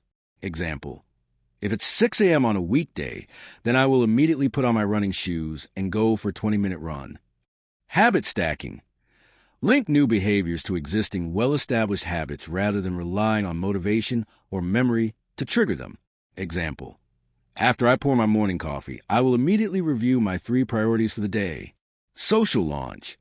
Involve other people in your implementation efforts from the beginning rather than trying to build momentum in isolation. Quick win strategy. Design your implementation plan to produce visible progress quickly, creating positive feedback loops that sustain motivation through more challenging phases. Phase 4. Execution management. Once implementation begins, systematic management becomes crucial for maintaining momentum and adapting to obstacles. Daily execution rituals. Establish consistent daily practices that maintain forward momentum regardless of how you feel or what unexpected events occur. Weekly review cycles. Regular assessment of progress, obstacles, and lessons learned, with adjustments to tactics while maintaining strategic direction. Monthly strategic reviews. Broader evaluation of whether your implementation approach is producing desired results and whether strategic adjustments are needed. Case study. Comprehensive implementation excellence. Let's follow Rachel, a software engineer, as she applies implementation excellence principles to develop expertise in machine learning and transition to a senior AI role over 18 months. Strategic preparation phase. Outcome specification. Rachel defines success as: complete 3 significant ML projects for her portfolio, earn a recognized ML certification, secure a senior ML engineer position at a top-tier tech company, increase her salary by at least 40%. Constraint analysis. Rachel identifies that she needs time, 15 to 20 hours per week for study and projects. Skills. Mathematics review, programming in Python/R, cloud computing platforms. Resources. Online courses $2,000, cloud computing credits $1,200, potentially a coach $3,000. Network. Connections with ML professionals for advice and job opportunities. Risk assessment. Pre-mortem analysis. Rachel imagines failure and identifies potential causes. Overwhelmed from technical complexity. Mitigation. Start with foundational courses. Build gradually. Time management challenges with full-time work mitigation. Protected study time. Weekend intensives. Lack of practical experience mitigation. Focus on hands-on projects. Contribute to open source. Imposter syndrome and self-doubt mitigation. Join ML communities, find mentors, track progress visibly. Environmental design. Rachel modifies her environment for success. Physical. Sets up dedicated study space with dual monitors and ML textbooks. Digital. Uninstall social media apps. Uses website blockers during study time. Social. Joins local ML meetup groups. Finds an accountability partner. System architecture phase. Minimum viable routine. Rachel commits to 45 minutes of mill study every day before work, regardless of other circumstances. Progressive loading plan. Months 1 to 2. Foundation courses in statistics and Python programming. Months 3 to 6. Core ML algorithms and techniques. Months 7 to 12. Specialized areas, deep learning and NLP, and first project. Months 13 to 15. Advanced topics in second major project. Months 16 to 18. Job search, interview preparation, third project. Checkpoint systems. Daily. Study session completion and key insights capture. Weekly. Progress review and next week planning. Monthly. Strategic review with accountability partner and course corrections. Quarterly. Major milestone assessment and celebration. Accountability mechanisms. Study partner. Another engineer making similar transition. Public commitment. Blog documenting her learning journey. Financial stake. Prepaid course fees and conference registrations. Professional commitment. Informed her manager about her career development goals. Launch strategy phase. Implementation intentions. Rachel creates specific if-then plans. If it's 5:30 a.m. on a weekday, then I immediately start my ML study session. If I finish dinner on weekends, then I work on my current ML project for 2 hours. If I encounter a concept I don't understand, then I write a detailed explanation in my learning blog. Habit stacking. She connects new behaviors to existing routines. After her morning coffee, she reviews the day's learning objectives. Before her evening workout, she writes a summary of what she learned. During her weekend grocery shopping, she listens to ML podcasts. Social launch. Rachel announces her goals publicly, joins 3 online ML communities, and introduces herself. Attends her first ML meetup and connects with 5 people. Starts her learning blog and commits to weekly posts. Quick win strategy. She designs early victories. Completes an introductory course in the first 2 weeks.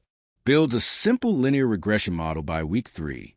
Publishes her first blog post about her learning journey. Execution management phase. Daily execution rituals. 5:30 to 6:15 a.m. Core study time non-negotiable. 12 to 12:15 p.m. Review morning's learning and plan evening practice. 7 to 8 p.m. Hands-on coding or project work, Monday, Wednesday, Friday. Weekly review cycles. Every Sunday evening, Rachel assesses. Progress. What did I learn this week? What projects did I advance? Obstacles. What slowed me down? What confused me? What I need help with? Adjustments. What should I do differently next week? What resources do I need? Planning. What are my 3 priorities for the coming week? Monthly strategic reviews. Rachel conducts comprehensive evaluations. Progress toward goals. Am I on track for my 18-month objectives? Skill development. What capabilities have I gained? What gaps remain? Network building. What connections have I made? Where do I need more relationships? Market feedback. What are employers looking for? How can I better position myself? Results over 18 months. Month 6. Rachel has completed foundational courses and built her first ML project, a customer segmentation analysis for her current company. Her manager is impressed and assigns her to a data analysis project. Month 12. She has completed an advanced deep learning specialization and built 2 substantial portfolio projects. She's become a regular contributor to ML discussions at work and has been invited to speak at the local meetup. Month 15. Rachel has earned her ML certification and completed 3 major projects. She's built relationships with ML engineers at several target companies through networking and open source contributions. Month 18. She receives 3 job offers for senior ML positions, ultimately accepting a role that represents a 50% salary increase and positions her in a leading AI company. Her systematic implementation approach allowed her to achieve results that seemed overwhelming when she started. Key success factors. Strategic preparation ensured she understood requirements and obstacles before beginning. System design made daily progress automatic, rather than dependent on motivation. Progressive loading prevented overwhelm, while maintaining steady advancement. Regular reviews allowed course corrections and maintained strategic focus. Environmental design reduced friction and eliminated common obstacles. Social accountability provided support and external motivation during difficult periods. Advanced implementation techniques. The 2-day rule. Never allow yourself to miss your minimum viable routine 2 days in a row. This prevents temporary setbacks from becoming permanent abandonment of your implementation efforts. Implementation scoring. Develop metrics that measure implementation quality, not just outcomes. Track consistency, system adherence, and process improvements as leading indicators of eventual success. Obstacle pre-planning.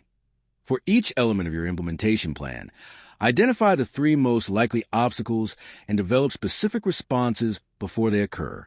Energy management. Align your most important implementation activities with your natural energy rhythms rather than trying to force important work during low energy periods. The identity bridge. Gradually shift your identity to align with your implementation goals. Instead of, I'm trying to learn ML, adopt, I'm an ML engineer developing my expertise. Compound implementation. Look for implementation efforts that serve multiple goals simultaneously, creating compound benefits from single actions. Building implementation resilience. Setback recovery protocols. Develop systematic approaches for getting back on track after inevitable setbacks rather than viewing failures as permanent defeats. The comeback formula. Acknowledge the setback without judgment or self-criticism. Analyze what happened to extract lessons rather than just moving on. Adjust the system to make similar setbacks less likely in the future. Recommit immediately with modified approach rather than waiting for motivation to return. Maintenance versus growth modes. Recognize that you'll go through periods focused on maintaining progress and periods focused on advancing. Both are necessary and normal parts of long-term implementation. Support system development. Build relationships with people who understand your implementation challenges and can provide both practical assistance and psychological support. Celebration and recognition systems. Create regular acknowledgement of progress and achievements to maintain motivation through long implementation periods. Creating your personal implementation operating system. Implementation audit. Assess your current approach to turning thinking into action. Where do you consistently succeed in implementation? Where do you repeatedly struggle despite good intentions? What patterns can you identify in your implementation successes and failures? What environmental factors help or hinder your execution? System design. Based on your audit, design your personal implementation approach. Daily routines that maintain momentum regardless of external circumstances. Weekly and monthly review processes that ensure strategic alignment. Environmental modifications that reduce friction and support desired behaviors. Accountability mechanisms that provide external motivation and feedback. Measurement systems that track both process adherence and outcome achievement. Testing and refinement. Start with small implementation challenges to test and refine your system before applying it to major goals or changes. Scaling strategy. Develop approaches for managing multiple implementation efforts simultaneously without creating overwhelming complexity. Your implementation excellence advantage. Mastering implementation excellence provides several powerful advantages that compound over time. Credibility. When people see that you consistently deliver on your commitments and turn ideas into results, they trust your judgment and seek your leadership. Momentum.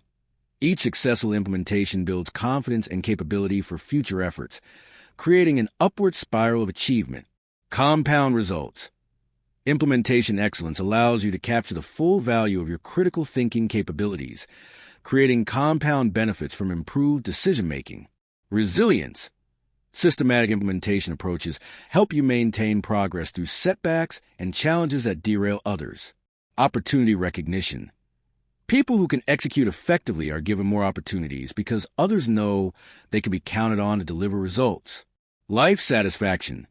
The ability to transform your insights and goals into reality creates deep satisfaction and sense of agency that improves overall quality of life. Conclusion. Your critical thinking mastery journey. You now possess a comprehensive toolkit for critical thinking mastery that integrates rational analysis with practical implementation. Let's review the complete journey. Chapter 1 provided the foundation, understanding how your mind works and building the mental discipline necessary for clear thinking under pressure.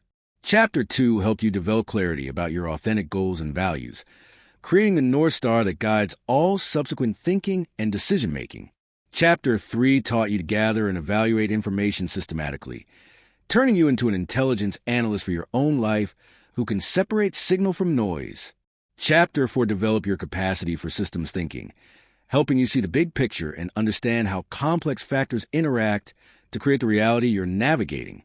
Chapter 5 built your future-focused thinking capabilities, enabling you to anticipate change and position yourself advantageously for multiple possible scenarios. Chapter 6 provided frameworks for strategic decision-making that remain effective even under pressure, with incomplete information and in emotionally charged situations.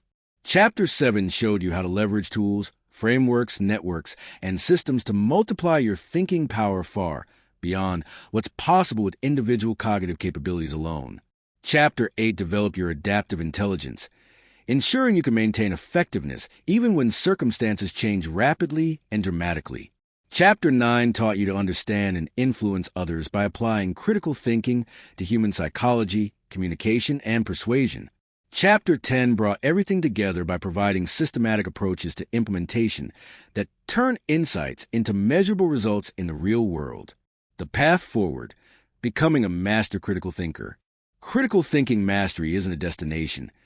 It's a lifelong practice of continuous improvement and application. Here's your roadmap for ongoing development. Immediate next steps. First 30 days. Choose one critical thinking framework from this book and apply it to a current challenge.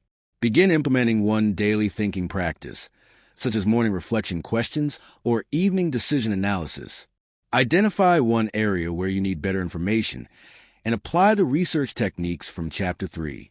Start building one leverage capability that would multiply your thinking power.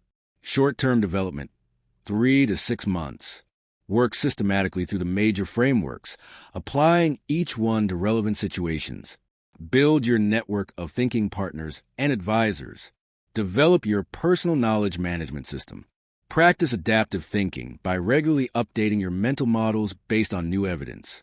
Long-term mastery, 1 to 3 years. Integrate critical thinking principles into your identity and automatic habits. Develop expertise in teaching others to think more clearly. Build systems that make good thinking habitual in your personal and professional life. Create compound benefits by applying critical thinking to increasingly complex challenges. Mastery maintenance, ongoing. Regular review and refinement of your thinking processes. Continuous learning from both successes and failures. Contributing to others' thinking development through mentoring and example. Staying current with research and developments in cognitive science and decision theory. Your critical thinking legacy. The ultimate measure of critical thinking mastery isn't just your own success. It's the positive impact you have on others' thinking and decision-making. As you develop these capabilities, you'll naturally become someone others turn to for clear analysis, sound judgment, and wise counsel.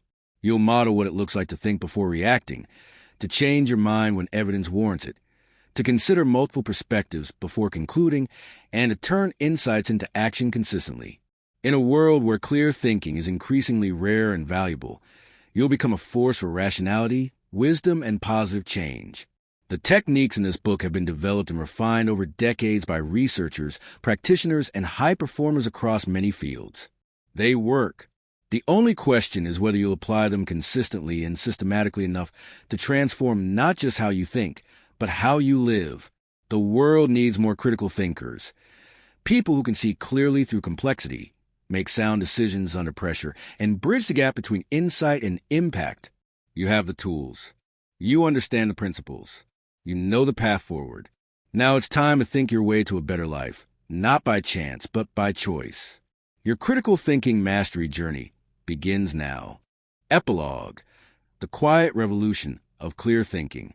3 years after publishing this book, I received a letter that reminded me why developing critical thinking capabilities matters far beyond personal success. It was from Maria, a middle school teacher in Ohio, who had applied the frameworks we explore to transform not just her own decision-making, but her entire approach to education. I used to think my job was to give students the right answers, she wrote. Now I realize my job is to teach them to ask better questions. Last week, one of my students used a 5 whys technique you described to figure out why she was struggling with math. Instead of just memorizing formulas, she discovered she needed to strengthen her foundational concepts first. But more importantly, she learned that she could think her way through problems rather than just hoping someone would tell her what to do.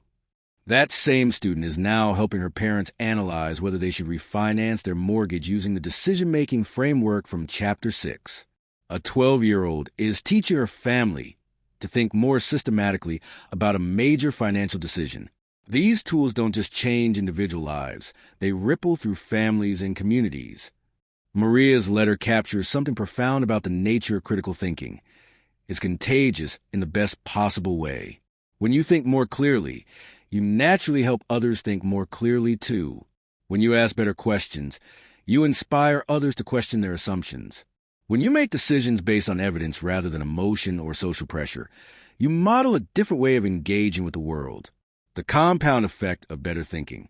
As I've watched readers apply these concepts over the years, I've been struck by how small improvements in thinking quality create exponential improvements in life outcomes.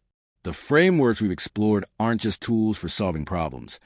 They're tools for seeing problems more clearly, identifying opportunities that others miss, and building capabilities that compound over time. Consider David, a project manager who started using the system's thinking principles from Chapter 4 to understand why his team consistently missed deadlines. What began as a practical problem-solving exercise evolved into a broader understanding of organizational dynamics. Within 2 years, he had been promoted to director of operations, not because he worked harder, but because he could see patterns and relationships that others missed.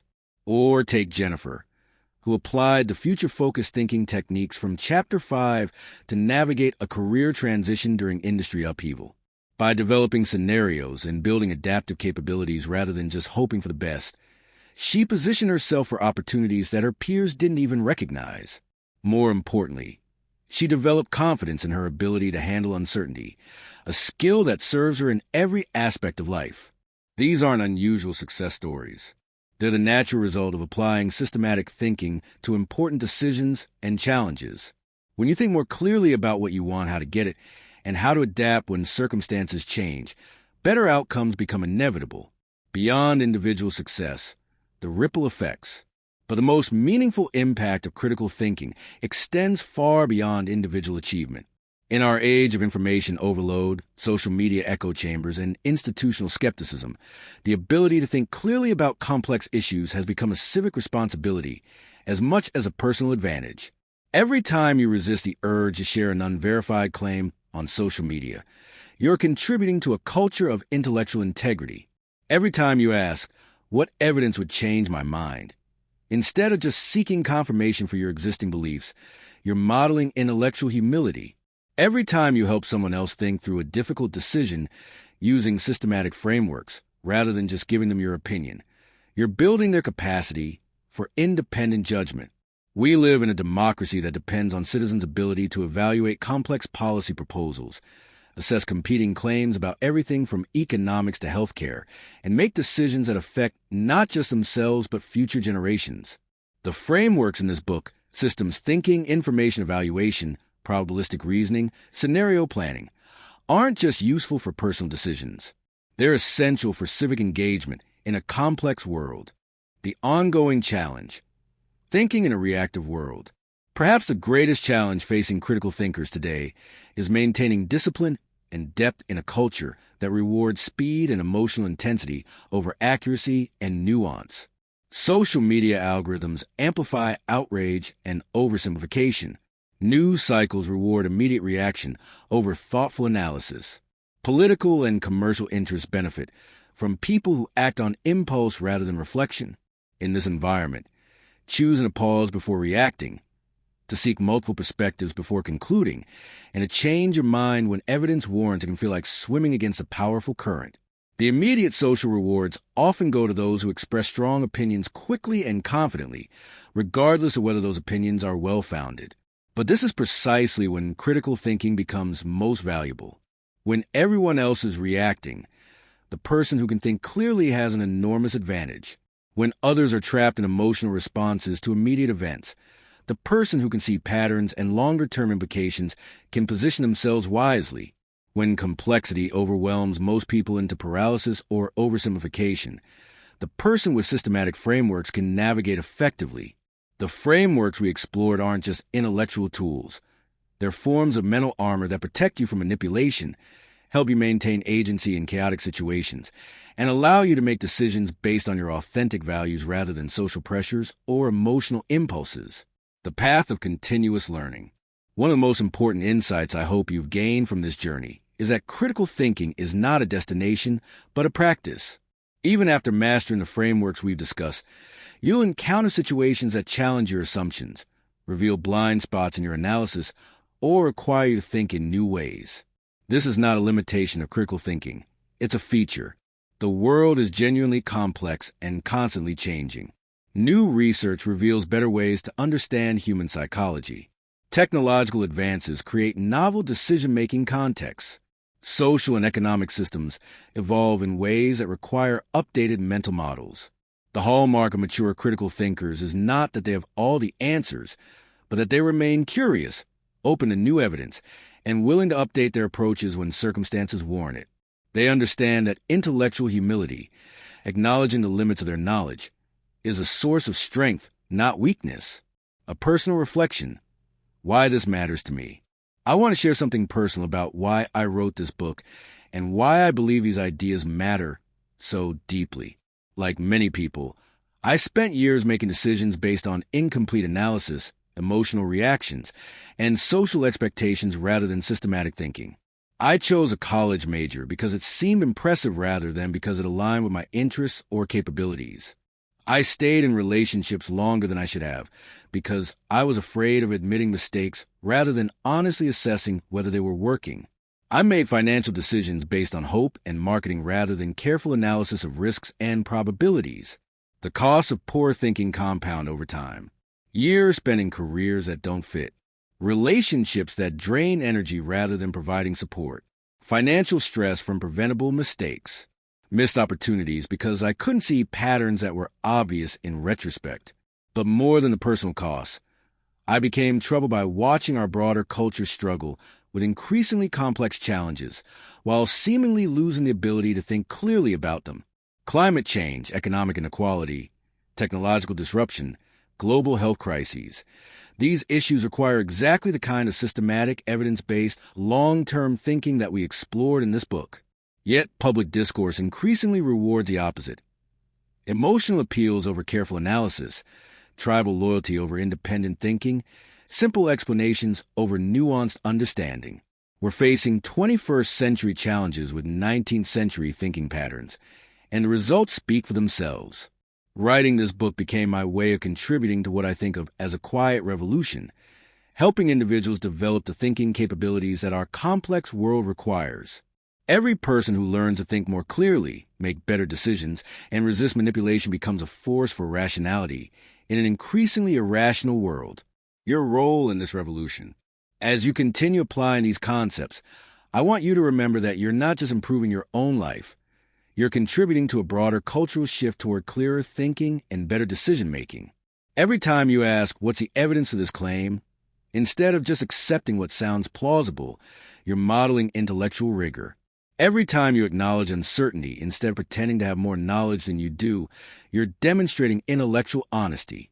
Every time you help someone else think through a problem systematically, rather than just telling them what you think they should do, you're building their capacity for independent judgment. These might seem like small acts, but they accumulate into something much larger. Culture changes through millions of individual choices about how to think, communicate, and make decisions. You can be part of the solution to our collective thinking problems, starting with your own thinking and extending through your influence on others. The long view, building thinking capability for life. The frameworks we've explored will serve you for decades, but they'll serve you best if you think of them as starting points rather than final destinations. The specific techniques will evolve as you gain experience and as research reveals better approaches. What matters most is that you develop the meta skill of thinking about your thinking, the ability to step back, examine your own mental processes, and consciously improve them. This capability becomes more valuable over time, not less. As you accumulate experience, your pattern recognition improves. As you face more complex challenges, your systematic approaches become more sophisticated. As you take on greater responsibilities, your ability to think clearly under pressure becomes more important. But perhaps most importantly, as you get older and develop perspective on what truly matters in life, your capacity for wisdom, the integration of knowledge, experience, and good judgment, becomes one of your most valuable assets. The frameworks in this book provide the foundation for developing wisdom, but wisdom itself comes from applying these tools consistently to real challenges and opportunities that life presents. A final challenge: teaching others. I want to leave you with one final challenge. Share what you've learned. Not by lecturing others about how they should think, but by modeling better thinking in your own life and offering these tools when others are ready to receive them. The best way to deepen your own understanding of critical thinking is to help others develop these capabilities. When you explain a framework to someone else, You often discover gaps in your own understanding. When you watch others apply these concepts, you see new applications and variations that you hadn't considered. When you help someone work through a difficult decision using systematic approaches, you strengthen your own capacity for similar challenges. This doesn't mean becoming a teacher or trainer, though some of you might choose that path. It means being the kind of person others turn to when they need to think through important decisions. It means asking thoughtful questions that help others examine their own assumptions. It means sharing resources and insights that have helped you think more clearly.